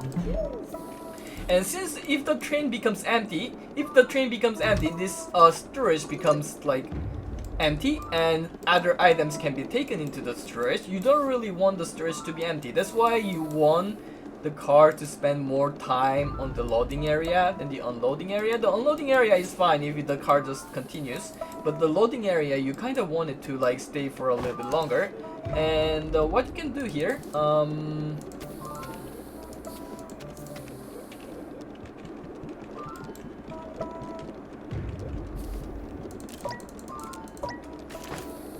is to use a delay repeater.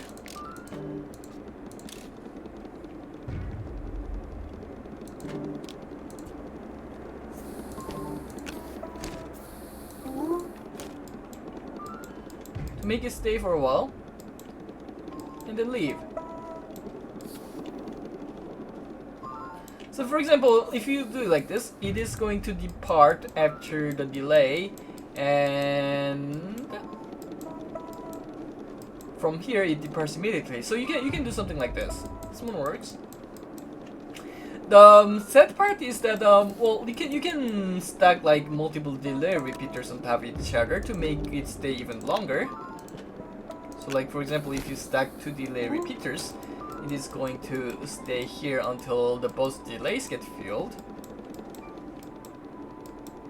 until it finally departs. Well, it's not departed because I think we missed one signal, so we're gonna send this signal here, and now the next time it's gonna be working. So now it has it's gonna have this delay, and this is gonna stay here long enough for it to fill the items and then leave after that. So this is one way that works. I think I should have used this method actually in my base. But the other method you can use is to have like a timer. So for example, a count repeater here, and for example, if you set up the timer to 5, and you just make it this one start every timer, and same goes for the other area. Oh no, this is not how you should do it. So the timer, you need to make this button repeater loop, and you attach to this one. So when you do it like this, the delay repeater is gonna loop every 25 cycles and then fill one slot on the count repeater every 25 cycle. So at every, like, since it is set to like 5 count repeaters, every 125 cycles it is going to activate this one. So you can do the same thing on the other side, and what happens is that so you set it up here. You probably want to set up, yeah, we want to save the same and attach it here. Alright, so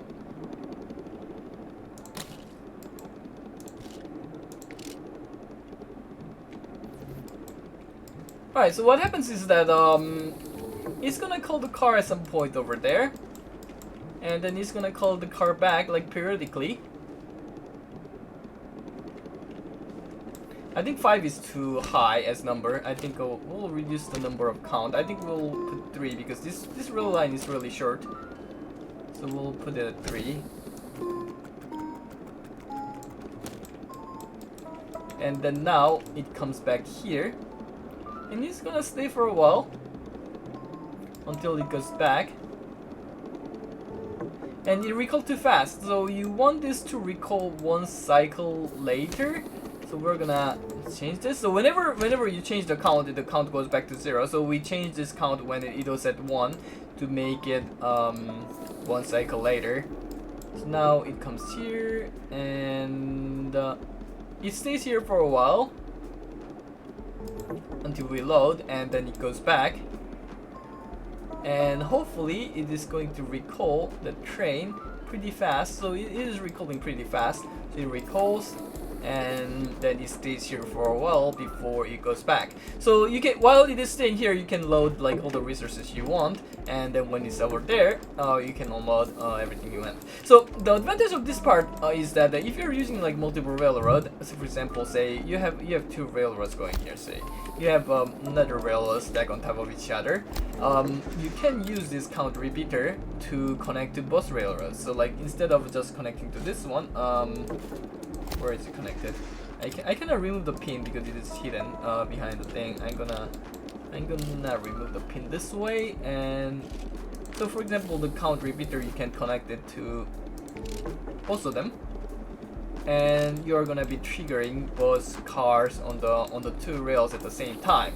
And same goes for the other side, so you set up this way. This is how my base is set up. I think I might wanna change to like the 2 delay repeater on with the count repeater on top on the side of the railroad. That consumes more buttons total, but I feel like that is actually more clean because this setup is prone to like breaking a little bit whenever you log back in. So yeah, I might try to change that one. So yeah, this is a trick. This is a method you can use to make the car go back and forth and load the car to make it spend more time at loading and then unload after that. So that like the canister never gets empty. So normally in my setup, like whenever it is not broken, the canister pretty much never gets empty because it spends a lot more time at the loading area than the unloading area. So this is one trick I wanted to show. Alright. The next trick I wanted to show is the railroad stacking. So we already saw that the railroad can become a platform for 6 different items.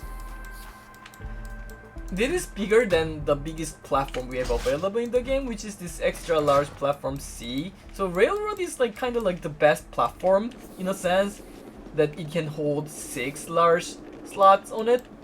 But it is actually another great aspect to it, because the fact that you can stack the railroads instead of each other. So for example, say you make the smallest railroad ever here, and you can put this one here.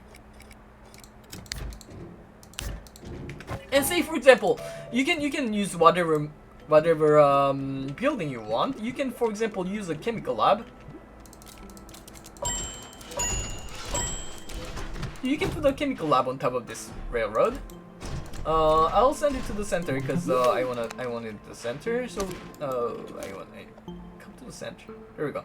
So this rail car is at the center, and then you can make another railroad. You can just make like right next to it, and you can stack them on top of each other. And then you get another car. Where's the car? I have a car here.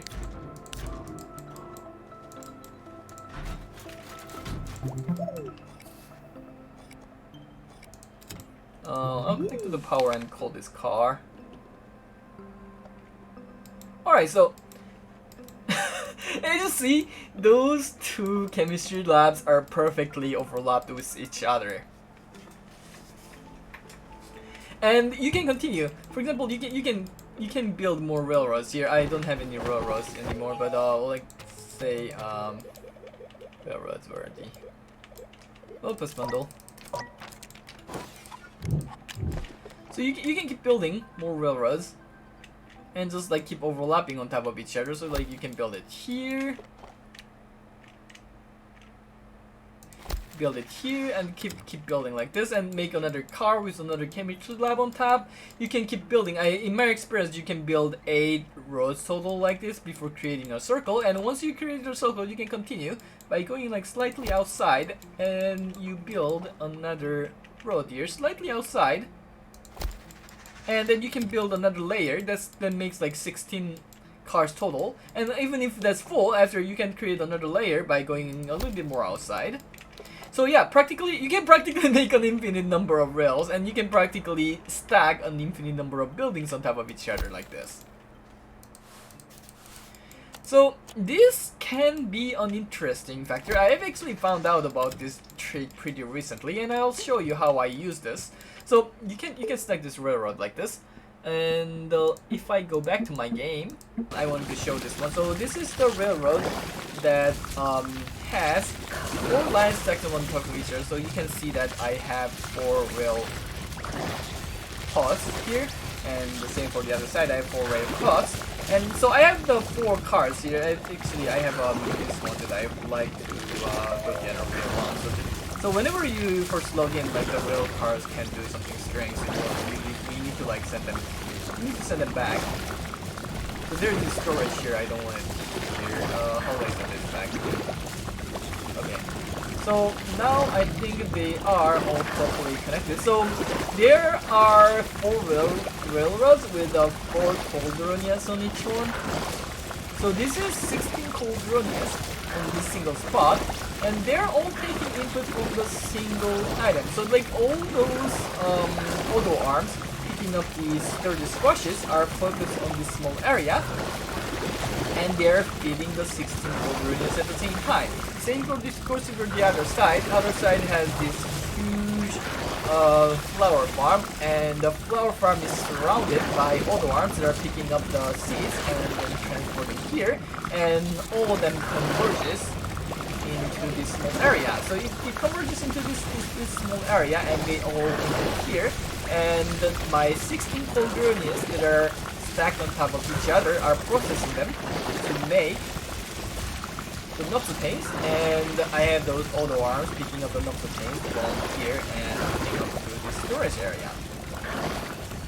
So this is like one application you can use for stacking those buildings on top of each other, and it is really useful for this farming event, because the farming doesn't work too well when you go too far away. I think like if I am here, the sunflower farm from all the way over there still works.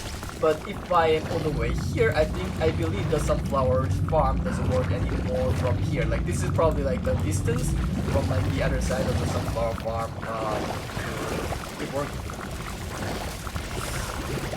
And the other example is this extra request platform. This extra request platform also does some strange things. Like the rockets are all over the place because usually I just logged in. But once I send the rocket, they should come back to the correct position.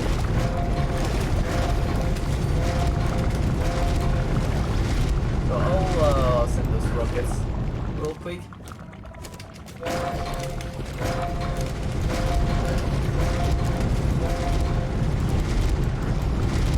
I think I have 3 more.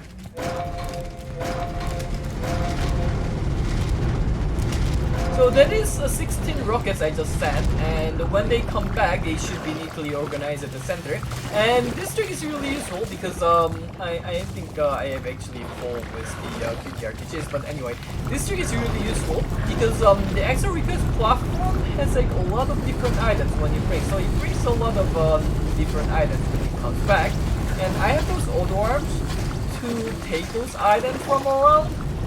Well, like normally this area can only fit like 4 or like I managed to set in like 8 extra platforms maximum when I tried to like have the platforms stacked up on top of each other, but then it was like the maximum that I could set. But now I could set up 16 extra platforms here, and I could set up potentially even more. I could set up like 32 if I wanted, but I didn't set up more because I didn't really feel this. I felt like I wanted to test with 16, but I feel like I now kind of feel like I want to set up 32 to see, but like at the same time I think if I set 32 of them, it would be more difficult to activate them. Right now it is like kind of perfect to activate because you can see those lines.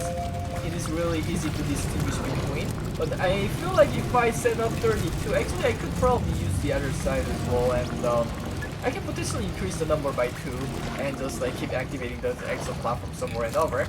Anyway, yeah, you can stack those extra platforms like this, and it is easy to activate. And the good part is that when the rewards comes in and you activate the platforms right away, the items are on the ground. So like for example, I can activate all those platforms here. There's one that is behind. I want to kind of change the position because the one at the behind is kind of difficult to activate compared to the other ones. For example, this one here is kind of behind. So like I think I missed one. I missed one here. So for example, say the reward comes. I missed one again. Well, that's fine. Like the reward comes here,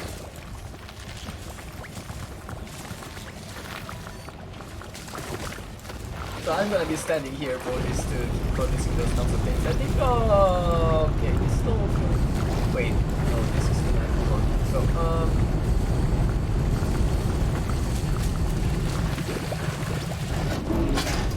okay, so I think, this one. Let's do this. Alright, so now we should be getting the news again. Alright, so for example, the reverse comes and you can activate this immediately. But if you activate this immediately, the items on this one falls on the ground. And this setup is actually great because the items that fall on the ground stay inside this ring of Relpas. So they stay all inside, and the auto arms are capable of picking them all up.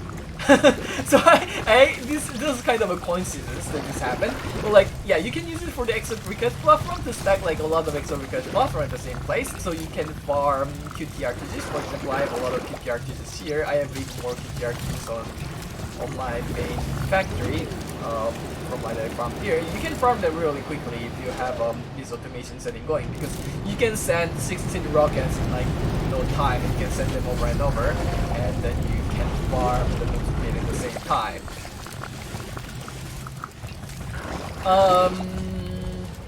So like the application for this method of stacking platform can be used for various things. For example, you can use it for shredder, but like shredder is you can already use like medium shredder to like pretty much practically have an infinite number of shredding in a small amount of space, so it's not that useful.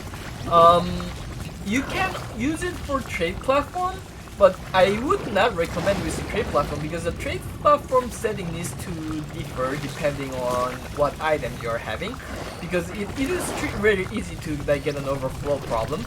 So I would probably not recommend with the trade platform. But on the other hand, what you can use it with like is the chemical labs, like I showed earlier. You can stack like all the chemical labs. You can like have an area where you bring all kind of different materials together to like a large canister, for example. You can bring all different type of material and focus them on a large canister area like that. Is like you can stack the large canister on top of each other by using this railroad method, and then have a chemistry lab stacked on top of each other next to it to like send the material to the chemistry labs.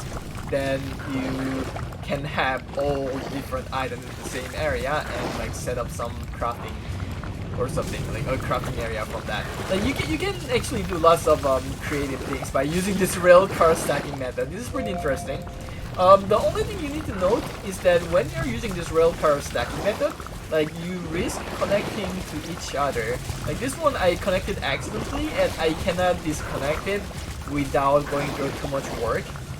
And this makes it kind of difficult to make those use this rail row stacking method too close to each other. So for example, this one, when I created this one, I had to connect those railroads to all the way over there before I can create those roads without getting connected to this one. I think this covered all the tips I had. So like everything else is just an application of what we have. So like for example, this one is just an auto arm surrounding this extra request platform, so they can take all kinds of resources. Most of them, half of them only have storages. For example, this has the storages for hydrogen. This has the storage for the QTRTG. This is the storage for the research material that I trigger automatically with the delay repeater that is looping. This is a storage for the nanocarbon alloy, storage for the tungsten, storage for the iron, storage for titanium. This is the storage for, I don't know why they're all on the ground, but this is the storage for the exo chip. And I actually don't know why they're on the ground. Why are those exo chips on the ground? I don't know. Anyway, and this area is the storage for the ceramic. And for the rest of the material, for the copper, I'm making them and turning them into the power extenders to bring them here to shred them. And the quartz, I'm making them into storage sensors by using the zinc that I make with a trade platform. So this trade platform uses the same principle. This one picks up the 3 slots. These 3 slots are available for the scrap, and this is automatically triggered and then made into zinc, and they go into this one. So they go into the storage first, and the storage goes to this zinc area to make those storage sensors. Then I shred them again, and the same goes for the graphite. The graphites are made into the packager, and I shred them. And the shredded items, so I have those shredders kind of stacked on top of each other, and the shredded scraps go into all directions. So this one is the compound set up with the same principle. I think this one is touching 4 accidentally. That's why we have a few on the ground. And this one is making the laterite. As always, I think this one should be on, but it is not on. It sometimes happens when you first log in. And this one is making those lithiums. This one's making those resins. This one's making the organics and carbons. And this one's making the zinc. So this is all the method that I have already explained. It's just like repetition of this setting up the trade platform. And this way, and I have this crafting area. So this is the full version of the crafting area. So you have like all different. So this is, as I said before. Wait, can I connect this? So this one has 2 storages, 1 large printer, 1 medium printer, 2 small printers, and 2 chemistry labs. And whenever you want to craft, for example, you want to craft this is one, you just need to press it. You just need to press the button. And for example, if you want to craft a large amount of resource canister, but you don't have glass and titanium, you just need to pick up like one of the empty storage silo here. And you go to this one that has a lot of glasses, and you just fill it with glasses and put it back up. And I think the other one we need was tungsten? Or was it tungsten? Titanium. It was titanium. So we go to the titanium one, and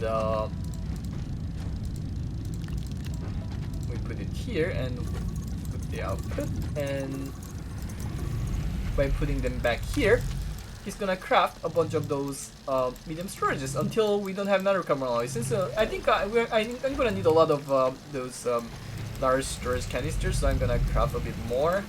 And you can go here to bring more nanocarbon alloy. So you bring like 24 items at once instead of bringing like one by one. That's why I like this. I like this method because you can mass produce like items you need, and you probably need to mass produce a lot of stuff because the number of trade platform I use, the number of auto arms that I use is a lot. So like if you want to make a huge base like this, you definitely want to mass produce items. So like this one is gonna keep producing until I have like 24. I think I will have a 24 large storage silos, large canisters total, and I'll be able to fill 2 large storage silos with them, and I'll be able to use them for a long time. So I can just leave this crafting for a while and go on. So this is my storage area where I have stored all the large canisters filled with the event item, or those large storage silos filled with exo chips. But I am getting way too many exo chips from the event,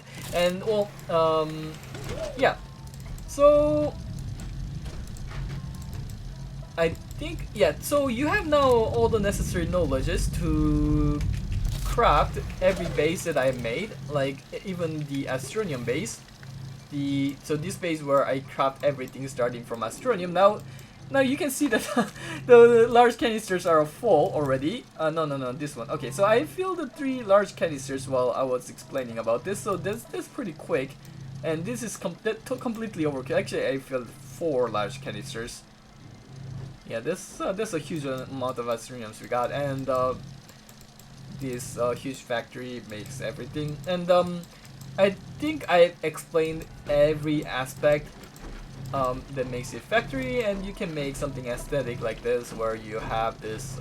When you have like a good factory going, you can make whatever you want to build anything aesthetic, like this this laboratory running in a star-shaped laboratory on a railroad, because why not? We all even have a railroad attached to each of them because it's beautiful. And they're the metans, which is the most efficient research material for the condenser research, so we have a lot of research going. I'm not increasing this number any further because there's no point in byte farming too much. I farmed 8 million byte and I could be farming a lot faster, but there's no point, so I'm not increasing this one. Like, my base is already laggy as it is now. I don't want to make it worse. And I have this staircase of RTGs where I can climb if I want to. Like, you can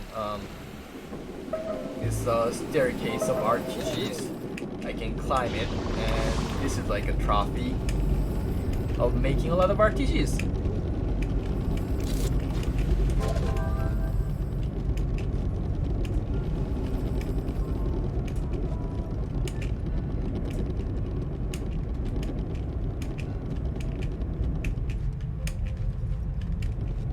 Since you cannot use the hydrogen thruster because we are located too high, I gotta climb by jumping only.